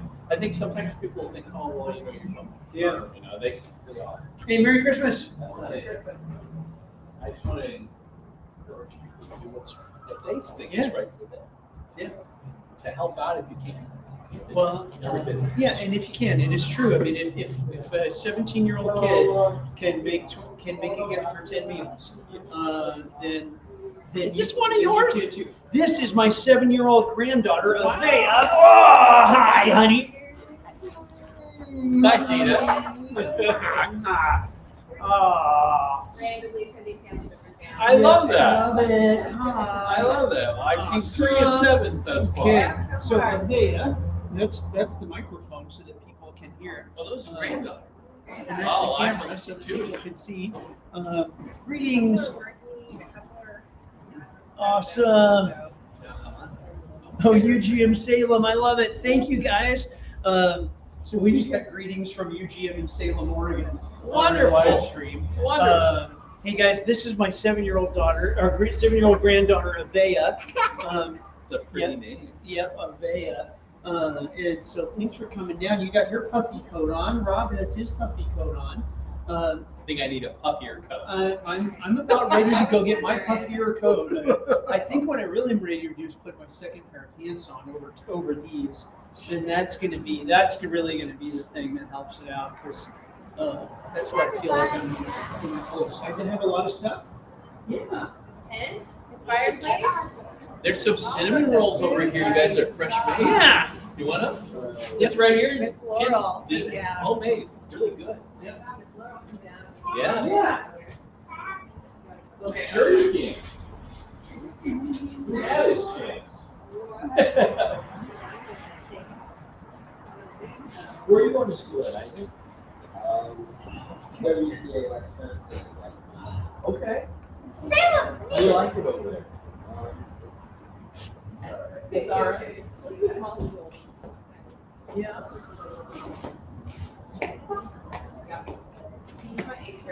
And between you guys and Salvation Army, I have nothing. Oh, dear. I Well, have thank enough you. to buy some Christmas cards. Oh.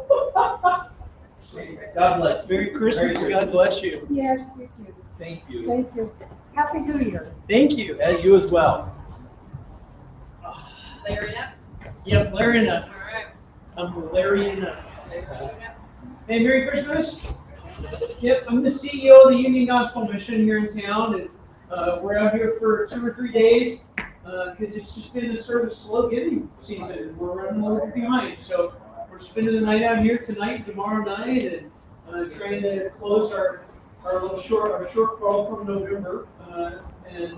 So, for what it's worth, yeah, however God directs you to participate in that, it's totally up to you. But thank you. Thanks for hearing me.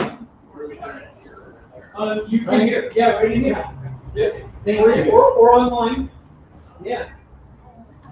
How are you managing those shorts in this weather? Oh, man, I am not wired like that. I gotta have for layers. Oh, thank you so much. Welcome. Yay. 60 hours, 60,000? Well, we didn't have 60,000. Well, oh man, you guys are so sweet. Thank you. I'm doing okay. Later in the weekend, I came down with some illness. Oh, really? I was like, oh, I hope you were okay. Yep, I'm fine. Although we did pass something around You did? the family a little bit, but I seem to have been okay. Fantastic. So, Well, oh man, the dinosaur head. You lost your dinosaur head. I gave the dinosaur head to one of the kids at church. Right? Good deal. Yeah, I gave it away to one of the youth kids. Yeah. Am I supposed to put this on or something? Yeah. Well, Merry Christmas. Thank you. Now, what is this streaming live? Yes, we are. We're streaming live here. So, Yeah. Raise awareness. okay. So, West Side. Yes, West Side. What a great church. Oh. What a great church. You guys hosted our staff Christmas party. Wonderful. It was a lot of fun. And you've been doing that. That was the 3rd year now. That was the whole. I'm the CEO of the Union Gospel Mission, and we're out here for 3 days, spending the night and everything, trying to let people know that that we need your support. So, Thank you. yep, thank you. Yeah, wow. Getting out my warm bed. Oh, look, I do. Yeah, we got our little mics going on and everything. Yes, well, we had, and this last week ago today, we had the big staff party. Yep. And there was this guy. There was this guy who came up and sang a Christmas song with a dinosaur suit on and a guitar. No way. I have no idea. That Those was- kind of dinosaur hands, you can't play the guitar. No, it's not possible. That's a short. He did actually. Well, Very, very good a job. lot of people don't know the myth of the Christmas dinosaur, right? You know. Barbara, do you know the myth of the No, I don't know. Yeah. So people. I've been told that that the Christmas dinosaur has at times struggled with the fact that his cousin Ness. Yes. Yes. Yeah. Nessie. Scotland? Yeah, it has gotten all the press. Yeah, all the press has gone to Ness. And so. Yeah, thank you for your support. But the Christmas dinosaur is cool too. Yeah. And Well, so. some things are necessary. Oh, Yeah. That's I good. got my good friend But I had to make it extra. in my wedding. His name's Randy cold, and Ness, it was gonna- which is necessary Yeah. for me and my wedding. Lived in my basement. But that doesn't have anything to do with the law. Yes. Monster. No. So okay. So for those of you who are watching, what we're talking. I love these Logi webcams. Those are just 4K. Yeah, they're great. Hey, Merry Christmas. Yep. Mike, this is my sister. Oh, nice. Nice to meet you. She's probably the best, Well, hottest cup of coffee she ever. I asked for extra hot, so. So I'll tell you what You ready to go? is a second pair of pants or some long johns or something, because you lose a lot of heat on your femur, your femoral artery. And so one of my climbing buddies had to turn around on this one Nepal climb because his hands were starting to get frostbite because his legs were because These are pants that I'm wearing gloves outside. oh yeah. It's not done that. You know what it is? It's coming from the bottom of my pants. Keep the moment coming. Yeah. But Danny and I share something. We're about 16 years apart. Is that we are healthy. For her to be out here like this. It's only because I love it. That's all of it. I love it. That's right. Because we will wear the warm clothes each. Yes, yeah, yeah. My ovation is a lot. I think I'm probably right in the middle of the. Oh, are you? You're older, how long? Extreme, but I feel 5 more minutes and I've got to get her. I got my coat on, so. No, I'm my friend about it. But I'm not, you know. Hey, we need you. Oh my goodness. We need you to get other people watching this stream and get them tuned in and helping us meet our financial goal. We are here at Ray's Thriftway or Ray's IGA here at 56th and Summit View with the family. We're going to be spending the night out here. Make sure you tune in at 7 o'clock tonight to hear Travis's story. 8 o'clock, Carla will be sitting out here with the propane fire ring, and by that point we'll have State Rep Chris Corey with us. He's going to be spending the night in the tent. And if you want to come down and spend the night in the tent with us here, you can. So you are invited. Not only to participate financially in our goal, but you're invited to come spend the night in your own tent with us if you want. Right here? Right here. Yes. Can I bring my guitar? You could. We'd love for you to bring your guitar. Fantastic. Yes. Anyway, keep you going. Keep you away. Thank you. Energy up. Yep. That makes Yep. try to people off the street. I have a full tent already. I have me and 2 other guys inside the tent. That would be super sweet if you spent the night, but. Yeah, I've got a full tent. We're gonna keep the 7-year-old inside of the house tonight. You know. So your lovely camera here, is that on the website? Yes. Yep. So we're on Eli put that together. We're on Eli. We're using an app called Restream that allows us to be on our Facebook, Instagram, and YouTube all at the same time. Okay, I've heard of that. Yes. Yeah. Yes. It was multiple formats. It aggregates all the comments and lets me see all the comments in one spot as well. Yeah, I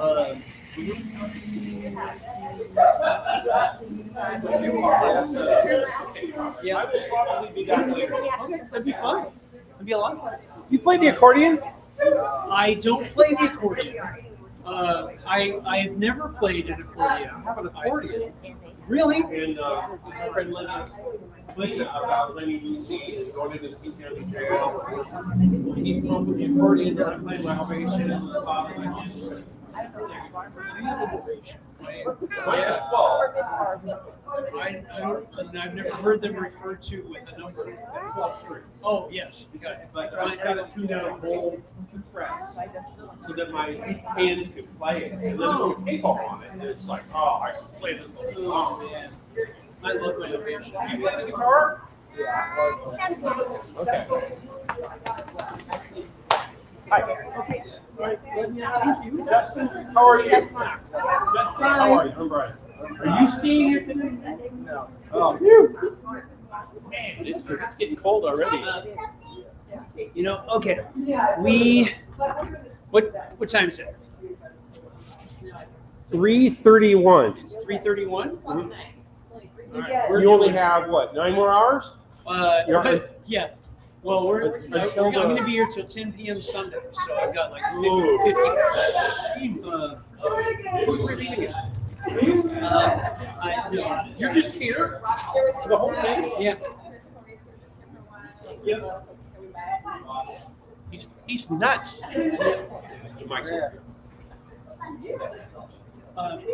These are my supplies. I don't have any other place to go eat food. I need, yeah.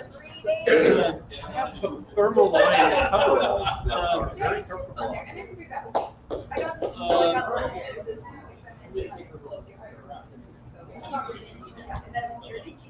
Alright, bye, Fox. Bye, Barbara. Love you. Love you. Bye-bye. Thank you so much. Thanks, sir. Thank you. Thank you. Thank Merry you. Christmas. Who you were. You know, I don't think it's such a bad idea for somebody. Yeah, I was just literally just texting on him right now, saying, hey, can we get some sweet pie? Total it, take it. Just, Yeah. or read the red. I'm not Ranger. So I'm pretty sure you could, fend off. I, as an airman, could pretty much report him to the police. You're so silly. And I'd be good at it too, efficient, with precision of language. You're silly. We're gonna go, I'm gonna take Henry over to Katie's house tomorrow. Because we're gonna do Oh, that Yeah. sounds like It fun. should be fun. God, if the feeling comes back, I might even stop by. No, I got the go drop on. Yeah, why not? Please, and check operations where there seems to be. Well, don't stay out here. Okay, You're yeah, gonna feel that. I just want to. Just come right back. Okay, all right. I love you. Okay, hopefully that helps. It was really nice to meet you. You too. It's awesome what you guys are doing. Love you. Bye. Bye. Love you. Nice to meet you. Nice to meet you as well.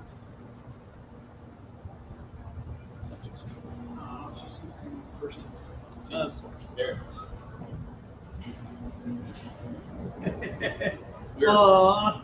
Okay, so, we should get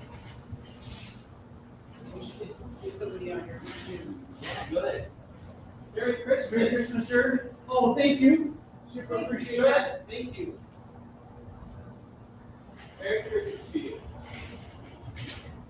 What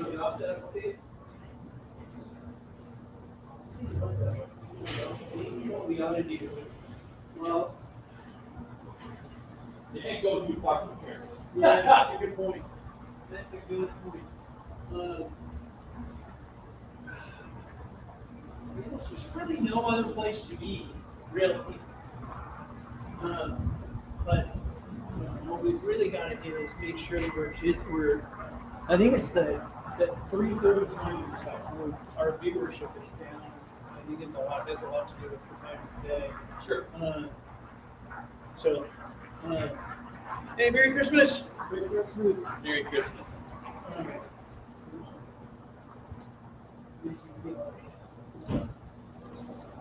Hey! There.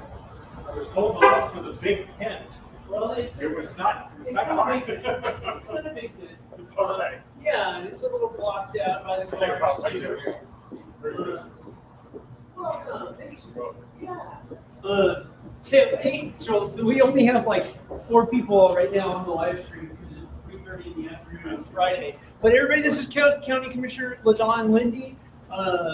And LaDon's LaDon's part of the county because the county has three districts for a lot of the mostly lower valley. Right. And so you being all the way up here is being out of your neck of the woods for a little bit. Were you already in the city for other reasons, or did you just come by just to visit us because you love us, or what? Well, that was part of it. I was in the city of Yakima since that's where my office is. At the county courthouse. Yeah. But, so it is a little out of the way to come out this way, but you're worth it. Oh, And your mission is worth it. So Oh, thank you. just wanted to Yes. give you up. Thank you so much. Yeah, you We bet. sure appreciate that. Thank you very Well, much. Being a Going to match that too. Yep. Oh, I am. really? Yes. Yep. Cool. Legit, for real. Hey, I'm Gary Modine. Yeah, thank you. So we appreciate you guys. Well, truly it is an honor and a blessing. You know, like we're at our best when we're helping others, right? We feel like we've experienced its purpose and we're connected to God and connected to others. And so we're not at our best when we're just living for ourselves.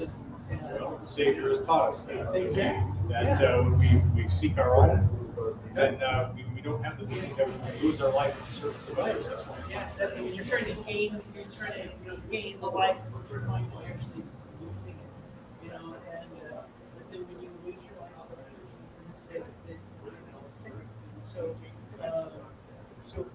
so thank you for being grateful for the mission, but I feel like I'm grateful for the mission too. It's saving me too. Well, as we go on to serve other people, of course, some of those rough spots we have in our own lives get kind of polished off. What? Gary, are you leaving? I'll be back with lots of Other that. hand warmers. I gotta pick up Sheila from work. Awesome. We'll be back. We'll see you when you get back. All right. Okay. Well, with that, You probably get on the road. I do, but just wanted to wish you well and thanks for Merry Christmas. Appreciate it. Okay. Fun. Merry So Christmas. Kyle Curtis will be out here tomorrow night. Okay, So I not tonight. I thought he was going to be tonight. He's actually tomorrow night. Okay. Yeah. Very good. So thank you for participating in getting him out here because that has been a part of him doing some work on the back end and helping to raise some money too. So Well, that's great. Yeah. He needs a better camper. I like this guy. I know from which he speaks. I'm not the camper either. Well, it's kind of a funny thing. I mean, up until 20 years ago, I was a dairy farmer. Yeah. And so I spent a good chunk of my life outdoors. Merry Christmas, kids. So yeah. You had your fair share. I just tried to avoid it at all costs. All right, you guys take care. Take care of the dog. You made the right decisions in your military service. There was this one winter, so second Ranger Battalion's at Fort Lewis in Washington, and Fort Lewis is huge. I mean, it is really expansive. It takes in a lot of ground, and every winter we would do this winter FTX. So feel free to use it. Hey, thank you so much. Thank you so much.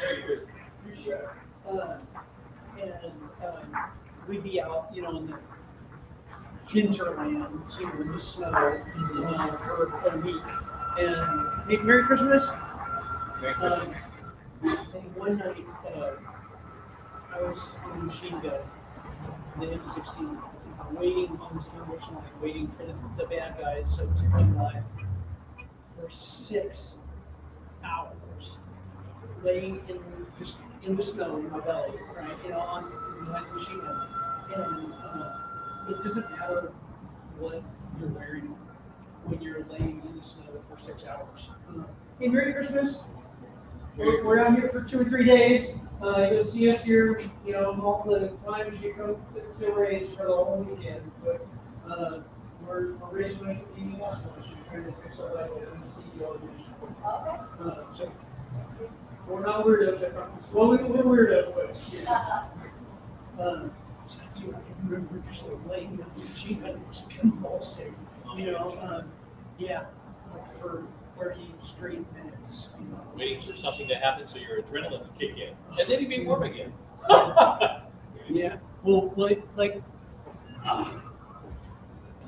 the shaking is your body trying to warm up, trying to muscularly warm up, and so much of at least the Ranger experience is just the capacity to suffer. Because that was our shtick, is we were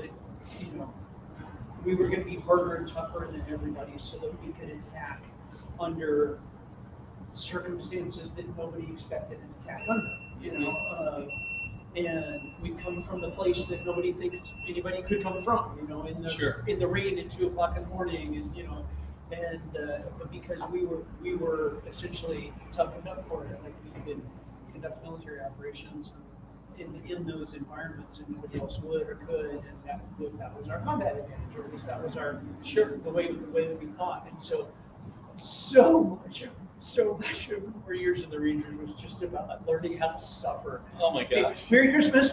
Merry Christmas. Yeah, thank you. I'm the CEO of the Union Gospel Mission, and we're out here. This is my friend Rob Vickers. We're out here for 60 hours, including spending the night and everything. Yeah, well, it's been sort of a soft giving season, and so we're out here just sort of raising awareness, and Rob has agreed to match everybody's gift for the first $10,000, and so. Well, I give you guys, and in fact, I've given almost $500 this year. Well, thank you so much. Thank you so much.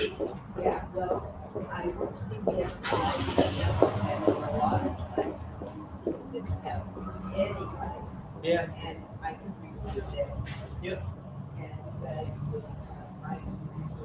that I may not have known. Right. So I was interested. Well, thank but you. I wanted Yep. helping out. So, Amen. Yep. Us I've too. already done my thing. Well, thank you. And I'm gonna have to hurt you if you, get frozen. Well, we won't get frozen, I promise. I've got nice warm stuff for my time climbing mountains, and we've got a third person that's going to come sit and hang with us. We're going to put Rob in the middle, so he'll be a warm little burrito between the two of us. Rob is not a camper; he's a stockbroker. So. I was gonna say, you should get somebody who maybe has a little more meat on.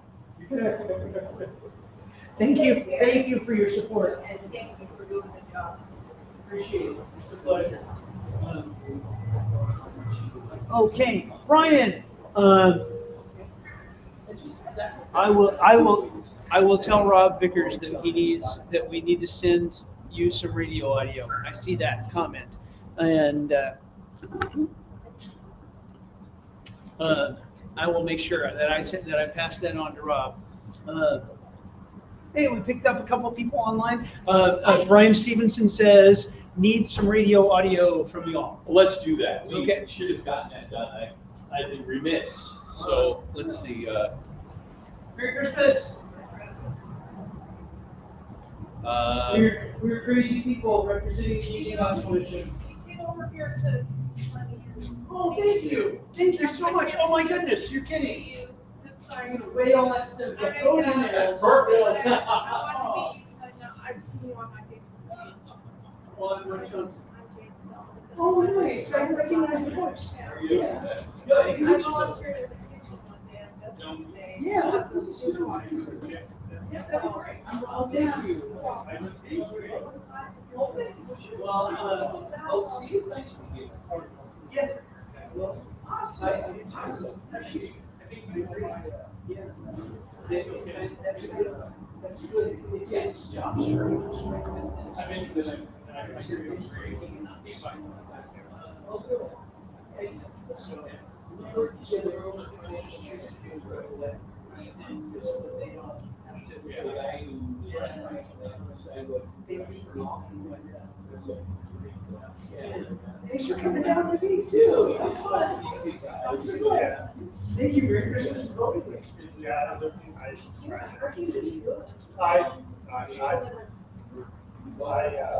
I delivered to the gospel. Yeah. It's easy. Okay. But, so I know the deal.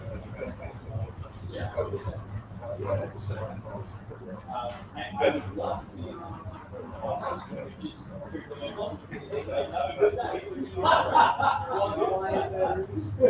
Oh, the tally, what's it there? Because quite honestly.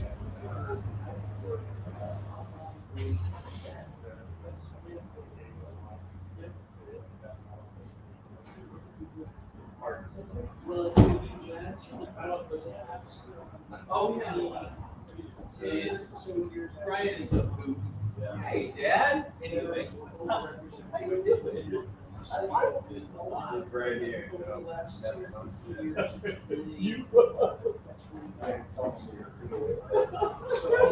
so that's one. And I ain't lying, was it?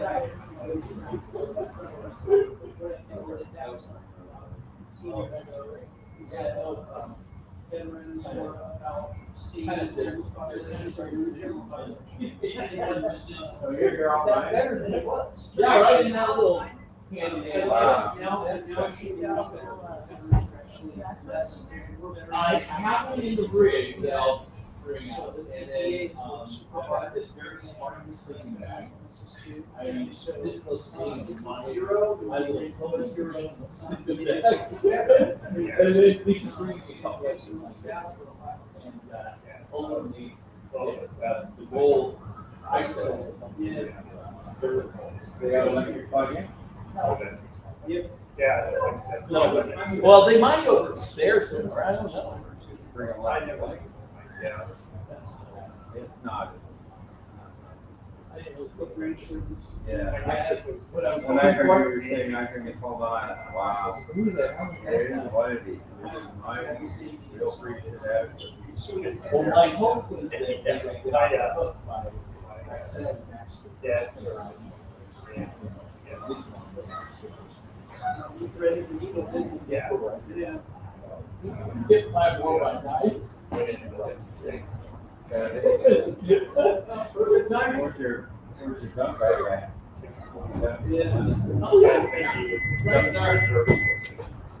Oh, you're a trusting soul. Well, they're coming to pick it up. We're the people picking it up. Yeah.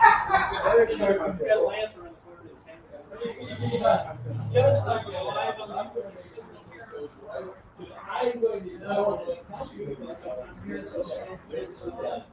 Yeah, it's almost 60 hours altogether. Thank you so much. Yeah, I appreciate it. Hey! If you feel like you Steve. Yeah, ask you if you can just pick that up. That kind of thing. Here, come on over here. Okay, thank you, Marjorie Taylor. We'll make sure that happens. We'll make sure that gets applied. Okay, so Steve, start over again. So Cornwall Quality Tools. Yes, sir. Yes, sir. I own the Cornwall Tools Yakima truck out there. Can't miss it.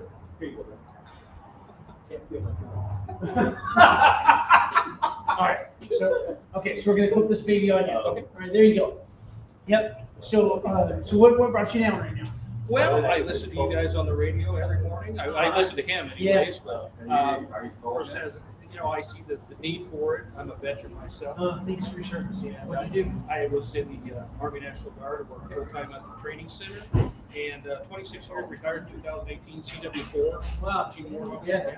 I know you were there. No, I definitely see it. We have a lot of people. Amazing. Well, because you're in the truck you're driving around. Yeah, so you're seeing the city. And I get asked a lot. It seems like it's gotten a lot worse. Is that really true? And I told them, yes, actually it is. Yeah. I work with an organization, I'm sure you're aware of, People for People. I do some help with them guys too, as far as getting tools for people that get out of prison in a situation, maybe not the case. But yeah, it's definitely something to see our city have such an issue. And I know it's around the country too. It's not just here. It seems it's true. It's the homelessness is a pretty nationwide thing. Street homelessness, unsheltered homelessness, is a lot worse on the West Coast than it is in other parts of the country. Because other parts of the country actually allow people to stay in shelter and not sleep outside. Because like, in the Midwest, Buffalo, New York, Buffalo, New York is nothing but 27 feet of snow a year. It's exactly, and so they really make sure that people are actually using shelter. And the West Coast is more or less not taking that approach. And so So yes, you're right, it is everywhere, but our community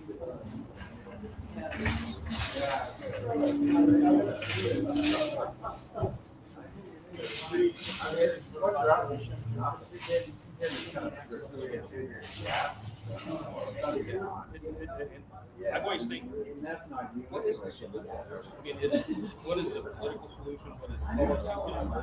What can you do other, to help prevent this? And I'm sure I think you talk to the city council. Absolutely. Yeah, I mean, the It's key, so hard. well, the key is to have the resources that people need, right? And the Union Gospel Mission and other organizations that people participate in. You've got to have you've got to have openings for folks. And then you've got to have a policy that says, hey, you can't live out in our streets. And as long as, you have to have both, and so. Yeah, that's important. Yeah, well, and so that's where it is helpful to know in most places in the country, it's the unsheltered homeless. It's not like us in Washington. And so, there are certainly things that we could be doing. I'm going to, just pull it out of there. Also costs money, and so, yeah, so it is heartbreaking to see people in suicide. And I drive by there on Wednesdays, like I said, and for 5 years, and there's some of the same people that have been walking that, in that area for about 5 years. We do us a favor and put something on. So, yeah, it's amazing they sustain that, Yeah. Can I give it to you? You can just email it or text us. I'll text my. Yeah. We'll let us know how close we get. Okay. All right. I'll let you know. I'm gonna bring this to my car and I'll bring you back the tin can. Oh, thank you, dear. We're easy to move over. And the folks that you see down the mission, they're really wounded. They're wounded on the inside. So a lot of them are carrying wounds around on the outside too. The human beings are really hard to kill. It's just, are pretty resilient. And I'm grateful for that because sometimes after years on the street, folks will finally get to a point where they come in and see their lives are good. And so I'm so glad that we're here with that God has made us such a that we survive. Yeah. Well, I'm gonna be. Oh, dude, really? Thank you. Yeah. Or Yakima Industrial Mission or Union Gospel Mission. Yeah. In fact, let me grab Alyssa because she's just came by to collect up stuff. Sounds good. And I want to let her take it with me.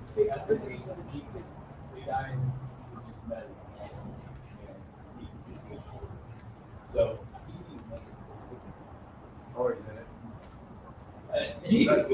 That's another reason we went there. I know. This is so great. So Rob's gonna match that, by the way. To the first 10. Whoa, I said 10. Up to 50,000. You got the wrong. Thank you so much. It's awesome. All right, I'm gonna run this over to Alyssa. Thank you for even though you see folks, as you're driving past the mission. Thank you. Thank you for not letting your heart get hurt. Amen to that. It's so easy. It's so easy to let your heart get hard and start getting mad at folks that are really broken. And I get it.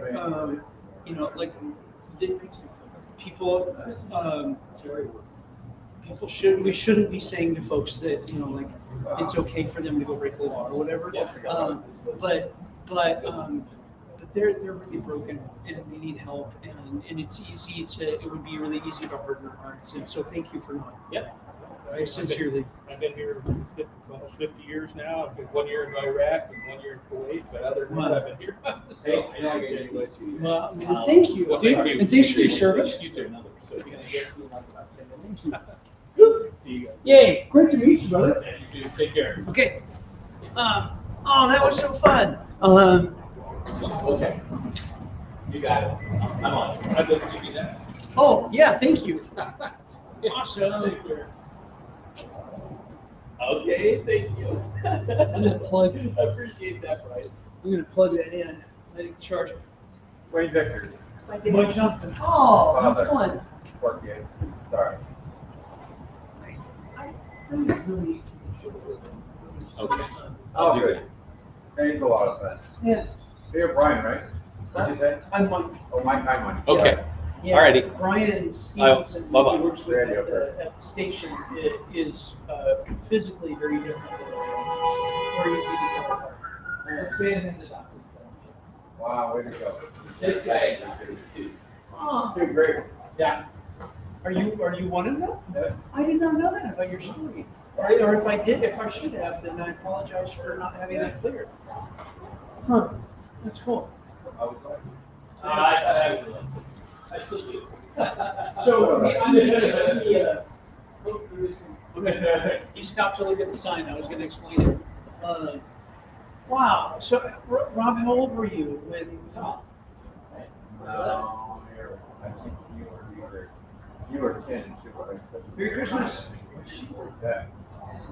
I just remember dating. I remember. Yes. I remember you slicing your thumb with a tree bar knife, trying to get your shoe. Yeah. Popped out of your feet. Yeah. Nothing. But yeah, it doesn't even seem like that even happened. That you were such good kids, easy to raise. So, the sister that you introduced me to, That's my half sister game. okay. Yeah. So you adopted two, and simultaneously, so you have My 7 sister years. Chris is 13 months younger than me. Okay. And half sister Dan. Right. And another sister Kate. Okay. So, yeah. I guess half sister Kate. Should be happy. Yeah. Huh. And so it goes 13 months, 16 years, and 30. Wow. Yeah. Nothing else. You never know. You're here right now, you never know. So, Merry Christmas. okay, Brian, let me cut this real quick. Okay. Yep. So I gotta do this. Or he's gonna just, he said, put yourself in front of the, it's only take a minute to do this. And Brian, I know I could have and should have done more, but it has been that kind of busy and crazy down here. And so I wanted to make sure I got myself together. And here we go. Hi, this is Robert Vickers, and I've got Mike Johnson with me from the Union Gospel Mission. Hey, everybody. And we are having, well, it's chilly out here, but we're out here for an awesome cause. It is a cold kind of fun. It has been so great. Everybody coming by to help support the mission and help us raise $60,000 in 60 hours. And you know what? It's happening. The miracle is happening. Well, it is so important because the mission is entirely a function of the community support. We're privately funded through your donations, and we're so grateful to have been doing that since 1936. But we need your help to keep doing it from 87 to 88 years in a row.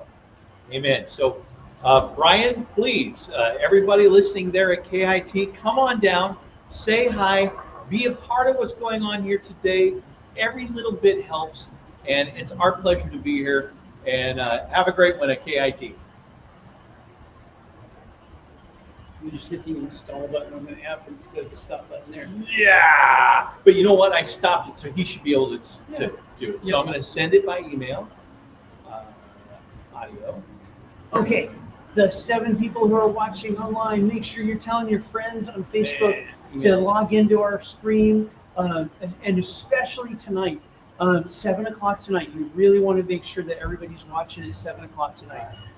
We've got a show. We're going to have folks down that are sharing their testimonies, sitting around the fire, and we'll have State Representative Chris Corey with us. And you definitely want to make sure that you got your friends coming, tuning in at 7 o'clock tonight. All right, let's do one more. You Okay. start. Ready? Okay. In 3, 2, 1. Hey, everybody. I don't think we're recording. 3, 2, 1. Hey everybody, it's Mike Johnson. I'm the CEO of Union Gospel Mission, and I'm here with Rob Vickers. Hey, it's good to be here. We need your help tonight. We are in front of Ray's IGA at Summit View and 56th for a total of 60 hours trying to raise $60,000. The Union Gospel Mission needs your support. We've been in the community since 1936. But if we're going to keep going from 87 to 88 years, it's going to be because the community comes down and helps support us. We don't do government contracts. We're entirely dependent upon your donations, 94% of which go to clients and programs. And so will you please come down and see us at Ray's at 56th and Summit View and help us make sure we can keep helping. I'm matching contributions up to $10,000 tonight. So Whoa. Please come on by and be part of the miracle that the Union Gospel Mission provides every day. Thank you, guys. That's 57 seconds. All right. All right. Merry Christmas. You'd think it'd be easier than it is, but it's not. I know. All right, so that's that, and he'll probably stretch that one out, but it's better to be shorter than longer. So email attachment, and Brian Stevenson. All right. Okay. And that's good. Two ought to do it. Okay. Thank you. You're online. You're watching us recording audio for KIT for the radio, so that the radio can tell people to come down here and be a part of this. Yeah. Dad, thanks for these loves. These are fantastic. Yes. I'm actually moving around again. Dina, if you're watching this, Avea has my UGM watch cap, that black beanie, and she wore it to Journey to Bethlehem. I could really use that. If you could send Isaac or Aaron down with it. Hey, Edel! What's up? Hey, good to see you too. We've got a small but dedicated online audience.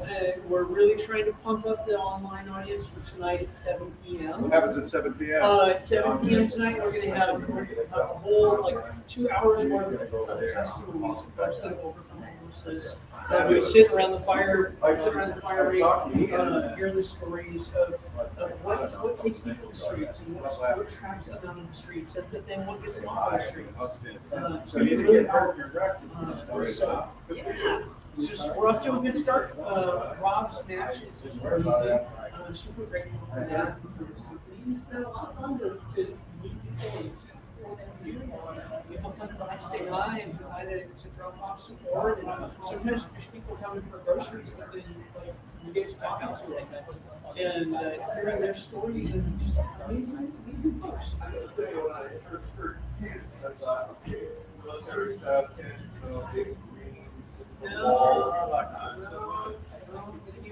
That's where my mountain climbing is. Because the big 3% tent that's really light. It's not a cheap tent, but I got it 50% off of my it would actually be returns or rentals or something, resale. So yeah. I've had that on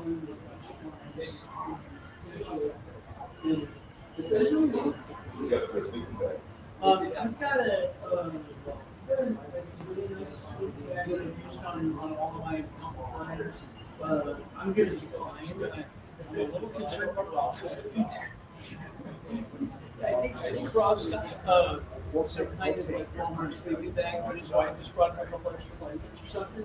So Chris Corey's going to show up at some point, and I think we'll put Rob in between me and Chris and try to let Rob be a draft off of Rob. Oh, since we're in town, yeah, he is. Well, and it's just been a lot of fun for my son who has type 1 diabetes to have this guy with type 1 diabetes to who's living his life, and doing great things, and that's just that's been so inspiring too. And so I really enjoyed Chris. I'm really grateful he's coming down here to help participate and help us meet our goals. I was really close to running.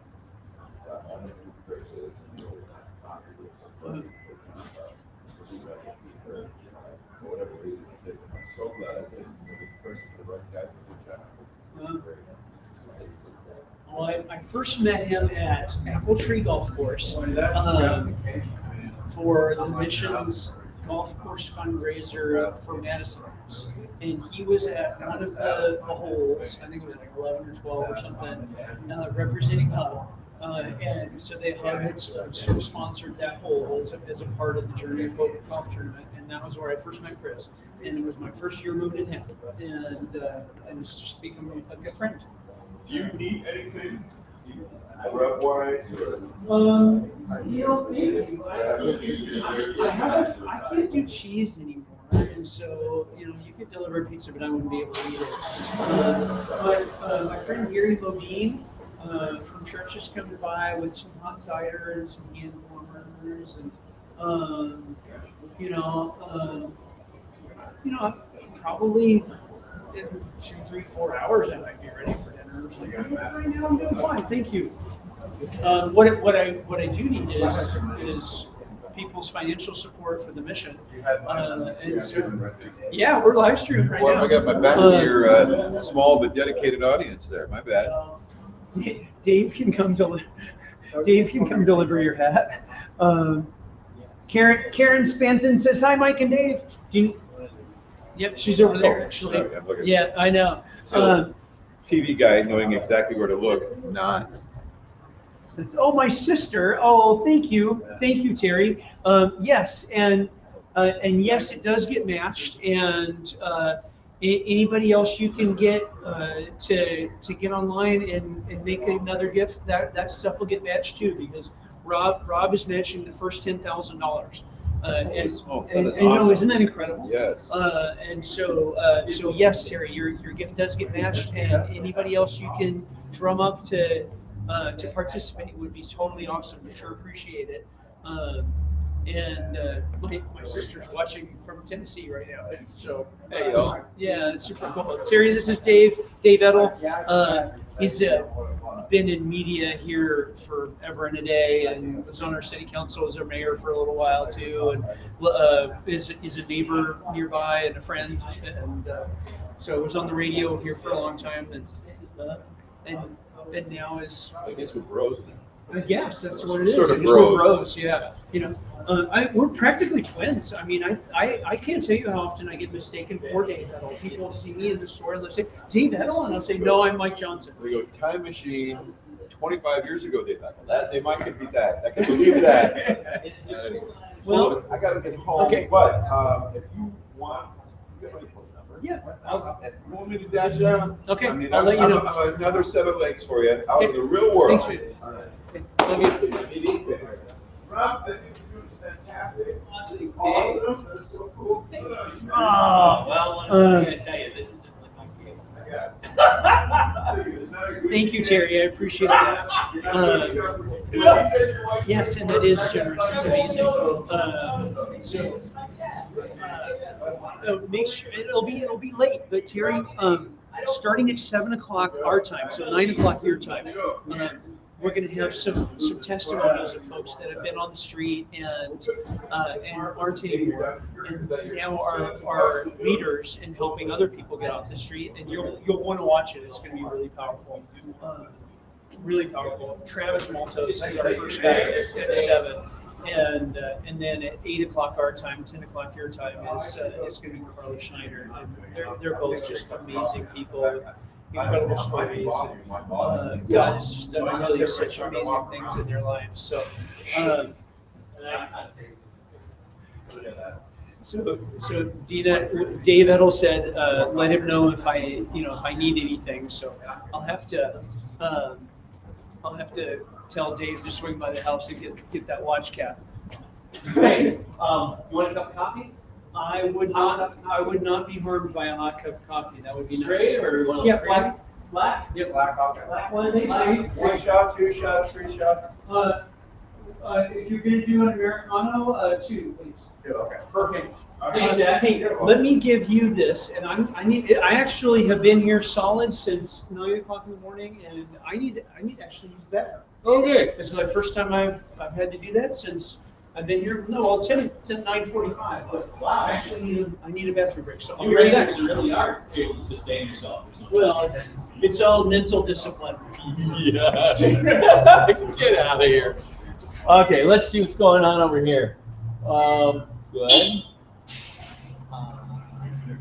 Yeah, cool. Man, this is great. I don't even know where to begin.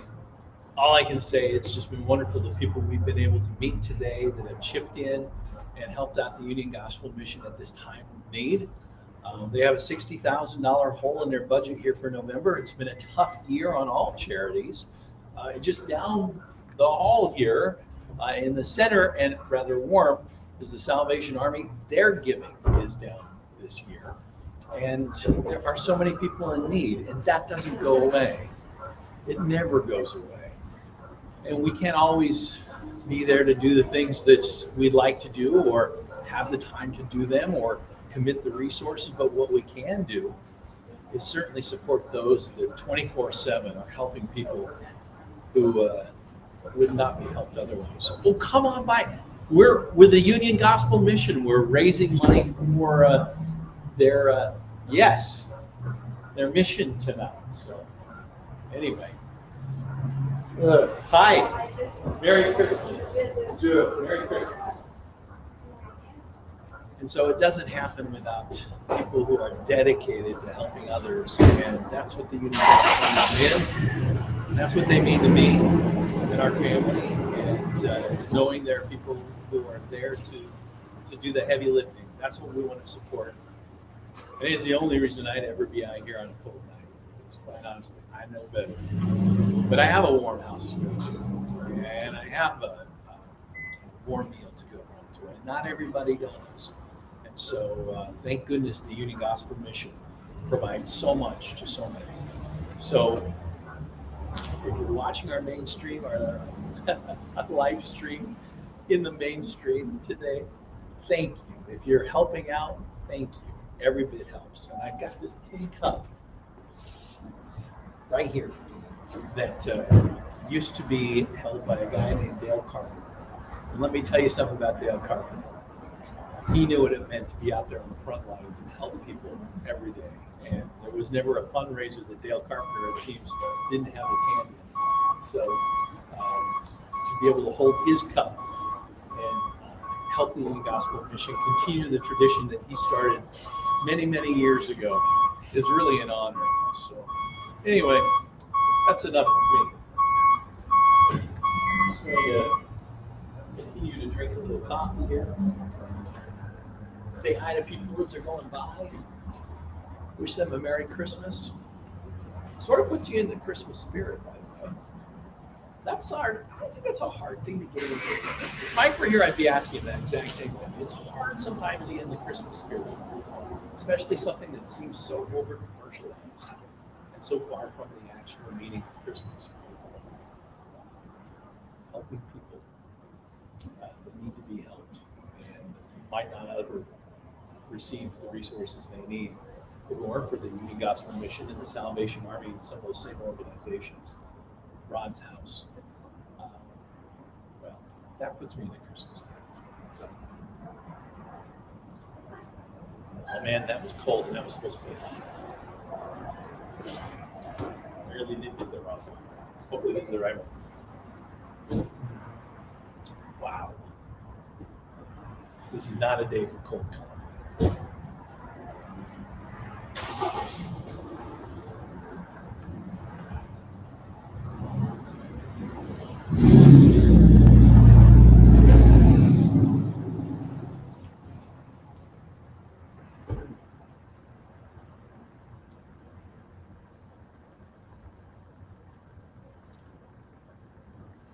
Thanks, Terry Johnson Price. We appreciate anything you can do. And Dina, you're right. It's a great community. I was born here, traveled all over, and out of the Air Force decided to come back home and set down roots here. It was one of the best decisions I ever made.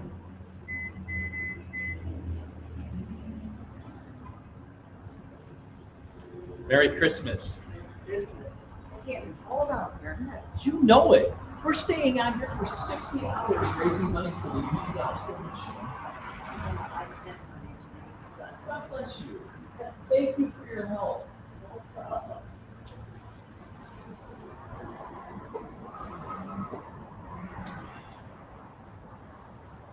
I'm so glad there are lights on underneath here because when the sun goes down, it's going to feel pretty lonesome out here if it's dark. There's plenty of time though. Come on by. Ring the tin cup, so to speak.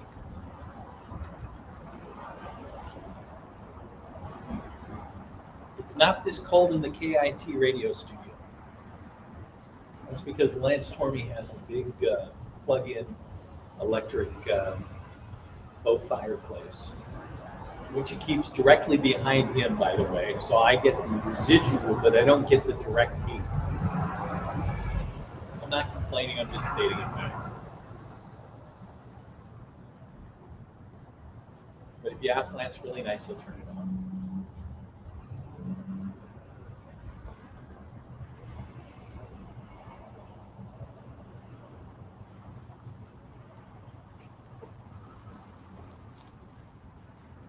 Oh, that looks good. I really can't explain this, but my kid only had this size, it's the largest one. Uh-huh. They got 2 shots. Uh-huh. I got 4 shots, so that's the largest one I can get. Wow. And then I gotta get a couple of snickerdoodles. Right on. To keep you going. Yeah. Thank you. Well,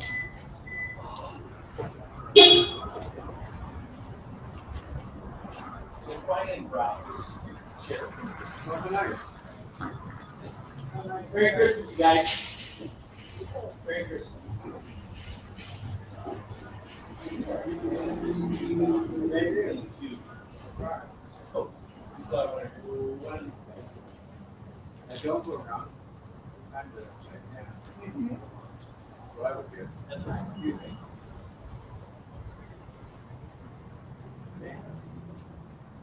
People avoid.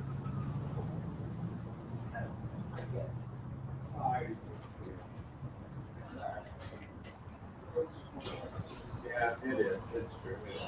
Okay, thank you. You're welcome. Thank you so much. Got a cookie. Oh, a snickerdoodle. You know what? I'm gonna clean your mouth a little bit. The bubble tea is. When are you expecting Chris out here? I don't know. I'm guessing around 5 or 6. Dinner time. Hi, Merry Christmas. Good, how are you?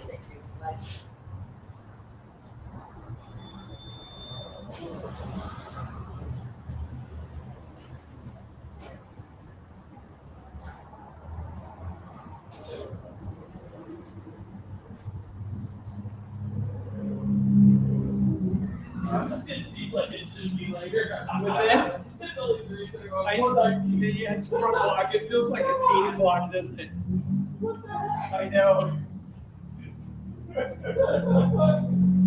Well, and to tell you the truth, with my responsibilities at the radio station, I find myself fading at about 7:30, 8 o'clock, which is pretty pathetic because I never used to be that guy. I think I went to bed last night at 1:45.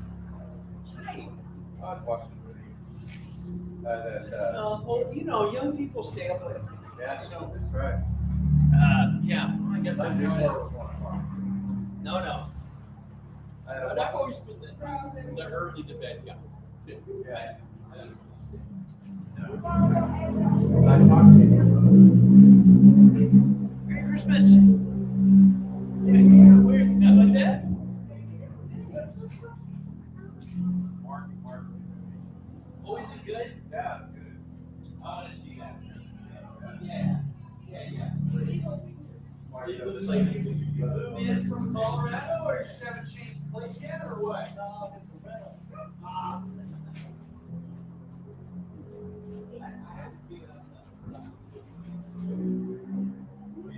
Well, we're out here for 60 hours. That's great. Spending the night and everything. I'm the CEO of the Yakima Mission here too. And charities like ours, not just ours, have really found giving back year over year. I love Yeah, and so we're looking at our financials.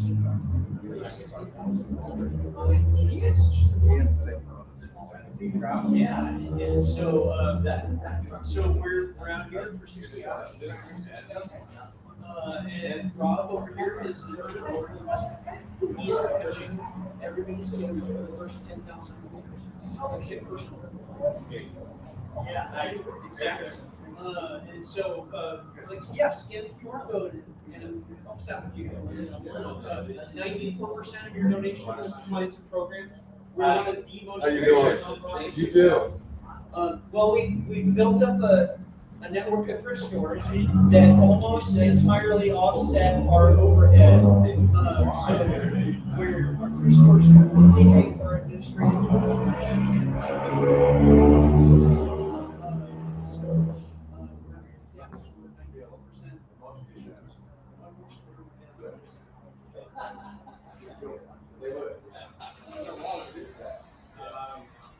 I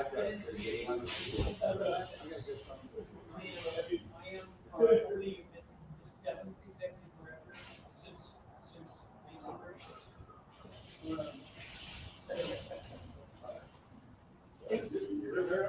How long have you been around so far? Since 10 a.m. this morning. Not long. And not all of the giving so far is reflected in this. Yeah. We do. So thank you very much. Nice to meet you. I'm Mike Johnson. Merry Christmas. Thank you.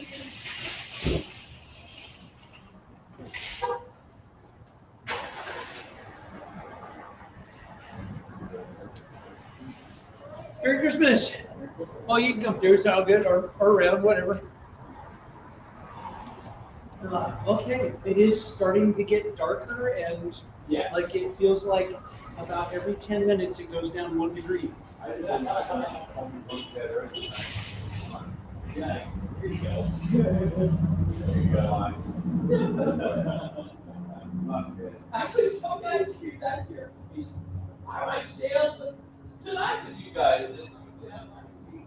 I got you covered, brother. There's no reason not to sing. It's like, we'll be out here. Well, so what time is spring? What time is spring's close? 10 p.m. 10 p.m. This store is 6 a.m. to 10 p.m. 7 days a week. So, oh, hey. Hey, Brian, how are you? Thank you. Came down here because I want to. Thank you, Mike. Okay. Yeah, you're gonna milk him. Oh my goodness. You know, any amount is good. Thank you. Thank you. I didn't want to leave any of it on the table. So, your name? I'm Mike Johnson. I'm the CEO of the mission. Ryan's quick, man.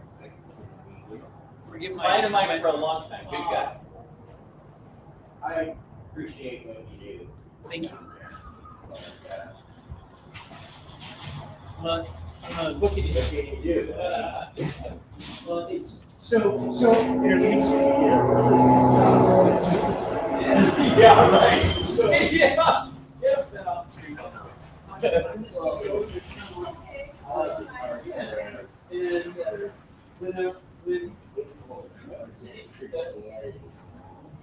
so white, I agree. But we'll be out here so 10 p.m. on Sunday. Or we'll spend the night really. reassurance that Yeah, well, so everything else gets here. I spend Thank God, yes.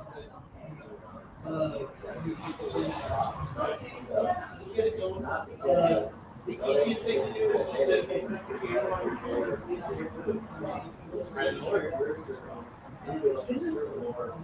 Almost every single well, because of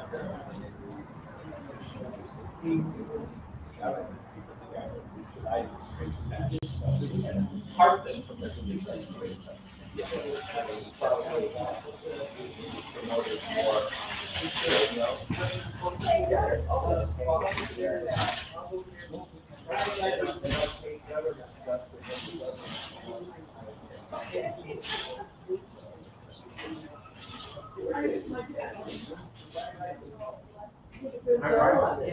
I think so too.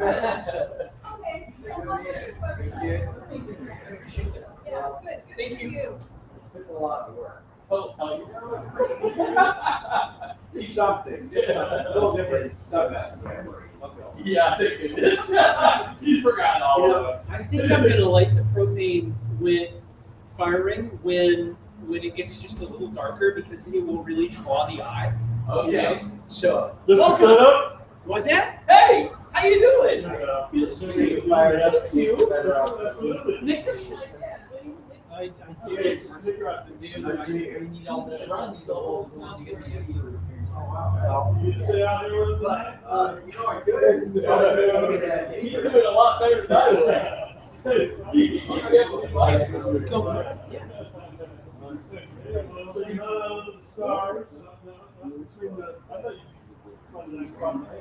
Well, yeah. I find it very spot open by the water. I know it's 30 degrees warmer on that side, so I think that's cool. That's when people go even down. So you gotta layer up. Yes. This is coming with everything on. No. Yes, that's right. Yeah, the hat is the big cap is coming, and the blankets are coming. So, Hey, hi. Brian's sleeping bag. we're here that he gave me. For the Union Gospel Mission. He says it's bigger than it is.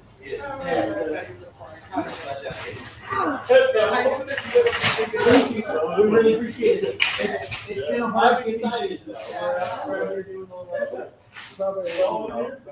Yes. Can you believe it? Well, keep warm. That's not exactly what I did. Well, my myself and your story. Yeah. We got a 14 different state representatives. Where's he? He didn't tell me. Okay. Well, like, you better care. Big jump contest. Yeah, right. Big He's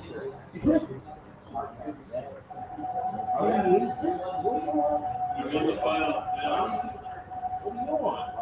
That's great. We got a day.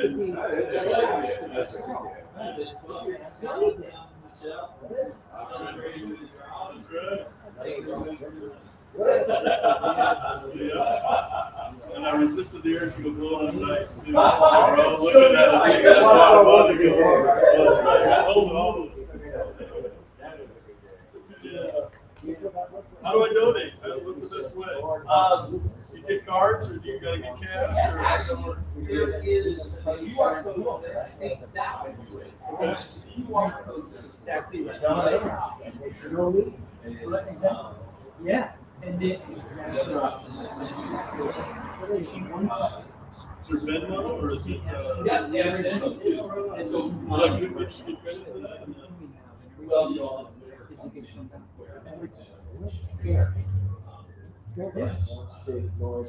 This is so that.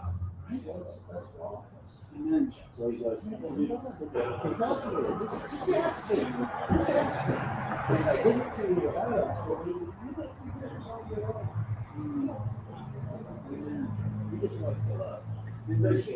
Thank you, appreciate it too. Father in heaven, thank you for bringing by folks here already. It's been so encouraging. I was going to accept my brothers were and so for some reason, we asked not believe that you would meet this, that you would spur your people to meet this 60,000 level, but God, that you would take care of the mission in its entirety, that you would give us all the resources that we need to keep representing you and faithfully showing Jesus Christ to people who aren't even sure that love is a real thing because of how it's been so much. Well, I'm sitting here talking to Nick. We sort of like, I said, we need resources, we need resources to help. Everything is yours, everyone is yours. and direct those resources for each neighborhood. As you ask, that you would accept information, that you would accept whoever you choose to do that in the timing, and if you don't do it earlier, so that we end up out here, so that we can do some things that you want us to do, accept that we're in charge of all of it. It's not our job to figure it all out, it's our job to follow. And so to follow well, and most to folks that were broken. And so I thank you. Will you please bring the finances, the friends, the courage, and the collaboration, and yes, for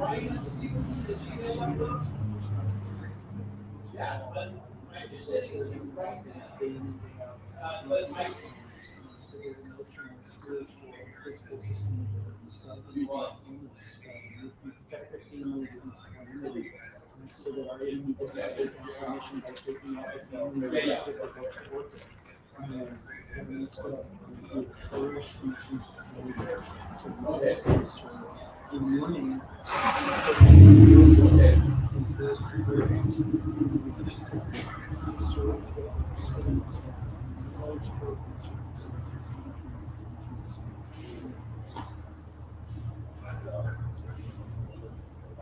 For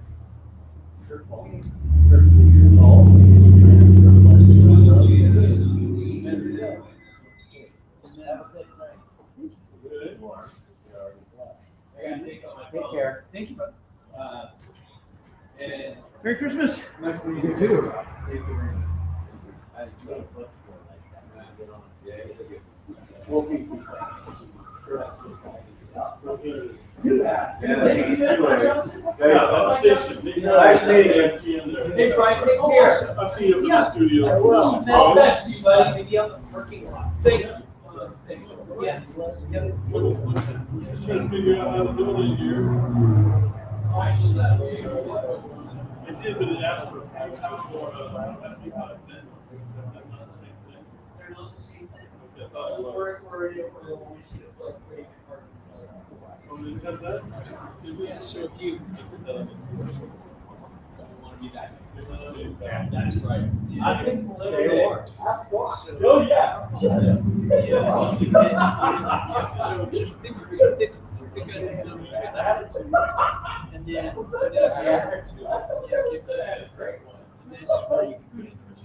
You got my phone number, right? So if you need me, you better. And I'm only in college. We are out here for 60 straight hours. What do you think I drove? Yeah, you made a decision. Look at this. Here's Rob Jenkins. So, got your car and you're it's the only reason we got in the car. Have a great day. Merry Christmas. Thank you. It's more left. Merry Christmas. All right, buddy. See ya. Take care. Nice to meet you, Brian. All right, you too. We'll see more of you. I'm retired, so I think I just figured out what expensive my insurance is. Nice. I got it. Nice. Oh, yeah, thank you. Oh, Merry Christmas. Merry Christmas. Oh, thank you. Let me grab the tin cup. This is the tradition we have to do. Thank you so much. Appreciate it. This tradition is unique. So what you go? Our goal is 60 days, 60 hours. I don't know. But we're only just going to match the first 10,000. So it's just a matter of how it sure would be nice to get to. I'll call you right back. You know,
Oh, this is my son. Bringing my warm hat. Thank you so much.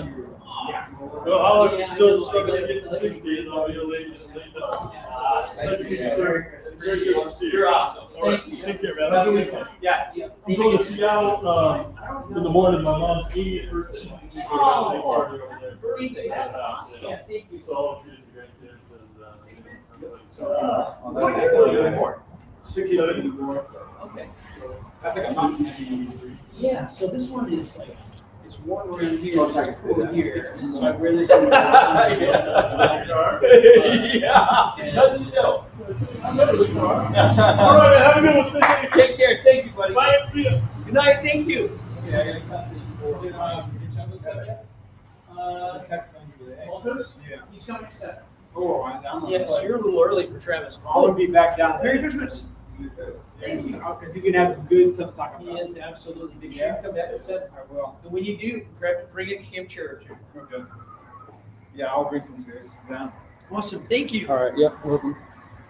Okay. Hey, so will you please help us get the word out? Tell your friends, text your friends, tell them to go to yugym.org, tell them to come here to this live stream, share the stream out.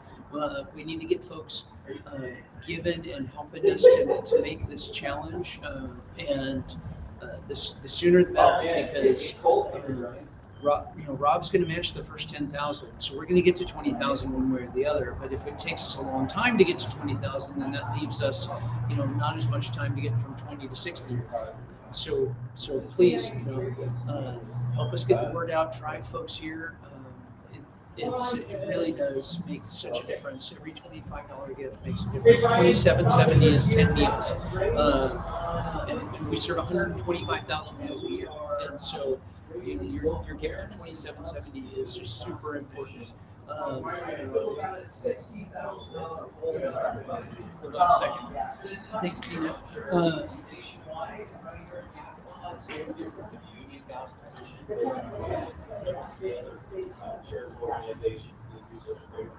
What I need to do is, We are here, we're on a 60-hour vigil to raise $60,000 in 60 hours.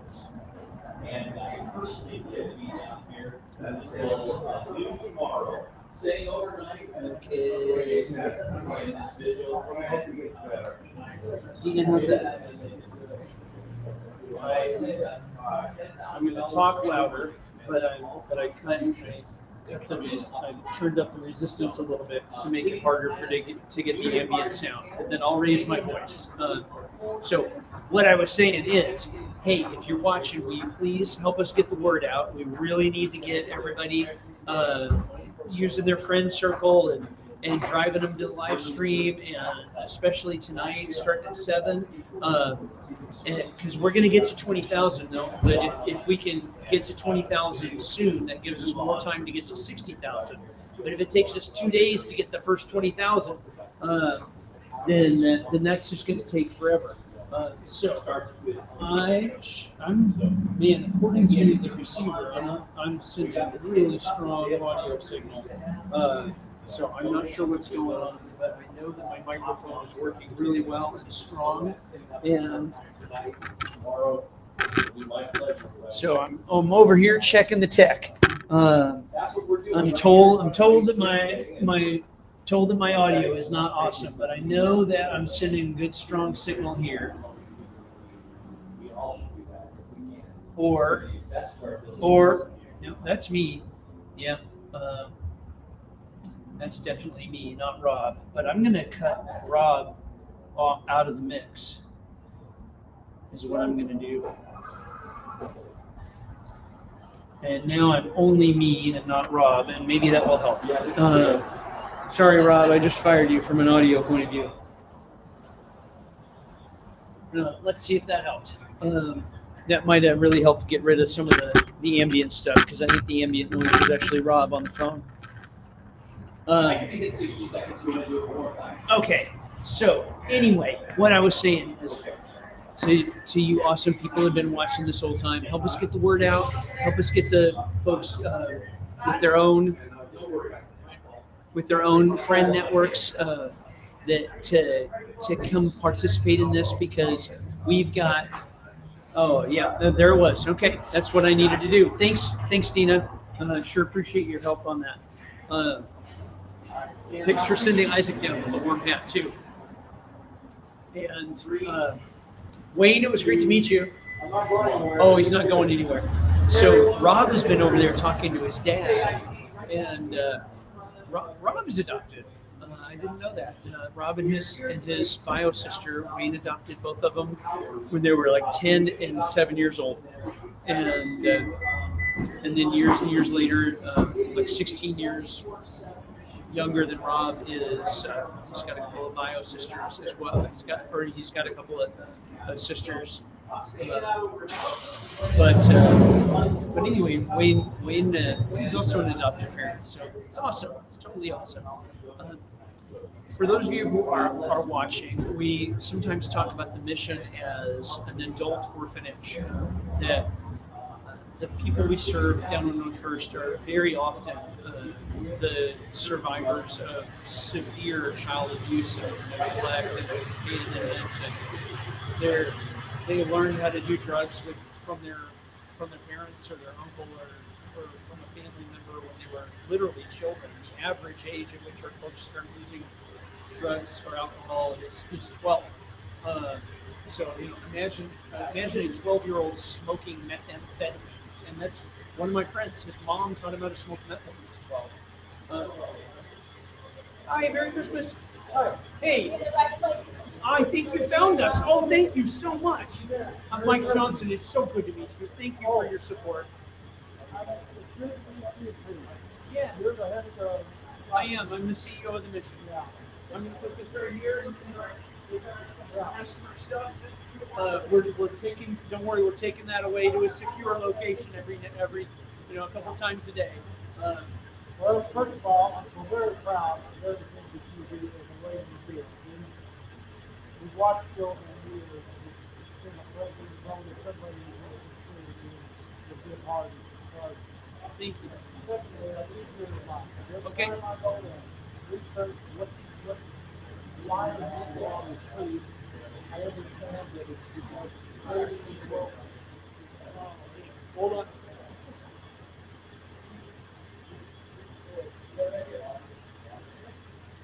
Okay, hold on a second. Are you willing to have this conversation in front of 7 other people that are watching live? Or can I just at least mic you so they can hear you? That way you don't have to be on camera. Yeah, I just have a question. Yeah. I just want them to be able to hear your question. First of all, from your experience, I heard you tell stories that you had a friend in the 6th grade or something, and his mom and dad got him on meth and all that kind of stuff, and now he's feeling well. That's the kind of story that you want to talk. Oh man. So where can I look for seeing reasons why? Yeah, like real research. reasons, Yeah, research and stuff.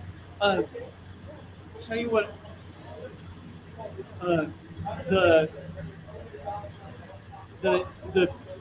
The University of Washington did a study where they regressed. So I'm going to use some researchy language, but great. I'm very familiar with that. Awesome. So they regressed a thing called an ACE score against homelessness data in Washington State. So about 23 years ago, the Centers for Disease Control published a body of research called the ACE study, and it was done out of Kaiser Permanente Health System in like 97 through 2000, and then published in 2001. And the size of the research body was huge, 17,347 people. So like a really meaningful N number, right? A lot of social science research is really small N numbers, and it just makes it like interesting, but it doesn't necessarily make it scientifically valid, right? And so 17,000 is a pretty good study. And what they asked members of the Kaiser Permanente health system about are 10 terrible things that happened to them before their 18th birthday. And each one of these things is called an adverse childhood experience, according to this body of research.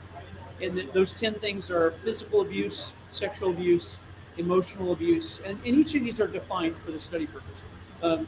Physical neglect, like not being fed or how, emotional neglect, witnessing domestic violence against mom, parental separation or divorce, substance abuse in the home, mental illness in the home, and incarcerated immediate family member. And that gave the study participants something called an ACE score of 0 to 10.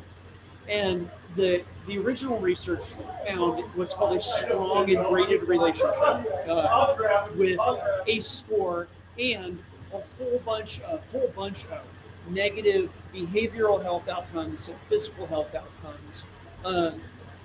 Then the University of Washington took that stuff and applied it to homelessness. And what they found was that a person's ACE score predicts homelessness better than any other variable. Because it's graded. And so the problem with foster, entry into the foster care system, it has a very high correlation with homelessness, but it's only able to display correlation because it's not able to display a graded relationship. In other words, if I get more of A, do I also get more of B, right? That's what you have to be able to start speaking to causation. So your question is about causation, right? And there's a bunch of things that demonstrate correlation. Housing prices, median housing prices have correlation, but why? Right? That doesn't show why necessarily. It only shows that it is, right? And so ACE score so far is the best that anybody's been able to do from a research point of view at going beyond correlation to actual causation. And it makes a lot of sense. So what the University of Washington found was that, and if you give me your email address, I'll email this stuff to you. Was that folks with an ACE score of 0 reported homelessness as an adult. In other words, none of those 10 things happened at a rate of 1.3%. In other words, 99% of those people never become homeless. But it goes up like 3 or 4% with each one. And so, at 7, it's 27.1% of the folks experience homelessness with an ACE score of 7, and at 8, it's 33.3%. And for whatever reason, the University of Washington decided to leave out the neglect ACEs. I think they felt like the study criteria for those ACEs wasn't good enough for them or something, and so they only went up to 8. And so from 0 to 8, you see this just, and so at 8 it tops out at 33.3%. And my belief is if they had left in the neglect ACEs, you would have seen the data trend would have gone well over 50%. And so this makes sense. It makes a lot of sense because what we know, right, is that from a childhood development point of view, kids are experiencing the Maslowian hierarchy of needs, just like all of. So their first need is safety, and if they don't have physical safety, then it's really hard to do the next things, right, and develop all the way. And so, what we now know that we didn't know when Maslow, was developing his hierarchy of needs at a minimum, and we've just learned so much about the structures of the human brain in the last 25 years because of our ability now to do real-time brain imaging. We could put the electrodes on and see what's happening in people's brains, right? And so what we now have a very, very perfectly clear understanding of is that a kid's attachment structures are in the limbic system or the amygdala area part of the brain, along with the survival functions. And so you've got, your fight, flight, or freeze mechanism, right? It's right in there with the attachment functions because attachment is a survival function. If kids don't attach, then at worst they literally die. In 1991, when the Soviet Union collapsed, bunch of Russian kids out of Russian orphanages ended up getting adopted in the U.S. All 7 of my kids are adopted, and what they found was that these kids in these Russian orphanages, many of them died from the sheer lack of physical touch. They were fed with like a bottle on a bipod, and like they would go days with nobody touching them, and they were sick, and all messed up. And so our need to attach it serves a bunch of functions. One of them is the basis of our own understanding of ourselves in relationship, our own value.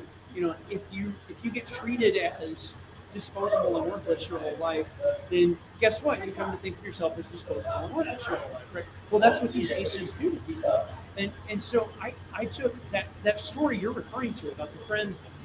I didn't know him in middle school. I knew him at the Tacoma Rescue Mission. So his parents, he's like 32 years old, maybe 34 now. Both his parents have been dead for at least 5 years because of their own drug problems. And it was him whose mom taught him how to smoke meth when he was 12. I took him with me to see a comedy about a couple that take in these 3 foster kids, and it's all mayhem, and eventually they adopt them, and it's heartwarming at the end, and everything's good at the end. And I went to see it because I'm an adopted parent, and I thought it was hilarious. So I brought him along, and because I thought he would think it was funny too, and that was such a mistake of mine. He didn't see it the way I saw it. He saw it from the perspective of the kid, right? And as we're coming out of the movie theater, I'm like laughing, and I say to Matt, like, hey, what'd you think of the movie? And long pause, right? Long pause. And exactly. And this is what he ended up saying. He said, I'm just trying to figure out why God didn't send anyone for me.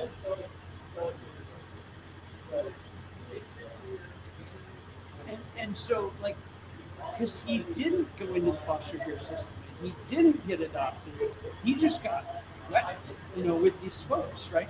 And so when you're experiencing he has an ACE score of 10, all 10 of those things, right? Those end up being folks that don't have good relational attachments. They have this existential loneliness from very early ages without anything like the kind of adult developmental capacities to deal with it. And yet, what's laying around the house or what's even being offered to them, drugs and alcohol, which for at least a little while makes them feel better. And so then you've got a kid whose brain is being soaked in cortisol, a stress hormone, because they're living in survival mode. Cortisol, one of the things it does is it interrupts the neuroreceptors in the outer part of your brain, the cortex. And so, but that's where all the learning functions are. That's where math and science and language acquisition are happening, right? And so how do you think those kids are doing in school? It's terrible, right? And so you end up with somebody who like might have been socially promoted through school, but probably has about a 3rd grade education. Doesn't know what to do with money, doesn't have any, doesn't have the life skills because his family had no discipline, right? Is pretty sure that he doesn't really belong.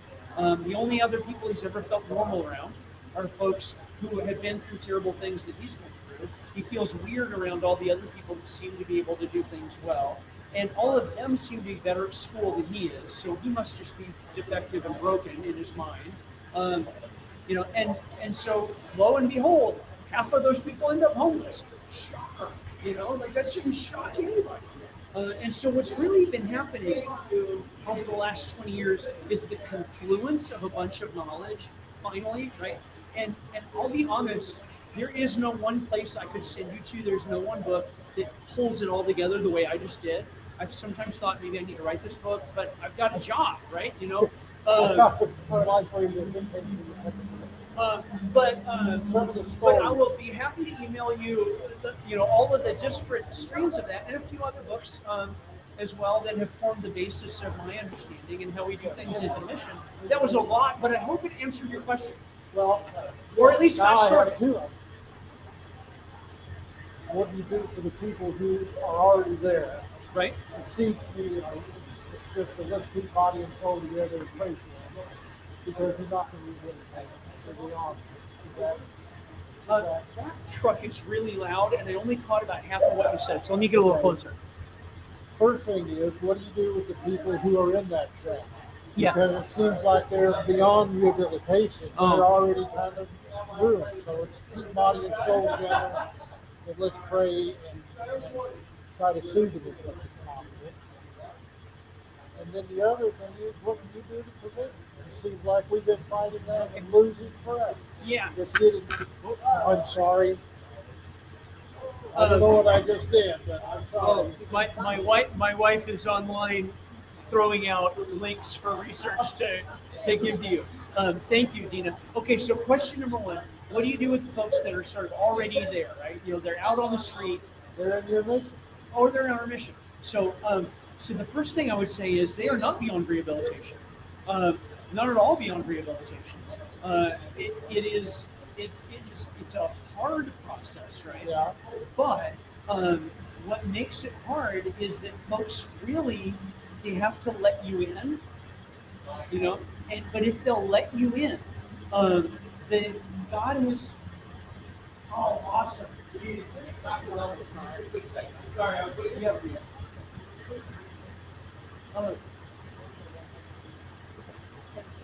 If they'll let you in, God has constructed our brains in such a way that like the head of our recovery program is a guy named Jason Johnson, right? So he can't not be a bit of a dad figure, like because of the way our brains organize information, right? But what that means is that he gets to be a good dad that they didn't have, right? And that's healing.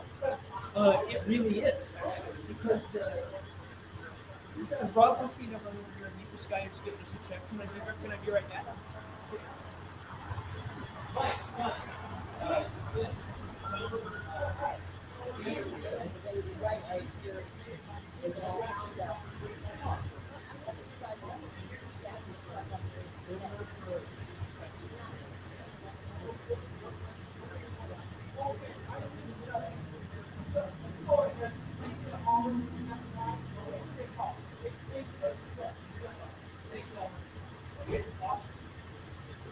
Elmer's got questions, but here's his phone number, so I can call him.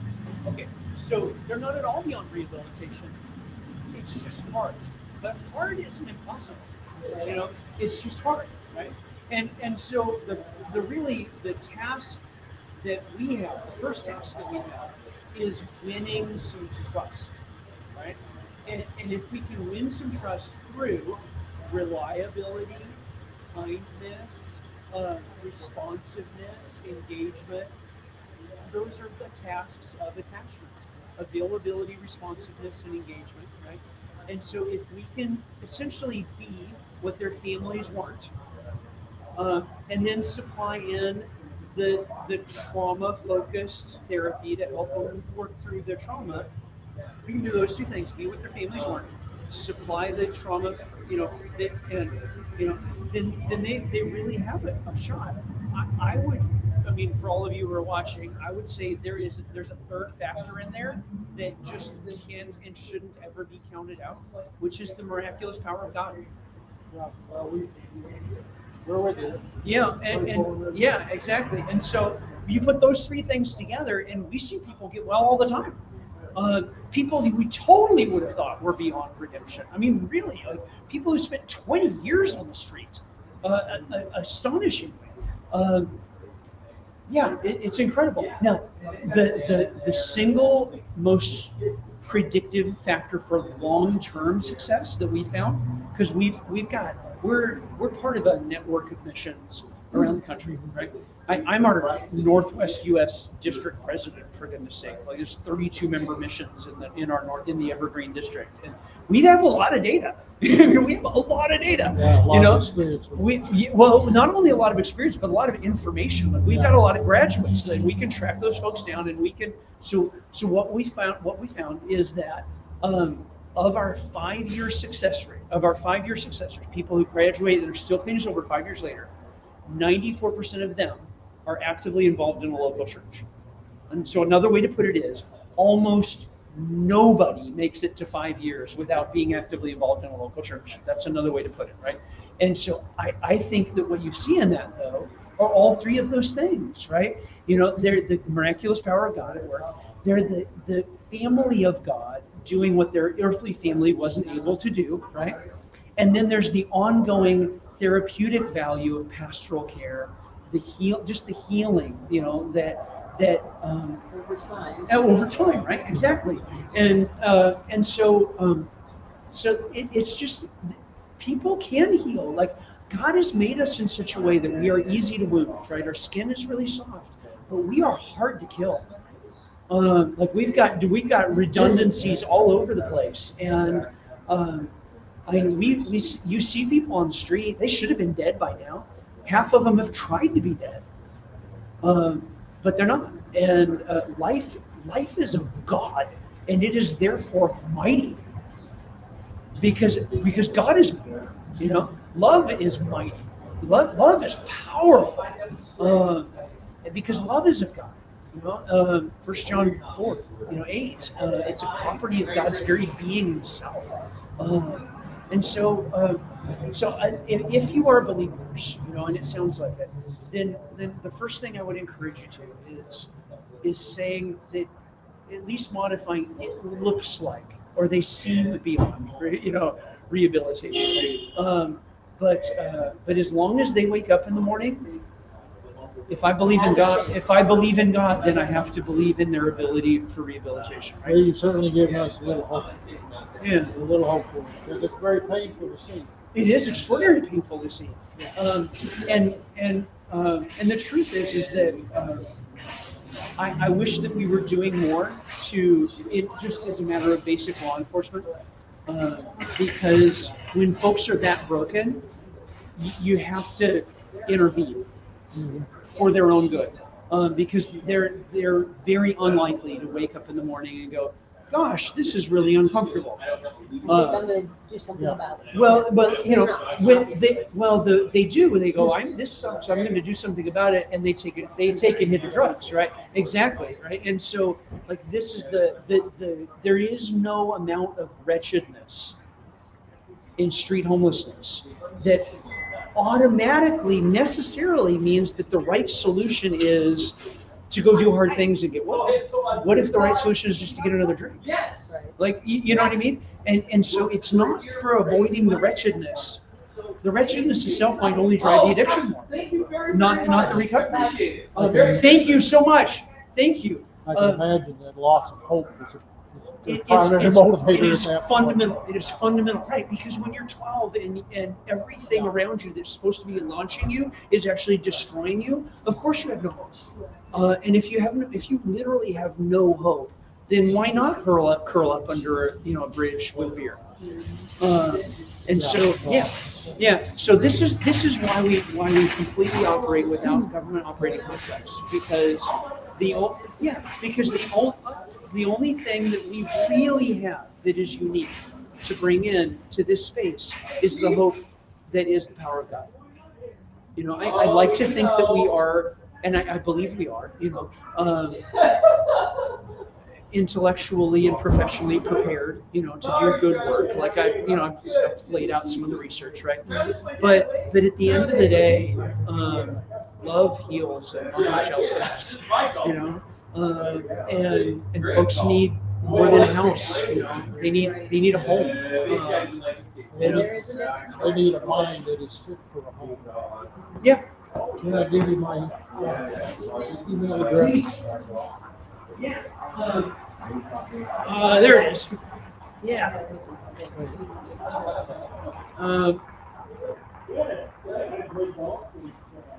So one of the folks says that the audio is so hard to hear. Marjorie, I'm not sure why that is, but it was hard for us to hear right here with cars. Oh yeah. I think there was a big loud truck, and I hope it's better now. Marjorie, if you're watching, is the audio better right now? Can you hear me better now? Watching for Marjorie's reply over there. Oh, here comes. I need to take this real fast. This is the guy that's coming down at 7 o'clock to share his story. Hi, Travis. All right.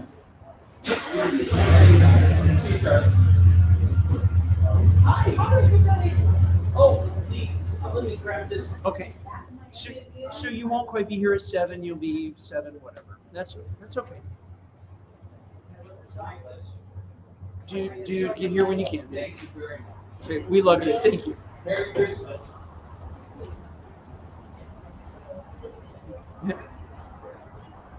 Okay, thanks, buddy. Yep, bye. Okay, yeah, Marjorie says that the audio is better now. It must have just been that. Oh, that Yeah, truck was hard. that was really, Marjorie, there was a big old loud diesel truck over here and it just made everything super hard to hear. Okay, so your email address is? SSMLAW. SSMLaw. At Hotmail. Okay. I only worry those guys when I get. Hotmail.com. Okay. I'm just going to send one that just says Mike Johnson in the subject line. And it has my cell phone number in the body. But then that'll get us connected. Okay. Great. Awesome. Thank you for everything that you guys do. Absolutely, you're welcome. I can't remember what your second question was, but how do we prevent? Yeah. Well, so I honestly I think our police chief has probably one of the best ideas I've heard recently, which is to really focus in on families that are having police calls for domestic violence. So domestic violence is one of those 10 ACEs. Right, yeah. Okay, so the way It probably covers 3 or 4. exactly, it's you know it's going to be comorbid with 3 or 4 right? Other ones, right? Exactly, and at that point you're at 27 to 30% of homelessness. And so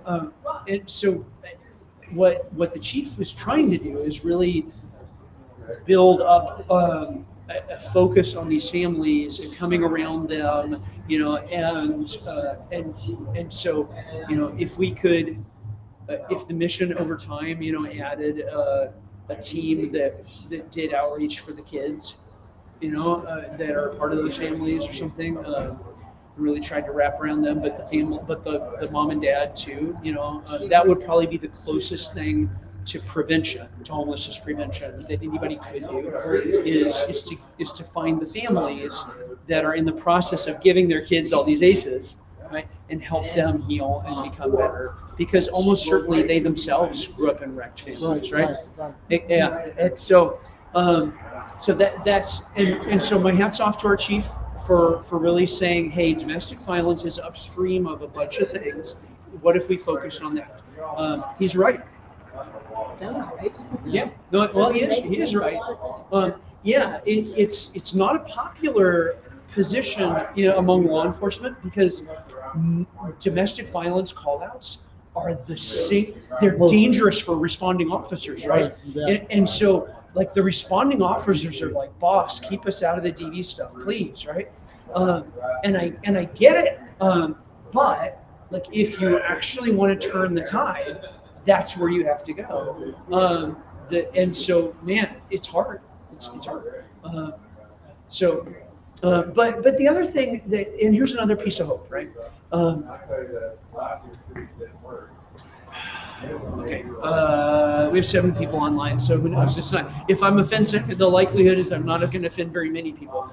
So we don't have very many people online. The odds are on you. Yeah, the odds are on my side.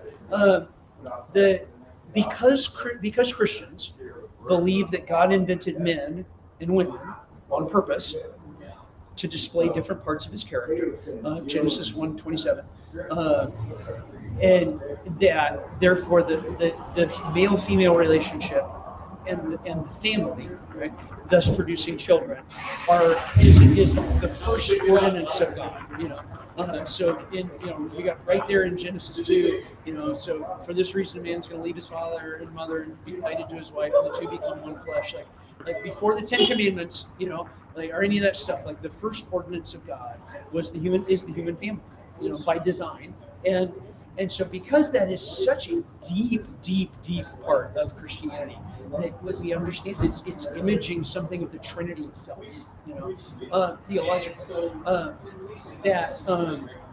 that Christians and church-going Christians are going to continue to make families and continue to make babies, and what will happen over time, right, is that all of the direct consequences of every other path will play themselves out, and the church-going Christians are going to keep making families and keep making babies and keep staying married, even though it's hard, and it is, right?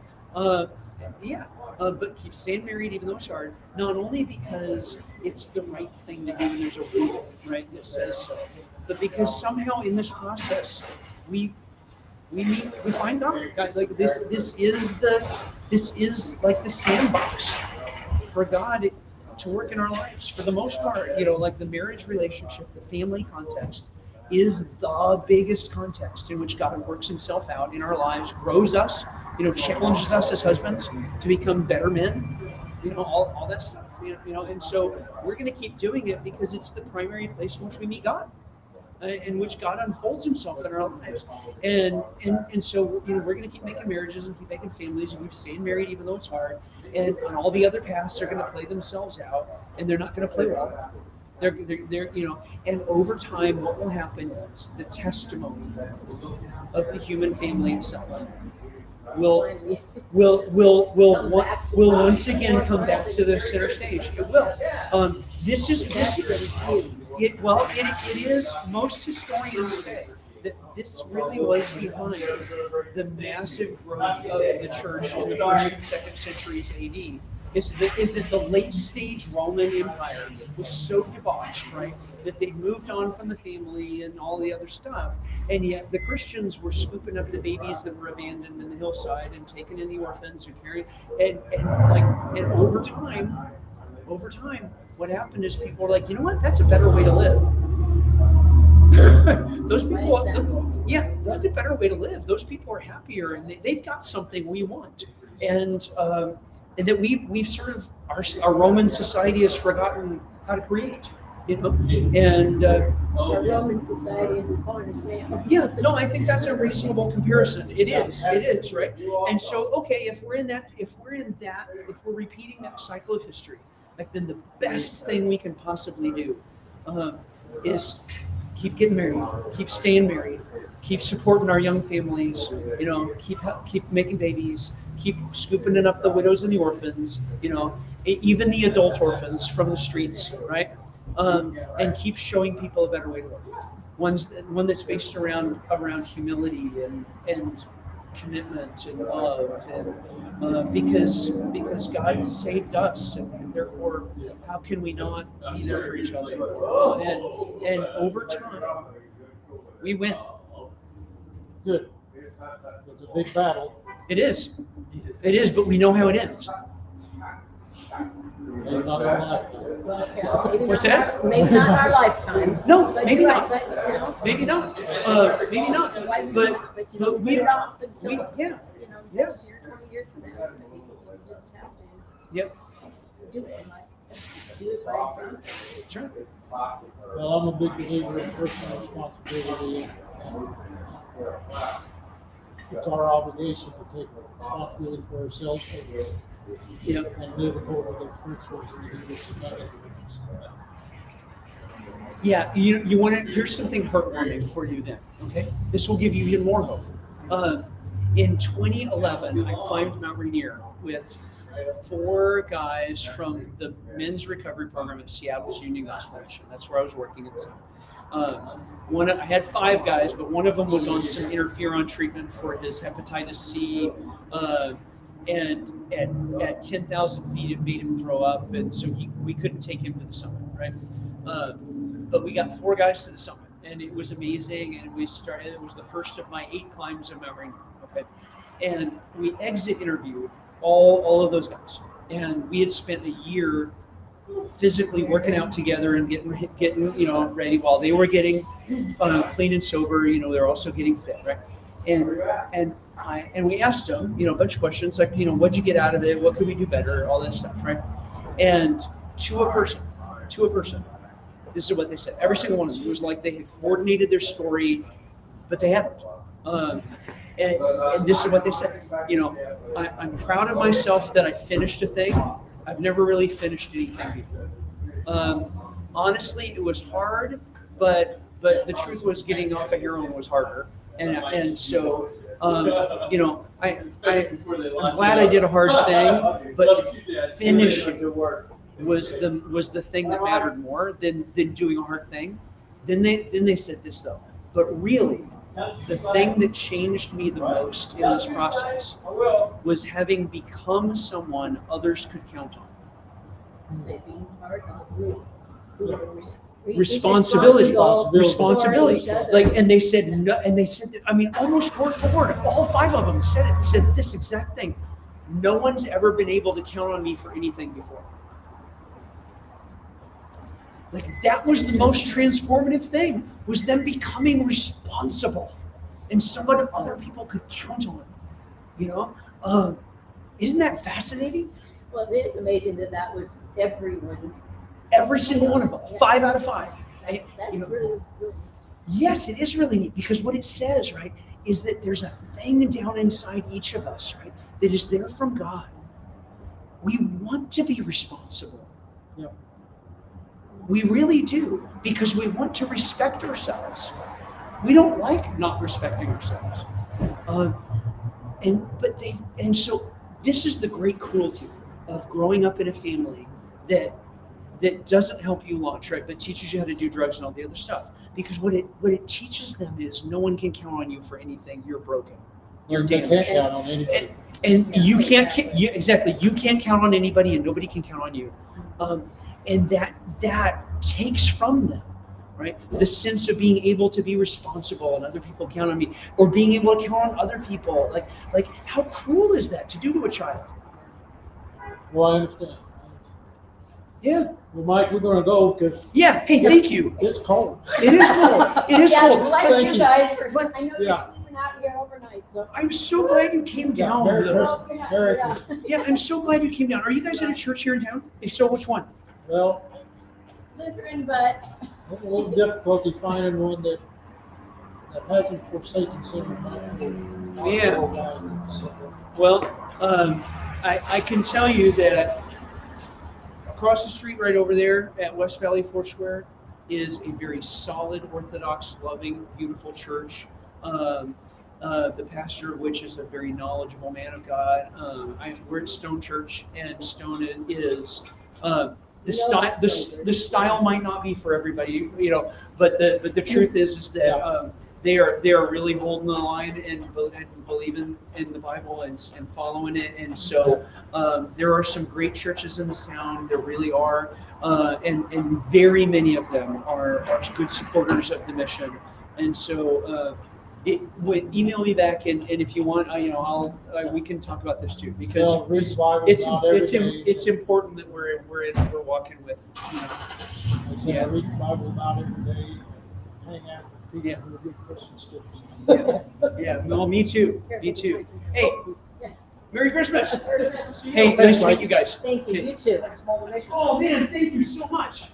Super grateful. That's it. Super grateful. Hey, Don't give me that hate stuff. How are you, Michael? I'm good, man. You are? I'm Mike Johnson, I'm the CEO of the Evening Gospel. Okay, awesome. Yeah, I'm gonna be out here till Sunday at 10 o'clock, sleeping and everything. You know? Yeah. I've got some friends staying with me tonight. Rob Vickers. And, That on the radio, I just figured I was on my way home. yeah, that's cool. Thank you. It's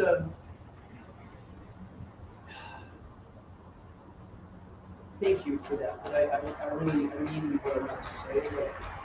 But, I met Guy when I was still in the Army, as a Ranger, and I had become a pretty dark person. I was way too comfortable pulling the trigger. And way too.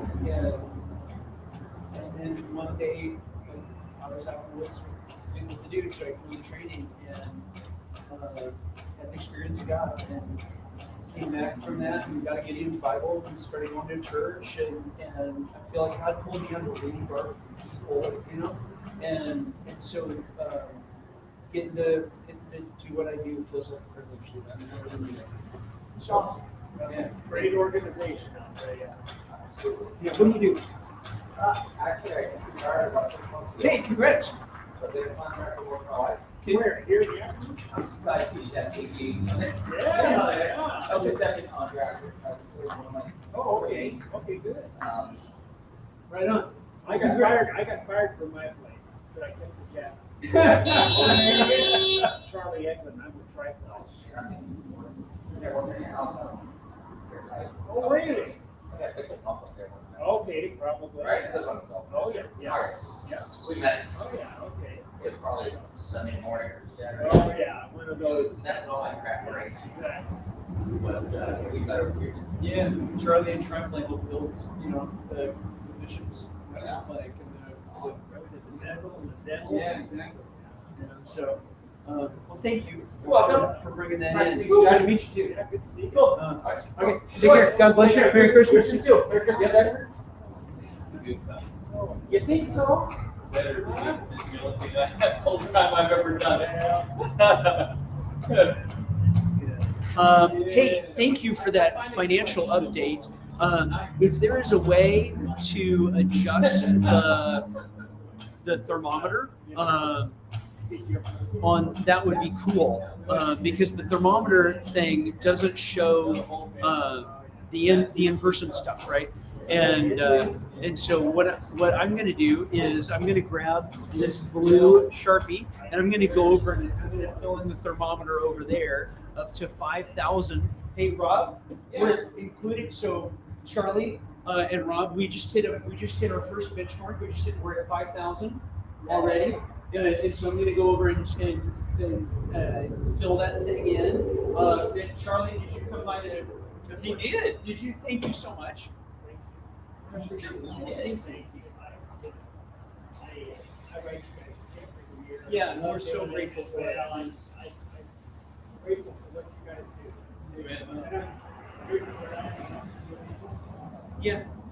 Right. Yeah, I know the same thing. Yep. Yeah. Think about all the things in my life. I am right there with you. That's part of why I'm out here. Yeah, it could have been different. It could have been different for me for sure. I joined the Army on my 18th birthday. Literally, I spent the day turning 18 at the Military Enlistment Processing Center in Los Angeles. Yeah, because I had to get out. And my alcoholic dad had stopped drinking a couple of years before that, but that was when he started throwing stuff.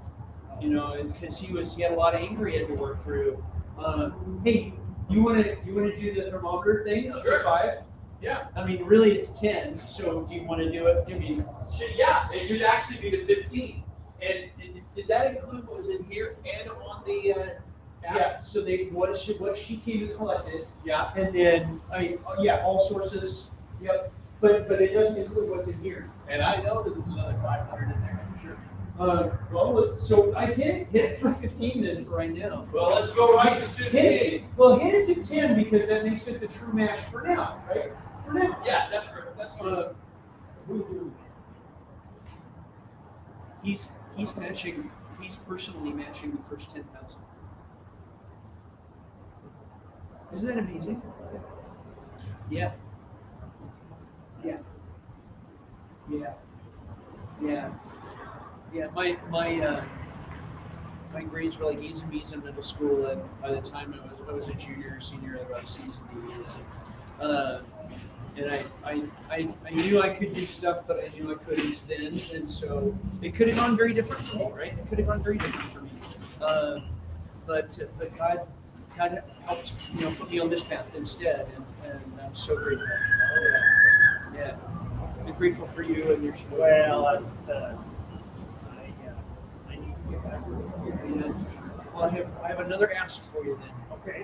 Will you be willing to talk to your friends and tell them to get down and help us do this, get this goal? I will. Thank you. I'll be with a bunch of them tomorrow, so I'll get Okay. Yeah. Thank you. Charlie, thanks so much. Hey, thank you guys. I appreciate it, man. I appreciate Bless you. you. Good luck out here tonight. Thank you. We'll be fine. All right. Sounds You good. rock. Okay. We'll cuddle. Okay, good. Hey, We'll cuddle. It'll be good. Hey, why didn't sign on for any cuddling?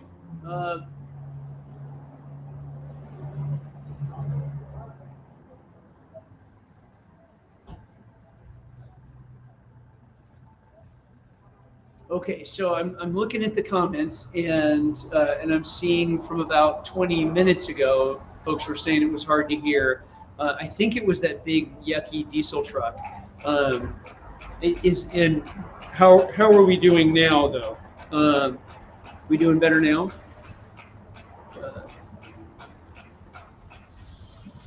Awesome. Awesome. Merry Christmas. Merry Christmas. Okay, what time? 5:30. Hey, just so you know, for those of you who are watching, Travis Maltos is going to be just a little bit delayed. He doesn't get off work at the mission until 6:30, and so I'd hope to have him here at 7, but it's actually going to be like more like 7:20 or something. But that'll be okay. I think it's about. I'm feeling like it's about time to fire up the propane fire ring and text Dave Edel and ask him to bring me some teriyaki or something. There it is, right there for you. What? Yeah. It's from Lisa. Oh man. Yep. Go Lisa. Here you go. Okay. Let's see if we can do that.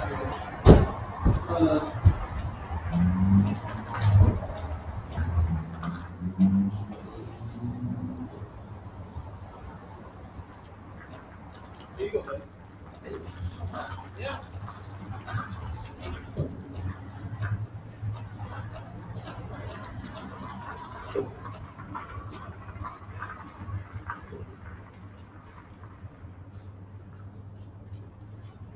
Elmer wrote a check for $300.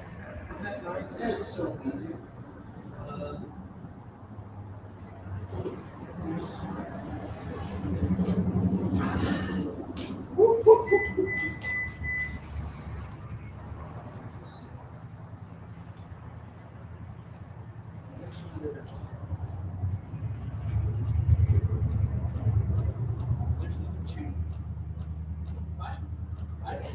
There's another 2,000. Oh, is that right? Yeah.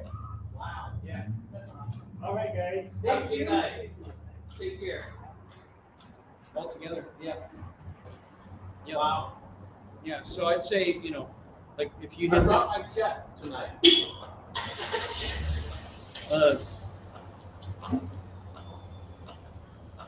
Okay, guys. So, Alyssa, I wish I could actually see. I'm going to see here. Hold on a second. I want to see if this shows me who these people are. It tells me where they're viewing from. So 7 people from Facebook, but it doesn't necessarily tell me who the 7 people are.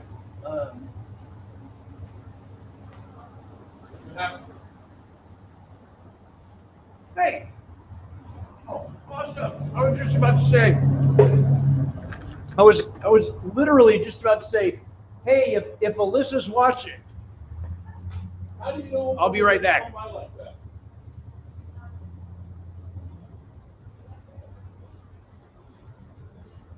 Oh yeah.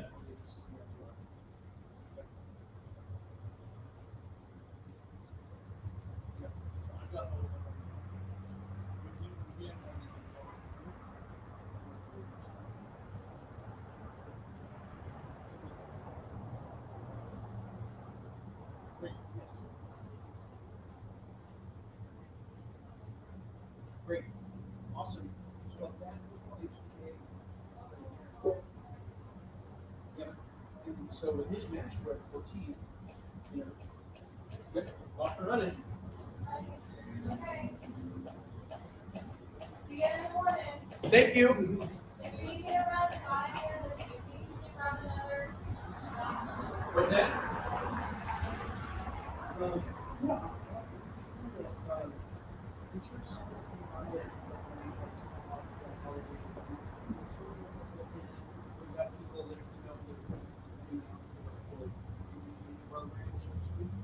So yeah, if somebody swung by at 10, that'd probably be a good thing. Thank you. Have a nice warm night. Got you. Okay, Rob. No. Yeah.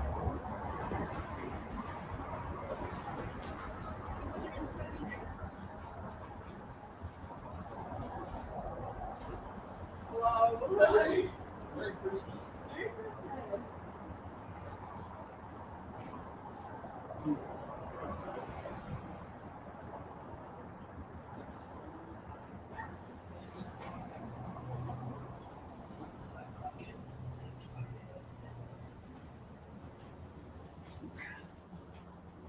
All right, Mr. I'm gonna. You've labored valiantly and sacrificially. And we'll give you fire. Hey, Charlie England. Charlie was We just. are.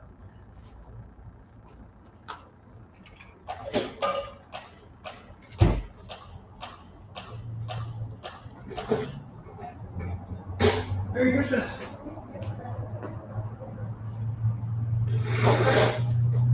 Let me ask real quick. Mike? Yeah. Charlie is on Facebook. If there's something on Facebook that he can share, he would be happy to share it. Right. So Charlie, if you go to our Facebook feed, go to the mission's Facebook.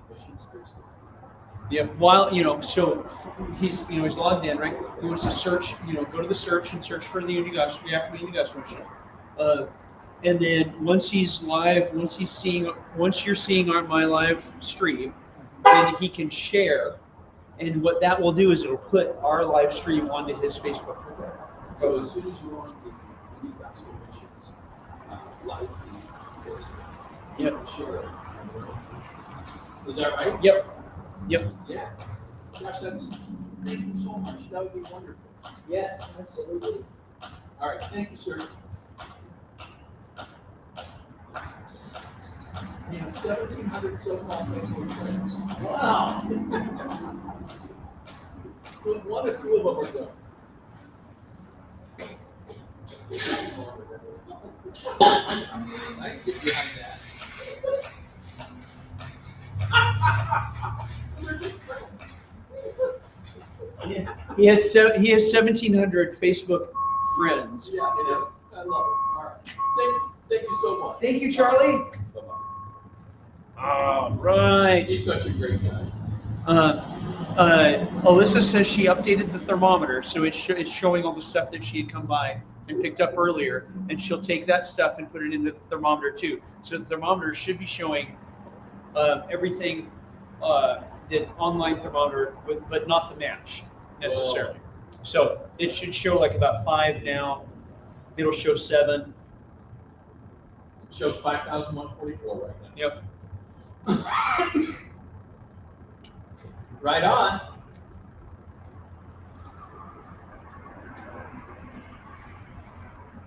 That's great. We're getting there, man. Absolutely.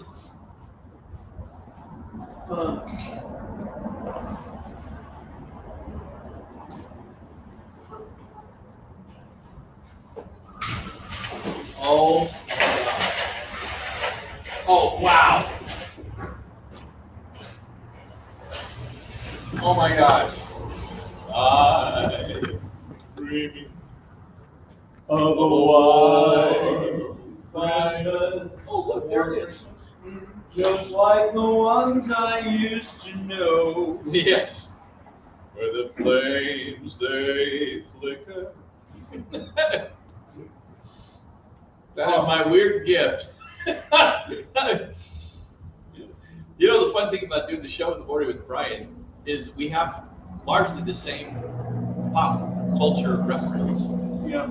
So when we're doing the show, there isn't too much that I can sing or do that he hasn't pop culture reference picked up on or knew before I did. I think Brian has me by a couple of years. Like Lance is 5 years older. And I think that it feels like Brian's about the same. Brian is a couple years older than Lance, and Lance and I are the same age. Yep. Actually, I don't think Lance and I are more than a couple months apart. Oh wow. Yeah. We graduated high school together Isaac. Oh my gosh, I'm full. Oh, you want this chair? I've been in it long enough. I'm good, man. Fine. Now you're talking. Now you see, this is changing my whole affect. Awesome. We'll run it for about 15 more minutes, warm you up, and then we'll turn it off and make it miserable again. That's all right. I don't mind too much. I just mind enough. Oh. So, Don't I have a nice family? you have a lovely family. That is so cool. So, What do you guys think? Let's see. Never read it. All right. You've been my rock, my trusted confidant, and my biggest cheerleader. In return, here's a piece of paper folded in half. Yeah, okay, Well done. perfect. I Well was done. not sure what to give them. Well, yeah, no, I approve. That is some of my favorite stuff right there. Well, you're welcome to, so. Oh, thank you. that's funny.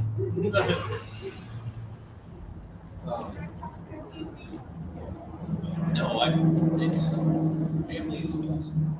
I know not everybody can share that experience. I feel fortunate for them. And I have a feeling your life with Yakima, especially my life with Lisa. She's my rock and my center. And helps me going far. In a good way. She's also my travel buddy. Oh, man. Because seeing the world with her is Dina and I love travel. It's one of the things that we really align on. We align on a bunch of things, right? But one of them is travel because she moved around as a kid. Her mom had married a Navy guy, or not her mom's second or third or even fourth marriage, but I think it was marriage number 5. Yeah, it was, and so Dina moved around a lot before that because of the instability, right?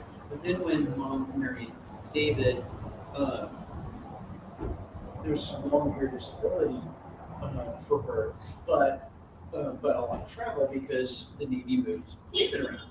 And she actually ended up graduating from high school from a Department of Defense boarding school in London. wow. Yeah. And then after that, lived with her mom and stepdad in Dunoon, Scotland for a year. And so she's just, seen a lot already, and we both really feel like the blessing of travel is that it expands you. It broadens your horizons. It really, yeah, it just broadens your, like it broadens you, That's exactly, it broadens your horizons, but it actually makes the world a smaller place because you realize, one, when you've lived around people, as I have both in Asia and traveled throughout Europe, there are people wherever you go. Yeah. And we laugh at the same things, and we want the same things for our family. We want to leave the world a little better place. Hopefully our kids, our legacy, get to enjoy and do the same. We're out here for the Union Gospel Mission. Oh. I am the CEO of the Union Gospel Mission, and we are trying to raise money we need to help homeless people. So we are running a little behind. Instead of 30 years, so me and my friend Rob here are staying out here for 60 straight hours. So, Merry Christmas. Thank you so much. Thank you. We need all of it. Thank you. Merry Christmas.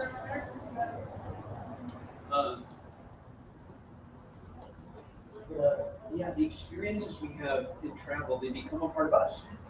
And they do. Yeah. And it, so yeah, And now we have the cops' kids. What a blessing. Oh man, well we need to break every now and then, right? And travel helps with that. So we can't do big expensive things, like, except we do like on the 5s for our anniversaries, so like 25th anniversary, 30th anniversary. And in between, you just try to do affordable stuff. But get out of town, And Some of my favorite vacations were not that far from here. And some of the most fun we ever had was, we didn't start with resources, Mike. In fact, we started in the deficit. Oh yeah. Oh yeah. We worked our way out, and we did when others sometimes would say, "Well, I'm not going to be around forever, so I might as well enjoy it while I can." And they were really the bar for that. We weren't. Yeah. So we did what we could afford, and we always have. Yep. So all those vacations we took that just went to a little condo on the beach, Seaside, Oregon. Yeah. I love those moments. Those are special. Just to let you know, we close at 6 for coffee stands, so if you guys want some coffee, you can come. Oh, thank you. Thank you. Okay, it's about 20 more minutes, right? Yeah. Thank you. I'm not going to be zipping by here in about 5 minutes. Thank you. All right. Bless you. Wow, that was me inhaling Rice. rice. Yes. Mike, you can't breathe rice. No, you can't breathe rice. Wow. No. Don't. Here's a tip for everyone watching online: don't try to breathe rice. God bless you, Brian Stevenson, for bringing this chair. Thank you, Brian Stevenson, for bringing Vickers a chair. He's a delicate soul. He needs to be pampered. Pretty much. It's not his fault. Nope. He joined the Air Force and they never toughened him up. Right. I've been to North Korea. Dude, what was North Korea like? Well, I wasn't in there long enough to tell you. Other than the fact that I wandered in there with a camera and a quarter pack to do a story for CNN. And I found myself being drugged right back across the line just in time. Wow. By a grizzled Chief Master Sergeant of the Coast Guard. I mean, of the Marine Corps.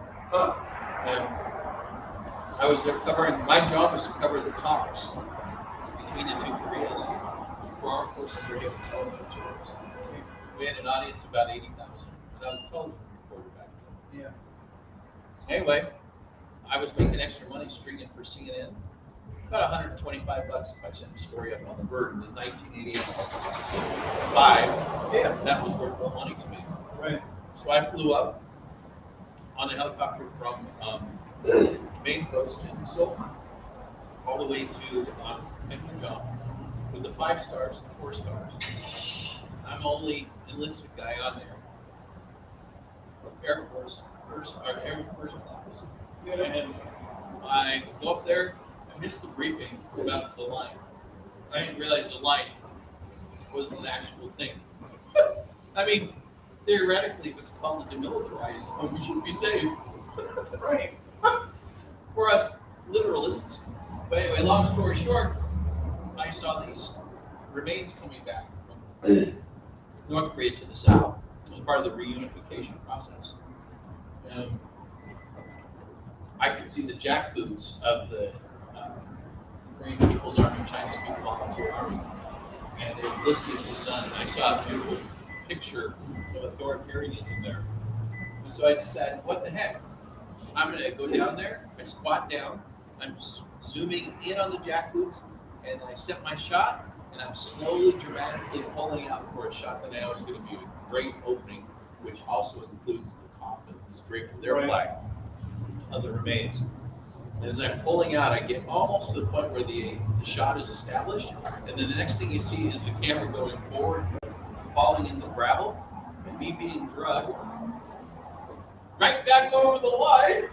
That is a true story. Wow. And I got thrown in this folding chair by this guy on the side of the Panmunjom.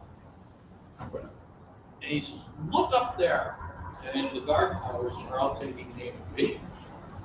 and haven't shot. Whoa. And I've got my press badge, which generally meant you could be doing whatever you needed to do. People understood you were just there to do this. Right, this chair freaking is awesome. Great. Yeah, you came just in time. I was telling the North Korea story. Because Mike thinks us Air Force guys, we're kind of light.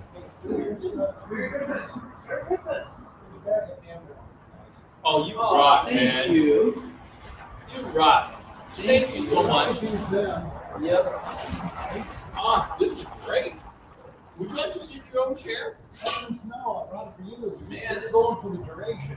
Wow. So I mean, just you may not need any guidance as well. I know I do. I have no idea. Yeah, but like in right in here, Uh-huh. it warms the blood that circulates Really? all the way around. Yeah, yeah.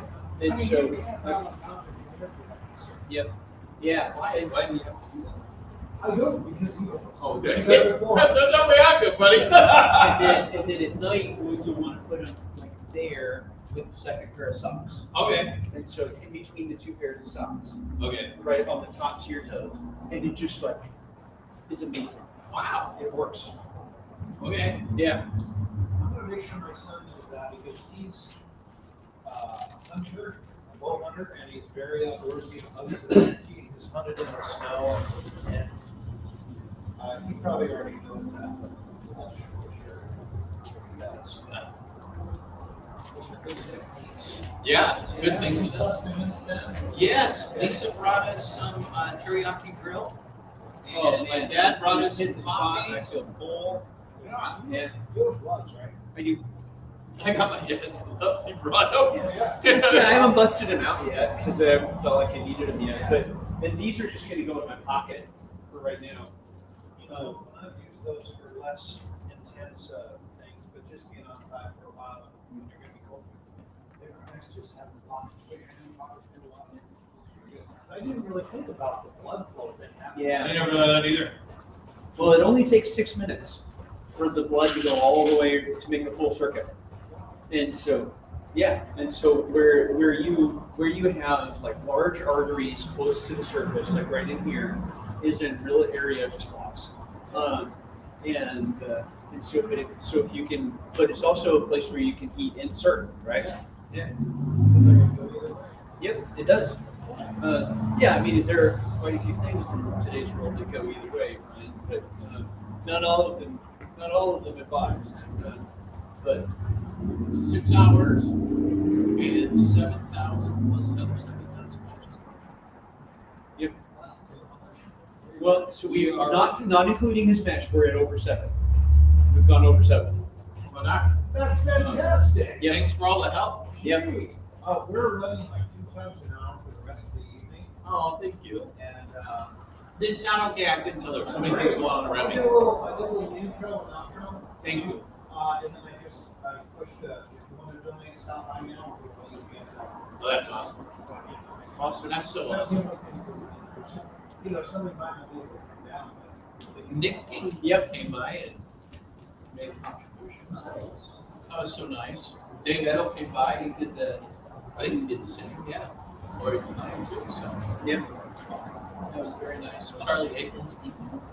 So, but you would believe we've had people drop $1 in there. There's any people drop $100. Yep. It's just been wonderful. And it's been like just in like meeting people. Amanda! Hey, how fun! Hey, Hello. welcome. good to see you.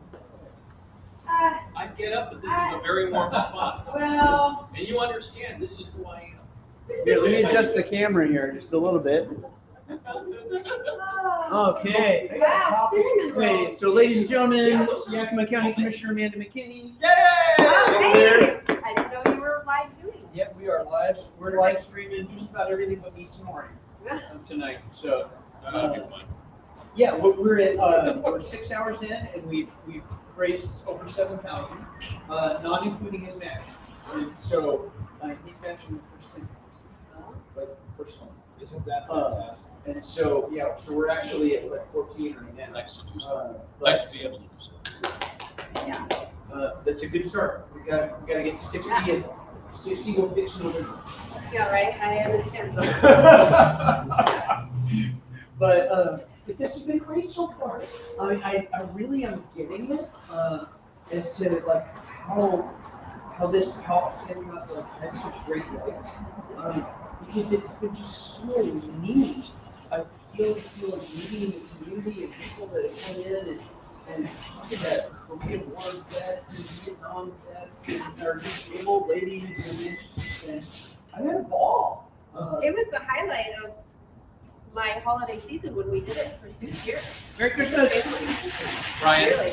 Dick Carson stopped by, great golfer, had the amateur record out at the country club for years, if not decades. Do you know how many hole-in-ones that guy has in his lifetime? Yes. Just take a stab. Yes. Take a stab. Oh, well, I know it's gonna be significant. It is significant. Yeah, say 15.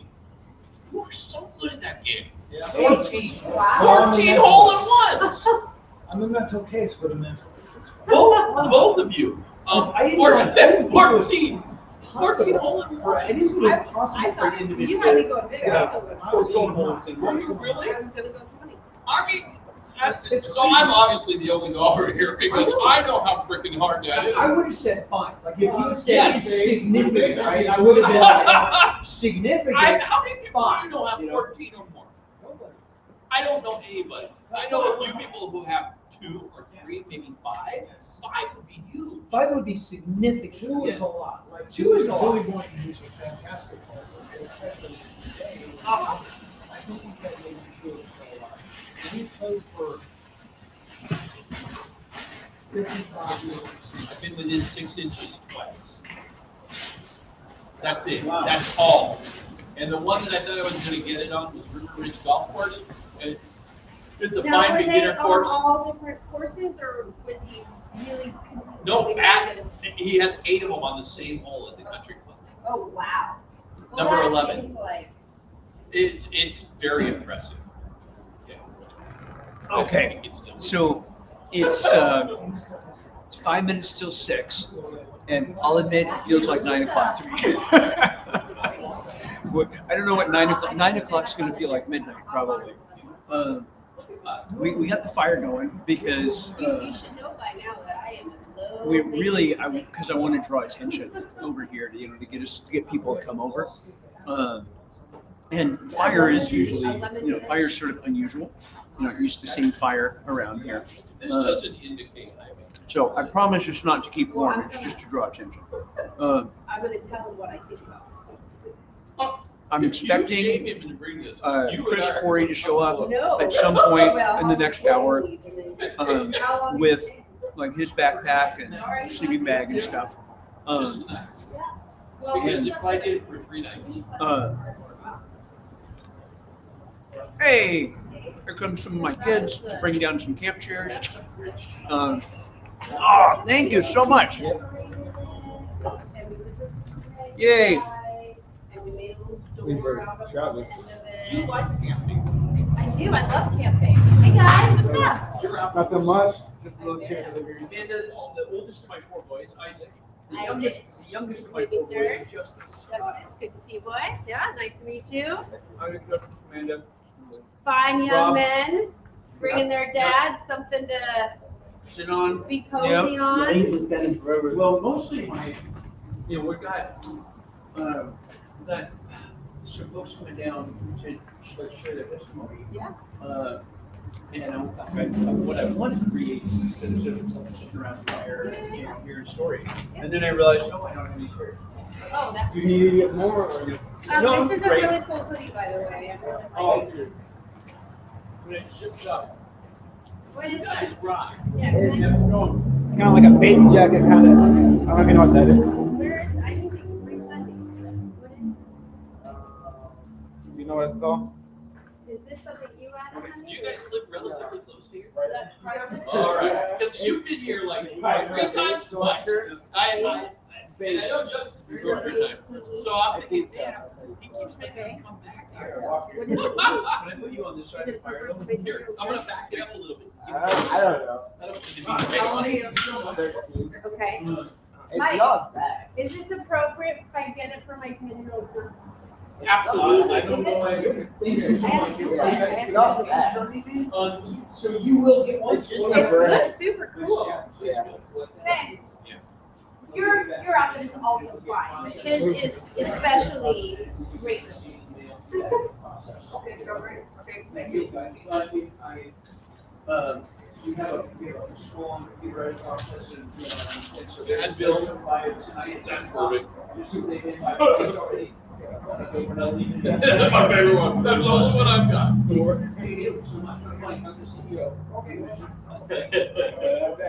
It's the only advice I got. It's a little bit of admin. Rob just finished your gift.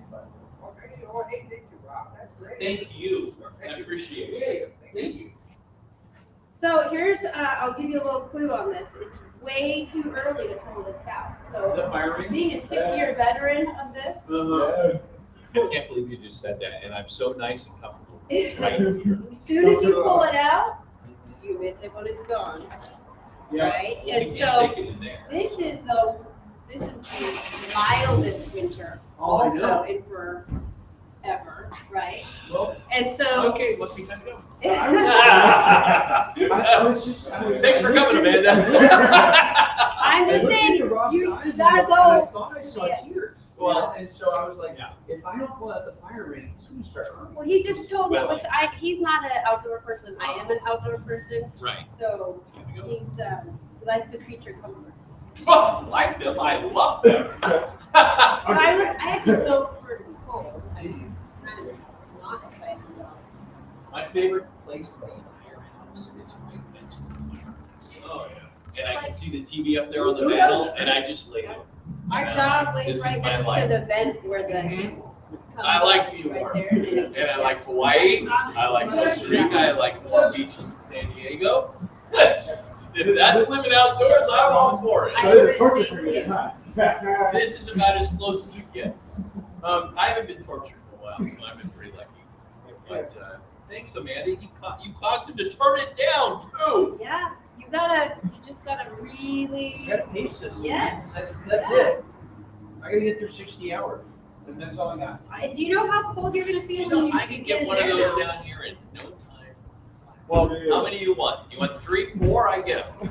Well, in order to help Rob stay warm, what I did was I got that double sleeping bag we need. Yeah. So we're just gonna sleep. You wanna go back up? Oh, Yeah. God. I'll be They back. say that skin to skin contact is the best way to stay. Oh, I mean, Lisa, come and get me. Maybe I shouldn't have said that on the internet. No. What? That's funny. You got a phone message. Raven's got for you. Wow. And what do you bring people out of the cold other than peppermint with ice cream Haagen-Dazs bars? Wow. Oh my goodness gracious. That's beautiful. I didn't do. That's what I need is I ice did. cream. Mystic by Peppermint that schnapps. much. Schnapps okay. They brought us ice cream to help us stay warm. Thank you. Hi. Hi. Hi. Hi. Here we are, Deb. David Laurel Krieger, Amanda McKinney. I don't know if you guys have met. Nice to see you. Well, folks, nice to meet you. Oh, Go to the radio. love your brother. Oh, goodness, I appreciate that. That's a great combination. Nice. Isn't this great? Yes. Well, See, I don't see how that could be a problem. you know the label They that do, I always but want to I pull don't. off? That label that says available. So we're like, well, what are we gonna do? Yeah. Is it? Yeah. No one pays attention to that anymore. I think it might be.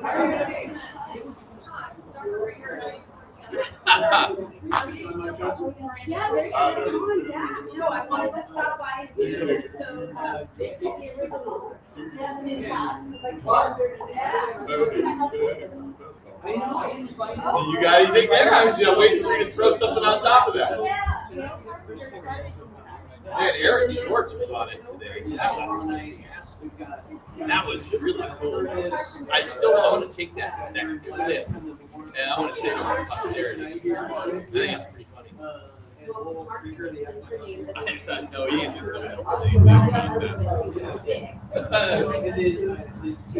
very talented.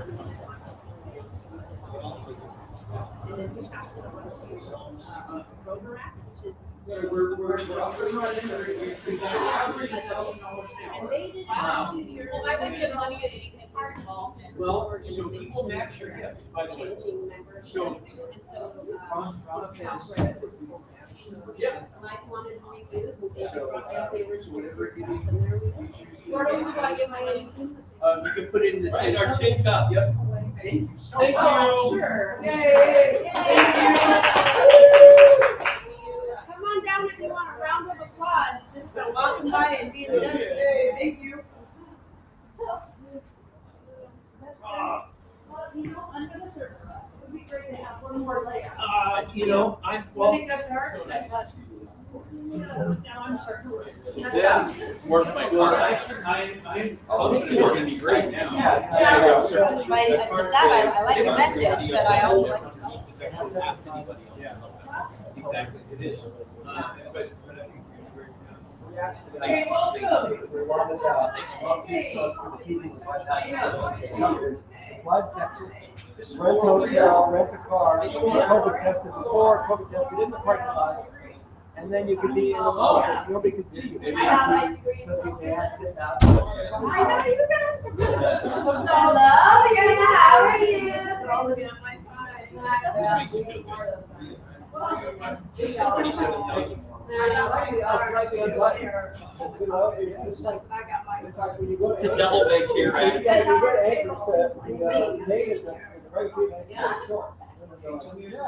guys are visiting.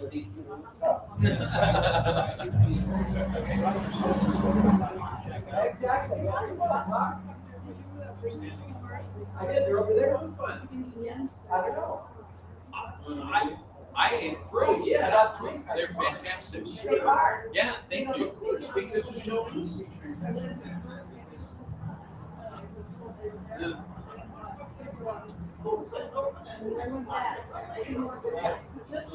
To Costco.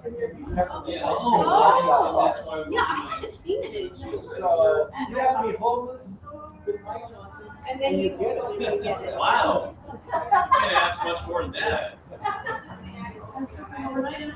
Right. As long as all three goes visit me tonight, that's all I ask. Okay, well, how much? Yeah, okay, tonight. Oh, good. Good. Walk me through them and then Eli's like, okay.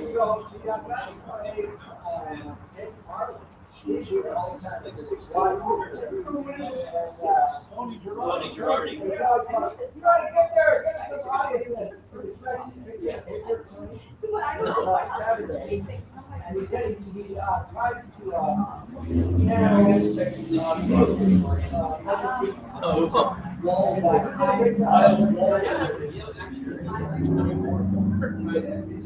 He's only surprised I won't.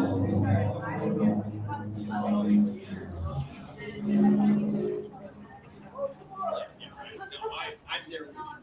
That's a good one. And if I'm not mistaken, Michael Caine plays. Yeah.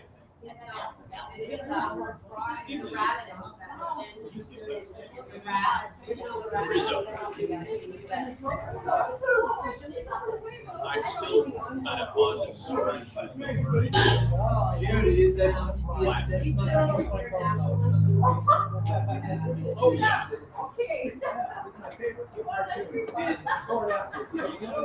Well, I'll steer away from that.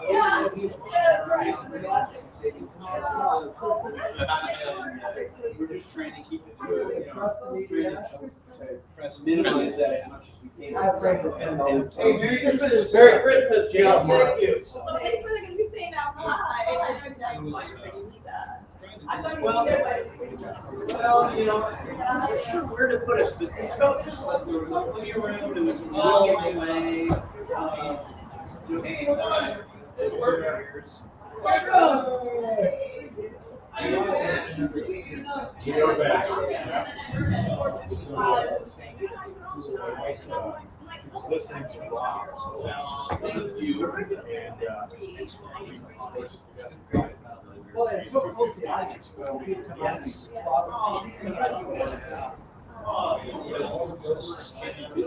It's just so irritating. They have to. So I saw Chris before I got Well, they're shot. typically I got pretty home. amigos.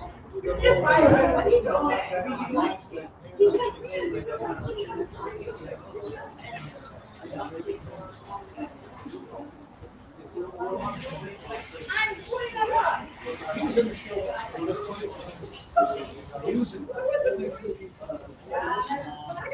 putting it up.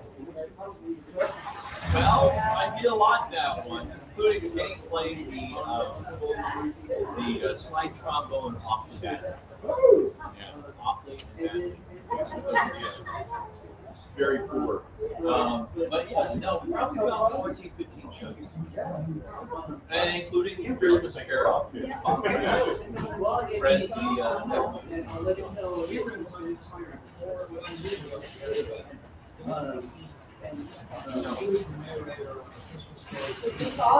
We're all out in the car.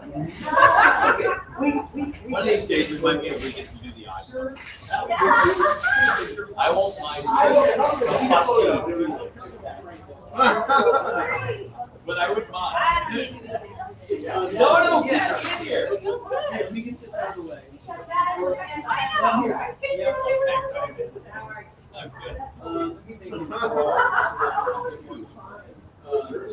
There you go.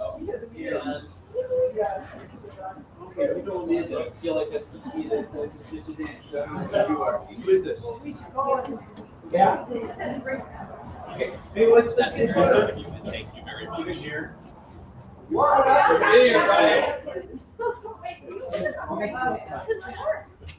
Am I getting everybody? Yeah. Get in here.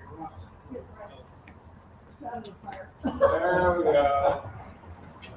And I got a few. Awesome. Thank you. Where's the tire? Or what? Oh, probably. I gave up. I'm like, well, it's there, whatever.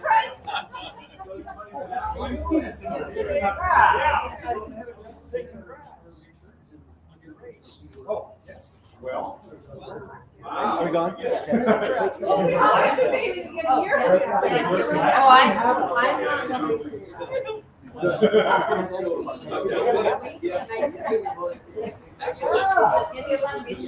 really on the high list of things that we have to make sure. There are many other things, but that is. Really? I love that picture. I find it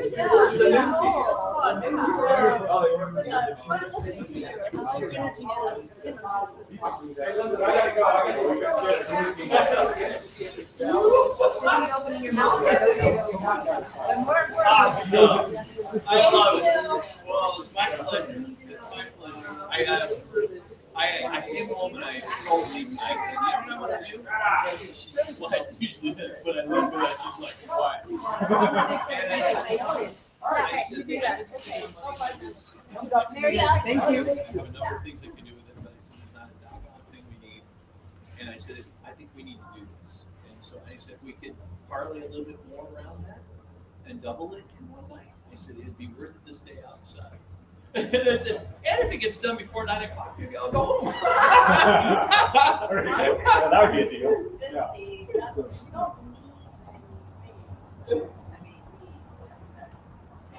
I don't have anything. You know what? I had a major tooth issue every like 2 months ago. Now, and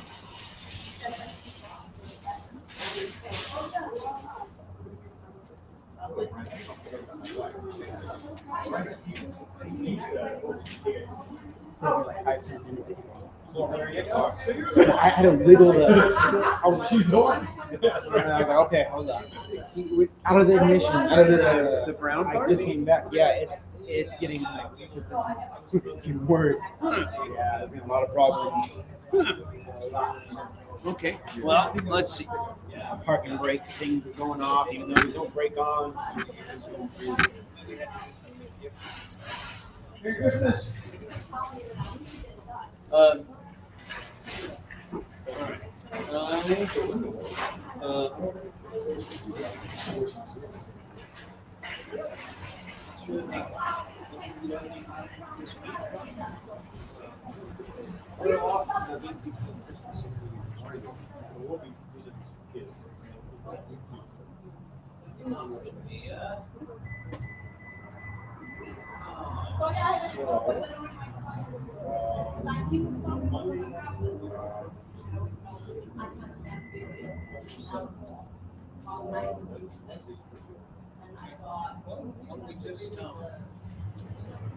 Hey, Mike, what is your, Yeah. because I know you're gonna come in, we're gonna do a recap of what this did, what time you wanna do that?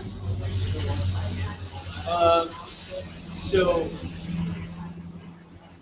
I want to do it at the, most to the audience, the audience, and so,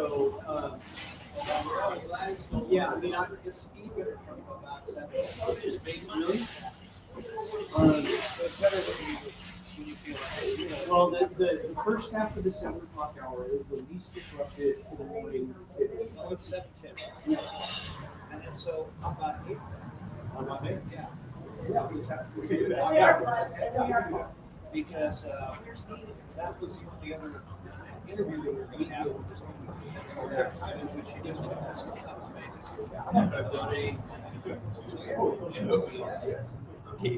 Mama said, Mike, your head is cut off, but we're good now.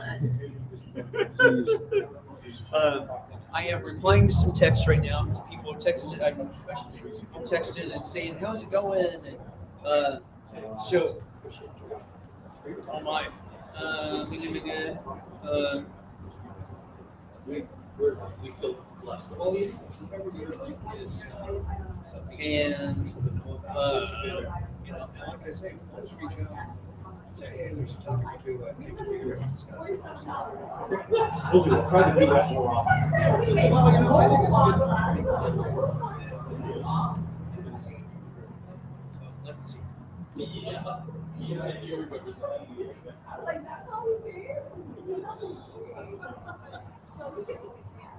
Yeah.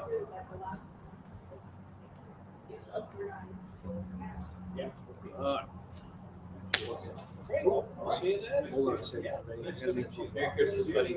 Merry Christmas. Yeah. How are you? Sounds Merry good. Christmas. Hey, All right. I can say that. I know that. You're 70. That's great. That's, I needed to get that straight in my head. Awesome. Thank you. Yeah, thank you for doing this. Okay, back.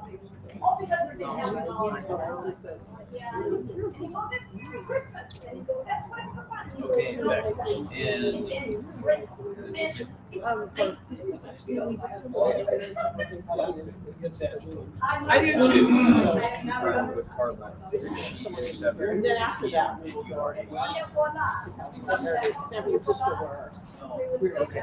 I have been saying this the wrong way. Travis Maltos is at 8 o'clock and Carla is at 7 o'clock. So that's what that was about. I getting that stuff straightened out with the folks that are coming. So we're at 6:15. We've raised about $9,000 so far without Rob's match. But with Rob's match, that takes us to 18. And so our goal is to see how fast we can get through, because Rob's mentioned that first 10. For how fast we can get to that match, because the match only gets us to 1/3 of the way, right? And then we've still got $40,000 to go. And so my concern was, if it took us through until tomorrow, to get that first 20K in, that wouldn't leave enough time for us to get to the 60. And so we really need to get to that 60, because that's gonna right the ship from from November. So it's been really encouraging to see folks coming down and participating in this. Thank you, Commissioner McKinney. Thank you, Commissioner Quimby, and Rob and the guys from KIT. Tomorrow, we've got guests from the Yakima Housing Authority and Downtown Rotary and the Memorial Foundation, and the other county commissioner. So that'll be all 3 county commissioners that have been down to show their support, and the police chief by today. That's super encouraging, and that just means so much. And so do your gifts. Whether your gift is $27.70, like our 17-year-old who was here earlier. Is it enough for them? Or whether your gift is 10 times that or 100 times that.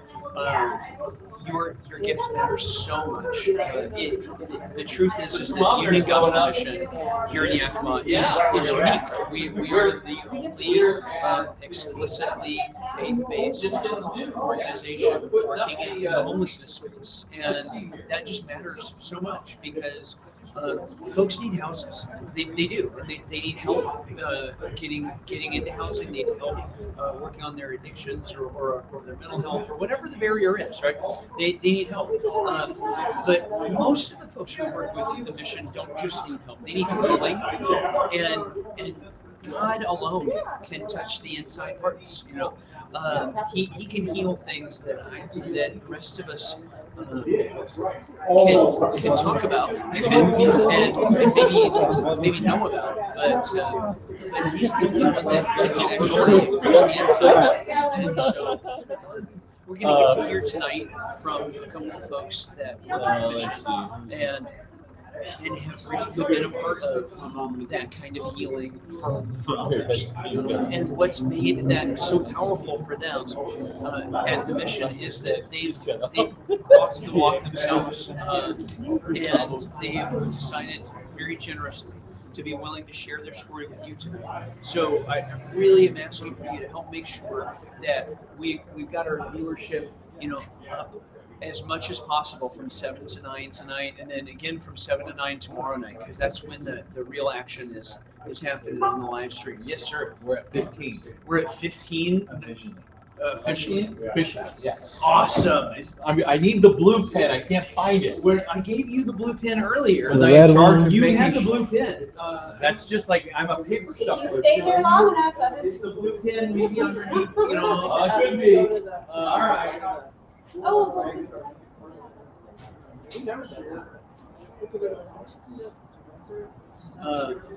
Okay, anyway, really want your help getting the word out for folks to tune into the live stream at 7 o'clock or at 8 o'clock tonight, because that's when the magic is all going to be. It's between 7 to 9 tonight and 7 to 9 tomorrow night. So Rob's so funny. He's over there looking for the blue pins. So he can update the thermometer on the easel over here. So there he is over there. It's hard to see him, but we've got a little easel with the analog manual thermometer, and it's his blue. So we gave him the blue Sharpie earlier, and Rob has lost the blue Sharpie. I'm not so sure about that. God. So a lot of people in town trust Rob Vickers with their money, and that makes sense to me because he's good at helping them. Hold on. So a lot of people in town trust Rob Vickers with their money, and that makes sense to me. But apparently, if you trust Rob Vickers with your blue Sharpie, that's a little bit different.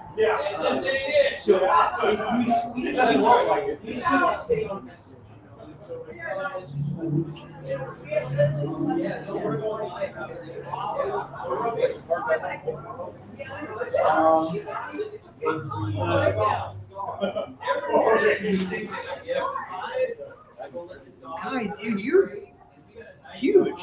Getting bigger. He is. He's huge. I'd just be wearing a t-shirt like that if I had those kinds of muscles. I get it. That's too funny. Oh, awesome! Yay! How fun!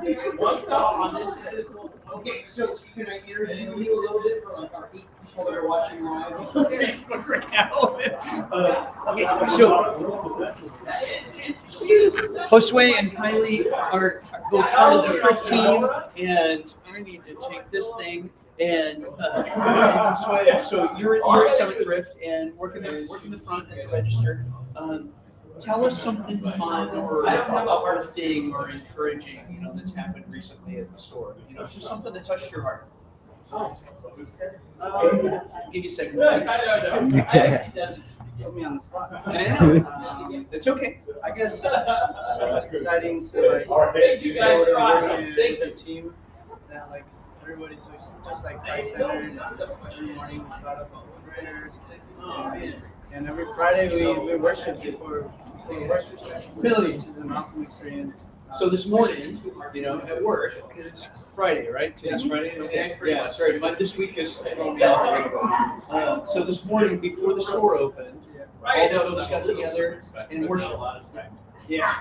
See, and people, so this we got a little bit of news coverage. Well, it was last summer. So last summer we got a little bit of news coverage because somebody on Reddit posted a screenshot of our application, and they just thought it was weird and didn't make any sense that an application worker at the thrift store would ask you what you thought about the Bible. And that just blew up on Reddit. And then this Newsweek reporter lady reached out and called, and so Newsweek.com ran a piece, and it was like the thrift store that that wants to know what you think about the Bible. I can't remember what the headline was. And then after that, we got a bunch of hate applications and stuff. But okay, like if all you were really doing was selling socks or something, then I get it. But that's not all we're doing. What we're doing is actually living out our faith with each other in how we help people move from homelessness to wholeness. And you guys are such an important part of that. And so, like, living our faith out is it's what we're really doing. And I understand that people wouldn't necessarily get that if they're not on that journey. But that's super cool. I didn't know you guys worship every Friday before the store opened. Right. What time? Like okay. 15 minutes before opening. Oh,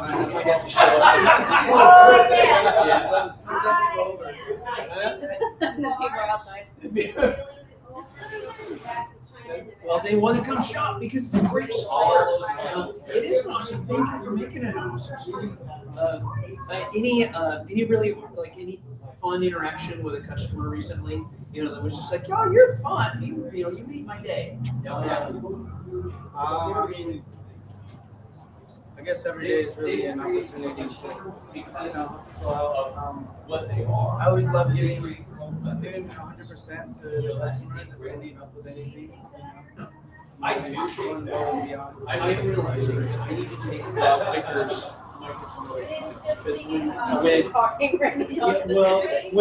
What we've been told is that when we're both talking at the same time, it's really hard for people to hear because the thing mixes our two microphones together.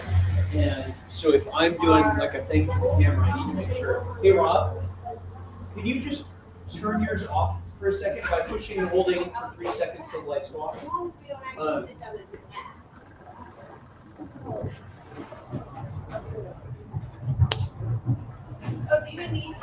What's that? No, I just need to kill Rob's mic because, great. The mixer puts our mics together, and so you're talking and my talking are just totally mixed together. Welcome to Brian's world. Yeah. He knows what it's like. Yeah. Yep. Okay. So, all right. So, let's move this a little bit closer to. There we go. That's better. Okay, Kylie, you've had a lot of time now. You've heard Josue's answers. Something fun, uplifting. Where you just feel like God's showing up for something recently. Yeah. Well, I don't actually work in the stores anymore. Well, kind of. Kind of. I'm still employed. I work full time at the church. Okay. But I do have a story. I actually told it recently. That's To right. Max. I went full time back in Foursquare. Yeah, because Yeah. Max worked with me at the Max, church, and then now exactly. he's at the store. So I was telling him the story of one time I was taking donations at Summit, and there was a guy. So I don't know if you've been in Summit's processing area. I don't know if it's still like that now, but there was a time where there was a wall that had magnets all over it. And I so remember anytime that. we got Yeah. magnets in, we I put it on remember. that wall. Yeah, and there was a guy that came in and dropped something off, and he was like, "Hey, can I have that magnet? Or can I have that?" He said that purple ribbon, and I was like, "I have no idea what you're talking about," because we were out on the dock, and he was looking into the processing area, and there was a purple cancer ribbon magnet, but I didn't realize it was a magnet, and so I was like, "Yeah, of course you can have it," and he was like, "I'm a pancreatic cancer survivor," and he put it on his truck, and it was just like the coolest thing because he saw it, and it was, I mean, it was tiny compared to what he was looking at, and but he it saw jumped out to him. Yeah. And he got some, like, blessing. Super cool. So that was one of my favorite stories. I got a letter one time, like literally, from a lady who had been donating at Mission for a long time, and we used to know a guy who worked there named Moses. Elvis. I'm sorry, Elvis. Sorry. Thank you. I don't know why my brain doesn't, but and she hadn't been in a long time because her husband had been sick and she died, and she was coming in to donate some clothes. And Elvis remembered her, and the last time she was here, and he had asked how he could pray for her, and she had said, "Oh, my husband's sick." So there she was coming in with her husband's clothes because he passed away, and she's like, and Elvis said, "How's your husband?" And she said, "Well, he died," and these are his clothes. And Elvis prayed with her, and then she wrote me this letter, and it just basically said, "This is just amazing that the ministry that can happen at this donation dock. And how much that would mean to her." And so it was just really powerful. That letter impacted me deeply in understanding just how much for ministry actually happens at the source. Yeah, a lot. Yeah, whether it's a pancreatic cancer survivor who receives the purple ribbon magnet, or a widow who's donating her deceased husband, or whatever. Thank you guys for what you do, what you did. I forgot. I'm sorry. I went back to full time over at 40 Square. But we're thrilled that we picked up Max, so that's really exciting. I'll be there. I'm actually gonna pick up. Okay. I'll be there. So we're I'm flying every technically now still and in then. employee. You're technically still an employee. Okay, that's good. That makes me feel really good. Carla Schneider is going to be down at 7 in about half an hour, and then Travis Maltos is coming down at 8, and they're just going to share. So you're welcome to hang out as long as you want. I'm okay for now. Yeah, thank you. What is like actually? We just updated the thermometer. We've got the 15. That's I think we did one recently a lot closer. That's like okay, I get it. This isn't nothing. That is a very large. Yeah, we're not. Yes, we're running. We're running.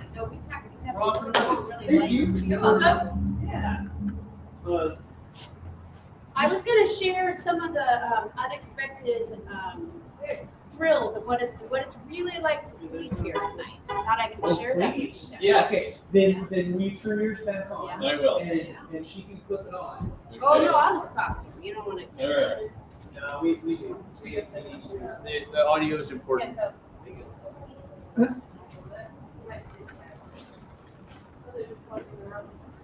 Those are the Yeah, I'm not even when it's on.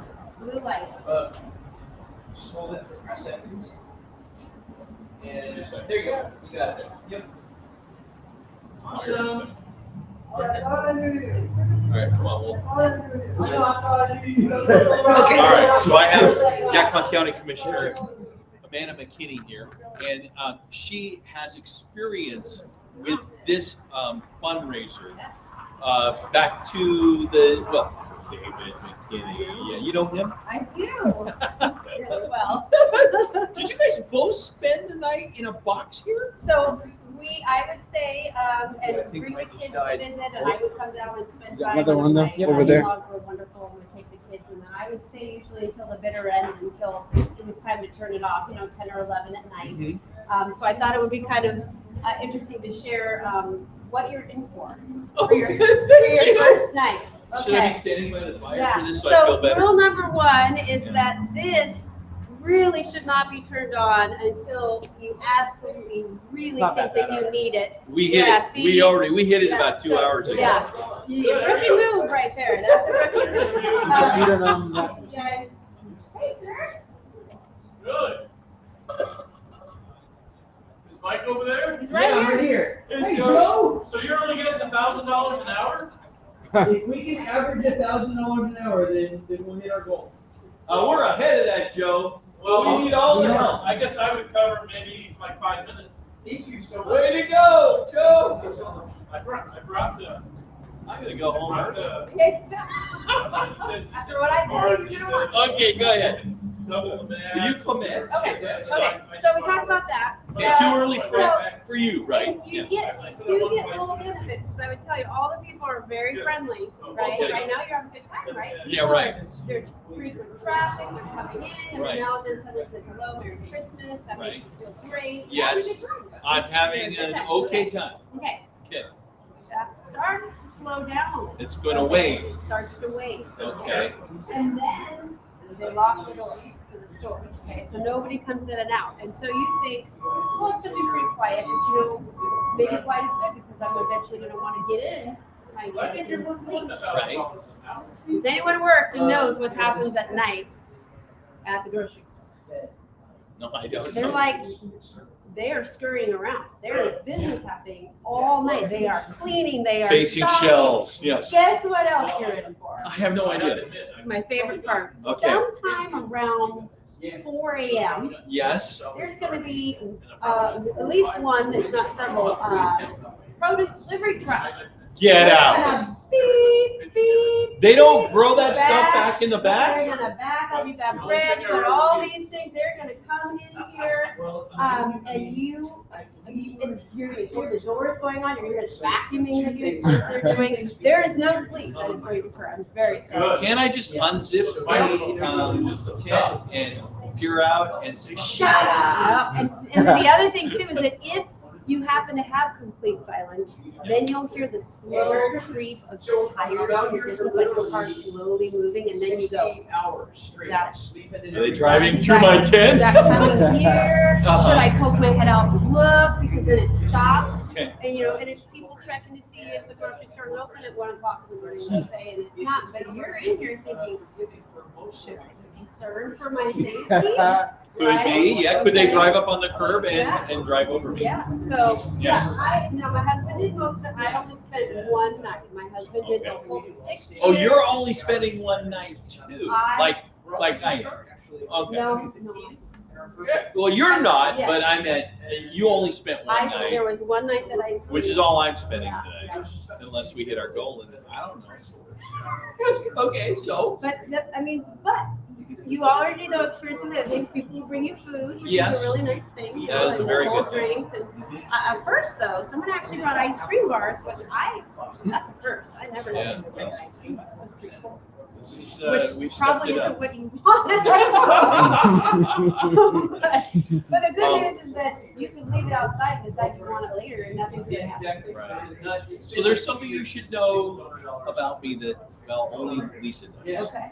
That is, you can, when I fall asleep, you can bring a cement mixer out here. I will not be waking up. Heavy sleeper. Child labor, don't bother me. I'm feeling great. I'm sleeping. I am really curious to see if this holds true for tonight, though, because there's something about being exposed to the world with just that between you, and noises that are familiar, maybe. and lights all the time. Could be. We'll see. You'll have to, I will share my liner notes. Well, with you. it'll be, actually, I'll be able to check in on you tomorrow. I'm just gonna stick my, that out. I'm Thumbs like, up or I'm thumbs good. down? That's right. Okay, look for it. First thing in the morning, thumbs up or thumbs down. Okay. That's right. One of those. Okay, did you sleep? Thumbs up. If not, thumbs down. Yeah. Or down. Okay, I'll give that. I will give that. Yeah. But I want I to have a thank special you talent. for doing this. And really Mike for doing this too. This has been something that was very near and dear to our family. We really appreciate this. No, we're really grateful. Mostly I'm grateful to see it going, and I don't have to. Somebody else doesn't. 6 years is enough. Oh, that would be enough. And by the way, we have cardboards. Yeah, we legit stayed in a car. Nobody does that. We did have a sleeping bag, but. Okay. Yeah. All right. Yeah. I will say it was really cute because we'd bring the kids out and they would paint and decorate that spot. This box. Yeah. You know, if David wants to come out here and just be nostalgic, He did. He came earlier. Yeah, I missed him. Yeah, he was there. Yeah. Oh man. There's room in the I tent. know, because we shifted in the night. He came earlier and I'm here now, so I have to head out of town tomorrow. You guys are awesome. Thank you. Thank you very much. Yeah. And we'll do Send our people best. down. Send people down. Come on down. We're freezing for a good cause tonight. Yeah. Amen. Amen. And I will say before I. Hey! Merry Christmas! Merry Christmas. Come down. How's it going? We are, let's see, 7,500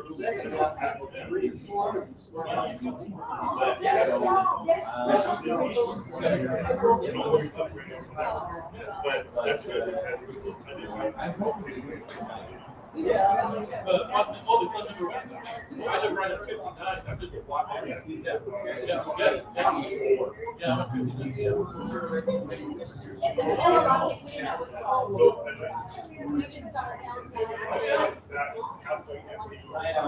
You guys rock. Thank you. Thank you. Appreciate it. Have a good night, guys. I know. Oh, is it right? I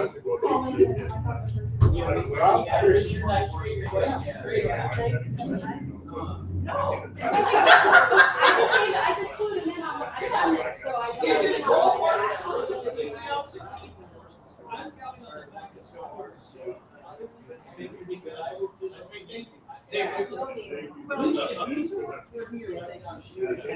Yeah, neighbor. I'll probably see you out there sometime. Yeah. Normally I do. Oh, I forgot to say, this is gonna, the one thing you don't have to contest. You know, I'll tell you. I still get Steve outside. So you do not have to worry about theirs. I generally don't worry about theirs. Yeah. They're doing well.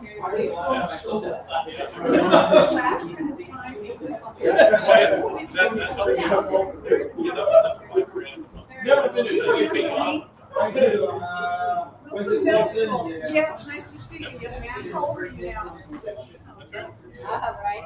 I had him in seventh grade. Well, your next purchase will be there. Where's the pet resource room?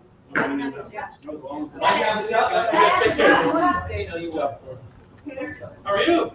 You're working hard? Which one? The one Good. Good. Okay, that's my old cell phone now.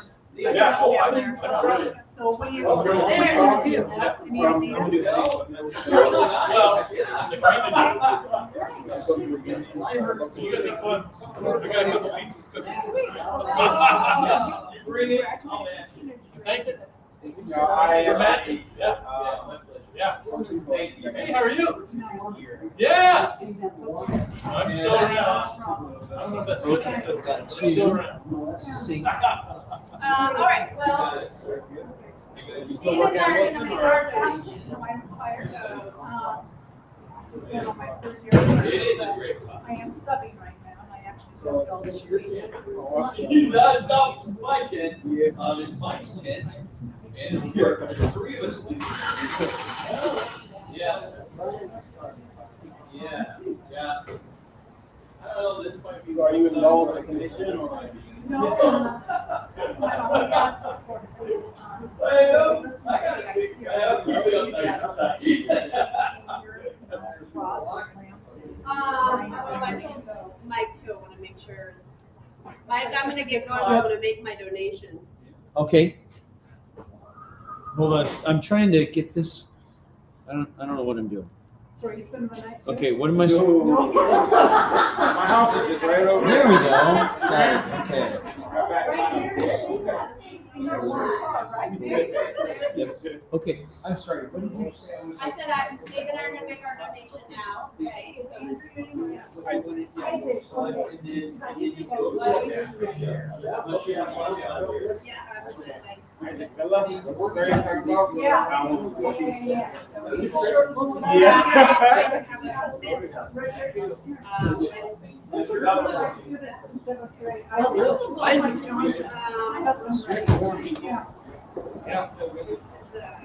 Yes. Most definitely. Yeah. Tell me your first name. Like, yeah.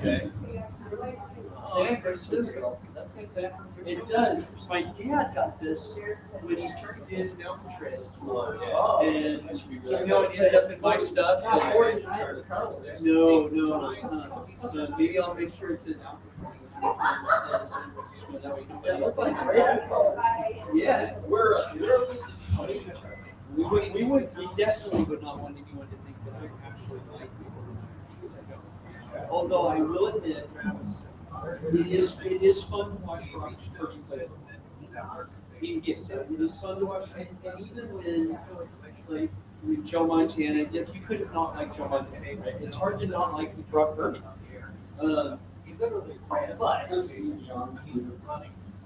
Yeah. Never. Yeah. Okay, so you never did a pre-interview before coming to Yakima? It's no Chris Corey And never even acknowledged.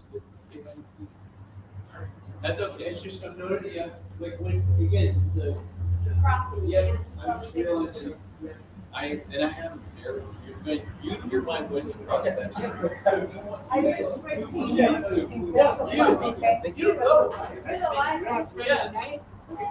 My house is over there.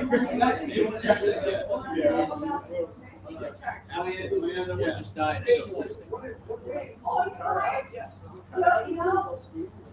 Oh, wait, Good. I guess he does this every year about this. It's working. It's actually working. yeah, he doesn't mind this story. All right. Now, You made your way here, though. Yeah, I know. You get live. there we go. Sean. Sean Gutierrez, I'm really looking forward to you coming tomorrow night too. It's going to be really cool. Yeah, no, Thank you for being willing to do that. If you're still, let's see, your comment was, yeah, about 8 minutes ago. So if Sean, if you're still watching, we're really looking forward to you coming tomorrow night too. nobody's sitting around the diner. We should go out to it. So that's something. I don't know that. That is what my wife keeps doing. Yeah, it's so cool. High school. 10,000 lakes. Breeze over. Awesome. Okay, so hey, Sean, I'm glad you're still here. Thank you for coming tomorrow and sharing your story. I'm really looking forward to Carla getting here and Travis sharing their stories too. We're ticking down. So, guys, if you're watching on live, really want to ask you to help us drive in folks to watch at 7 o'clock and at 8 o'clock with tonight and tomorrow. Tomorrow we'll have Sean Gutierrez here sharing his story. That'll be more like 8:30. But tonight we've got Carla Schneider at 7 and Travis Maltos at 8. Amazing people, incredible leaders, and their personal stories are just incredible. And so we want to ask you to help us get the word out so that when we see 7 o'clock going, we'll see the viewer numbers really spiking up, because we want to get the word out that there is hope, that people can go from just the absolute depth of desperation to being amazing leaders used by God to help change the lives of other people. That's real. There was a guy in here earlier talking, it was off camera, but we were talking for a while. And when I explained, he said, "What what is going on?" And I talked to him about the alignment between child abuse and neglect and trauma and addiction and then homelessness and his response was, okay, so basically you're saying there's that people on the street are beyond rehabilitation. I'm like, not at all. That's not at all what I'm saying. We see people all the time that heal and because God is good and loves them and has a great plan for their life and has used folks like you to help make sure that there's a mission that is staffed by people that love and know God's transforming power. And so like, no, not at all. Just because people got, experienced a lot of brokenness as kids and then layered their own brokenness in on top of it as adults, doesn't at all mean that they're beyond rehabilitation there's nobody who is beyond redemption. 0% of human beings are beyond rehabilitation and redemption if they will allow God to do what he wants with them.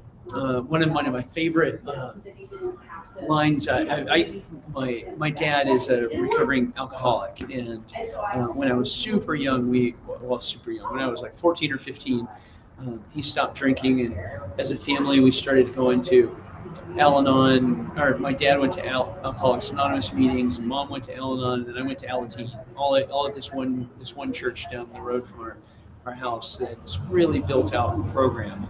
And so I'm super familiar with the 12-step stuff and 12-step culture and 12-step history. And one of my favorite lines out of the big book is talking about how at this point in recovery we're really praying for only is the knowledge of God's will and the ability to carry it out. And so it's part of the 11th step. That we make efforts to improve our conscious contact with God, seeking only the knowledge of his will and the ability to carry it out. And so if somebody's willing to do that, if they're willing to say, okay, God, what do you want?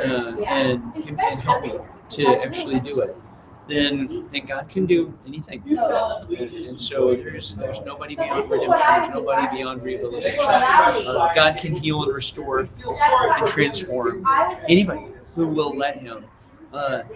And so we're going to get to hear some of those stories tonight. So I really want to encourage you to help us get the word out, to share this stream on your Facebook profile, and to encourage other people to come, to text your friends, tell them, hey, you need to watch this live stream at 7 o'clock tonight. And we're really hoping that we can get folks to hear the good news, hear the message, and to know that God does not make disposable people, and that the Union Gospel Mission, it can actually help people by God's power who have been on the street for years and been in addiction for decades, actually, and that we just with God all things are possible. So really looking forward to that. Tomorrow night we'll have Commissioner Kyle Curtis spending the night. At some point tonight, we're going to get House Rep Chris Corey showing up. And so we'll keep you updated on we'll keep you updated on how we're making progress on our goal. We're trying to get 60K in 60 hours in order to make sure that the Union Gospel Mission here in Yakima can keep doing all the stuff that it's doing and helping people in the way that it's been helping since 1936. So it's been super encouraging. People come. Joe Mann just came by. Joe owns some buildings downtown and is just Mr. Small Business in Yakima. And Joe came by, and that was super cool as well. So thank you to everybody who's brought coffee or hot cocoa or food for us down here. Thank you, Lisa Vickers, for bringing me dinner. The teriyaki was perfect. Since I can't do dairy, that was just absolutely perfect, and it's just great. Thank you. Thank you, Dina, to my wife, for monitoring this stream and helping me to see in the chats when the audio isn't working right, or when I'm cutting my own head off with the video or things like that. Thank you for giving me up for 60 hours to be here. I'm super grateful for that. And thank you certainly to Rob Vickers, who's helping to drive engagement with his match. And thank you to everybody who's gone to yugm.org to make a gift that way, or to use the link that here within this stream to contribute. And I am going to get something to drink because I've been talking for like 11 hours now, and I can start to feel it right here. So I'm really looking forward to when our friends get here and I can stop talking. Believe it or not, I'm looking forward to when I get to stop talking. Thank you for stopping and Hi. Hi. I was across the street. Oh, you're right. You came out. Yeah. Well, we didn't get in there, did we? That's okay. Yeah. Everybody was bringing stuff out to you guys, so. Hello. Nice to meet you. Yeah, I just kind of wanted to come out and see what all you guys were up to. Well, if you hang out just a little bit longer, you're going to be able to listen to Carla, one of my coworkers with the mission. She's coming down to share her story. And it's so powerful.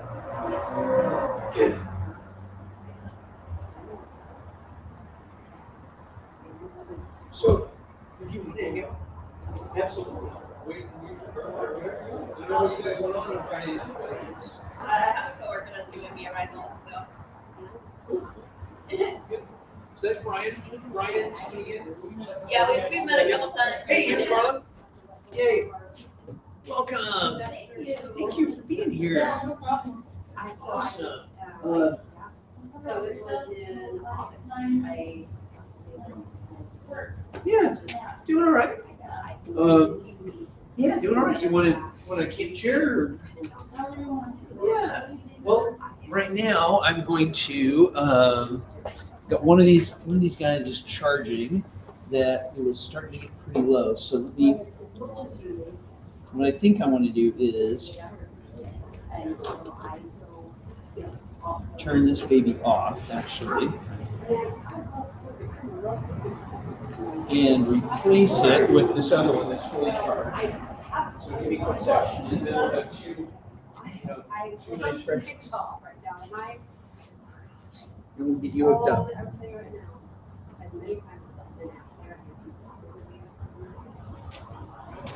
Oh, that's.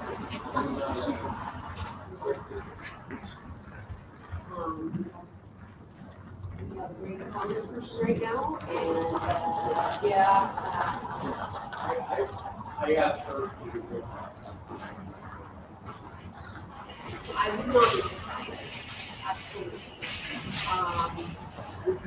Yep. Okay. No, that's an easy question. But ask me why. And it's going to fit the bill from everything you know. I answered this on here. Bam. Yeah, it works. I'm learning how to do this. I'm getting better and better at it. Okay. So yeah, you just want to clip it in a way that part is facing your mouth if possible. This piece right here? Yep, that's the microphone. So yeah, so like sometimes I'll like clip the inside right there. Yeah. Oh, it's just this. Yeah, it's getting all. Or let's just try right there. Yeah, that'll do. Or man, right there. Yeah, that's great. That's perfect. Okay, guys. The moment has come that I have been waiting for at least 2 or 3 hours. Hello. So Amanda, Carla, Amanda, you're on your way out. Yep. Carla, Amanda. I want to make sure that you have the chair next to the fire. Okay. So you guys approved Carla as the lived experience representative on the homeless executive committee. Thank you very much. You know what I'm talking about? Yes, I do know exactly. I really appreciate it. It's so important to have your voice on there. Yeah. And well, it's a great voice. Carla is just one of our most treasured leaders who is emerging within the organization, and she's doing such great work. Thank you very much. And that too. Look at that smile. That's awesome. All right, we'll finish that conversation. Okay, bye. I would like to have a conversation anyway one of these days. Okay. I have thoughts. No, you don't. He does. Rob Vickers has thoughts. What are you saying? Not never just one. Multitudinous. I am not sure why that's saying. Nice to meet you, Rob.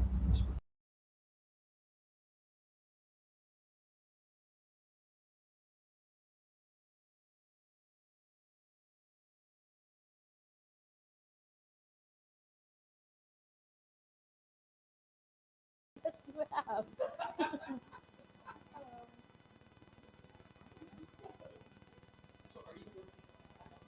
Okay.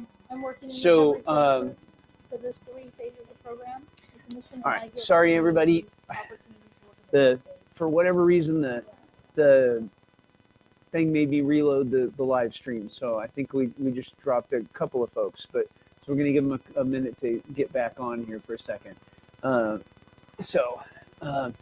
for me to get the chat, the comments going again and stuff. Here we go.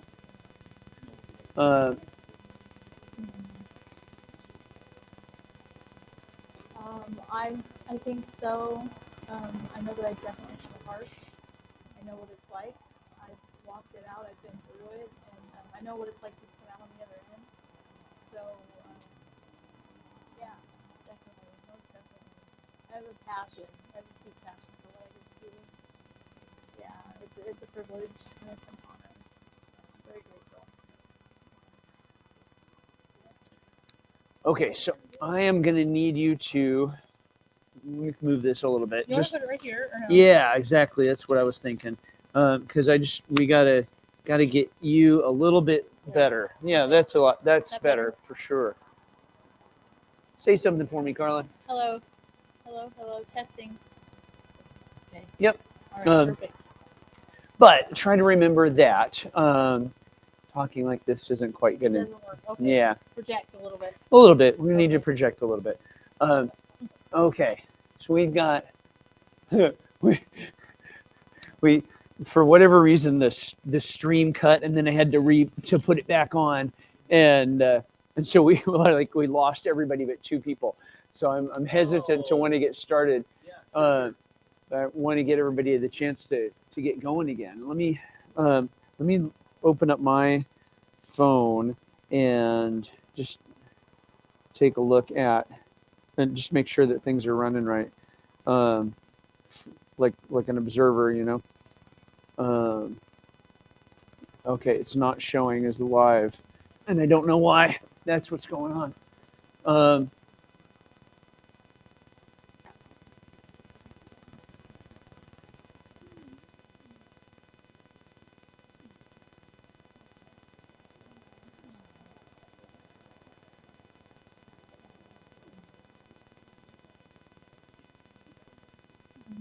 Are you camping here with Mike? Yes. Oh, amazing. Wants to know how I'm doing. This is pretty good about the propane fire is going. Well, that's pretty cool. This is not my case. No? No, I make no bones about it. To be honest with you. Probably wouldn't. Well, yeah, I'm not. Oh, okay. So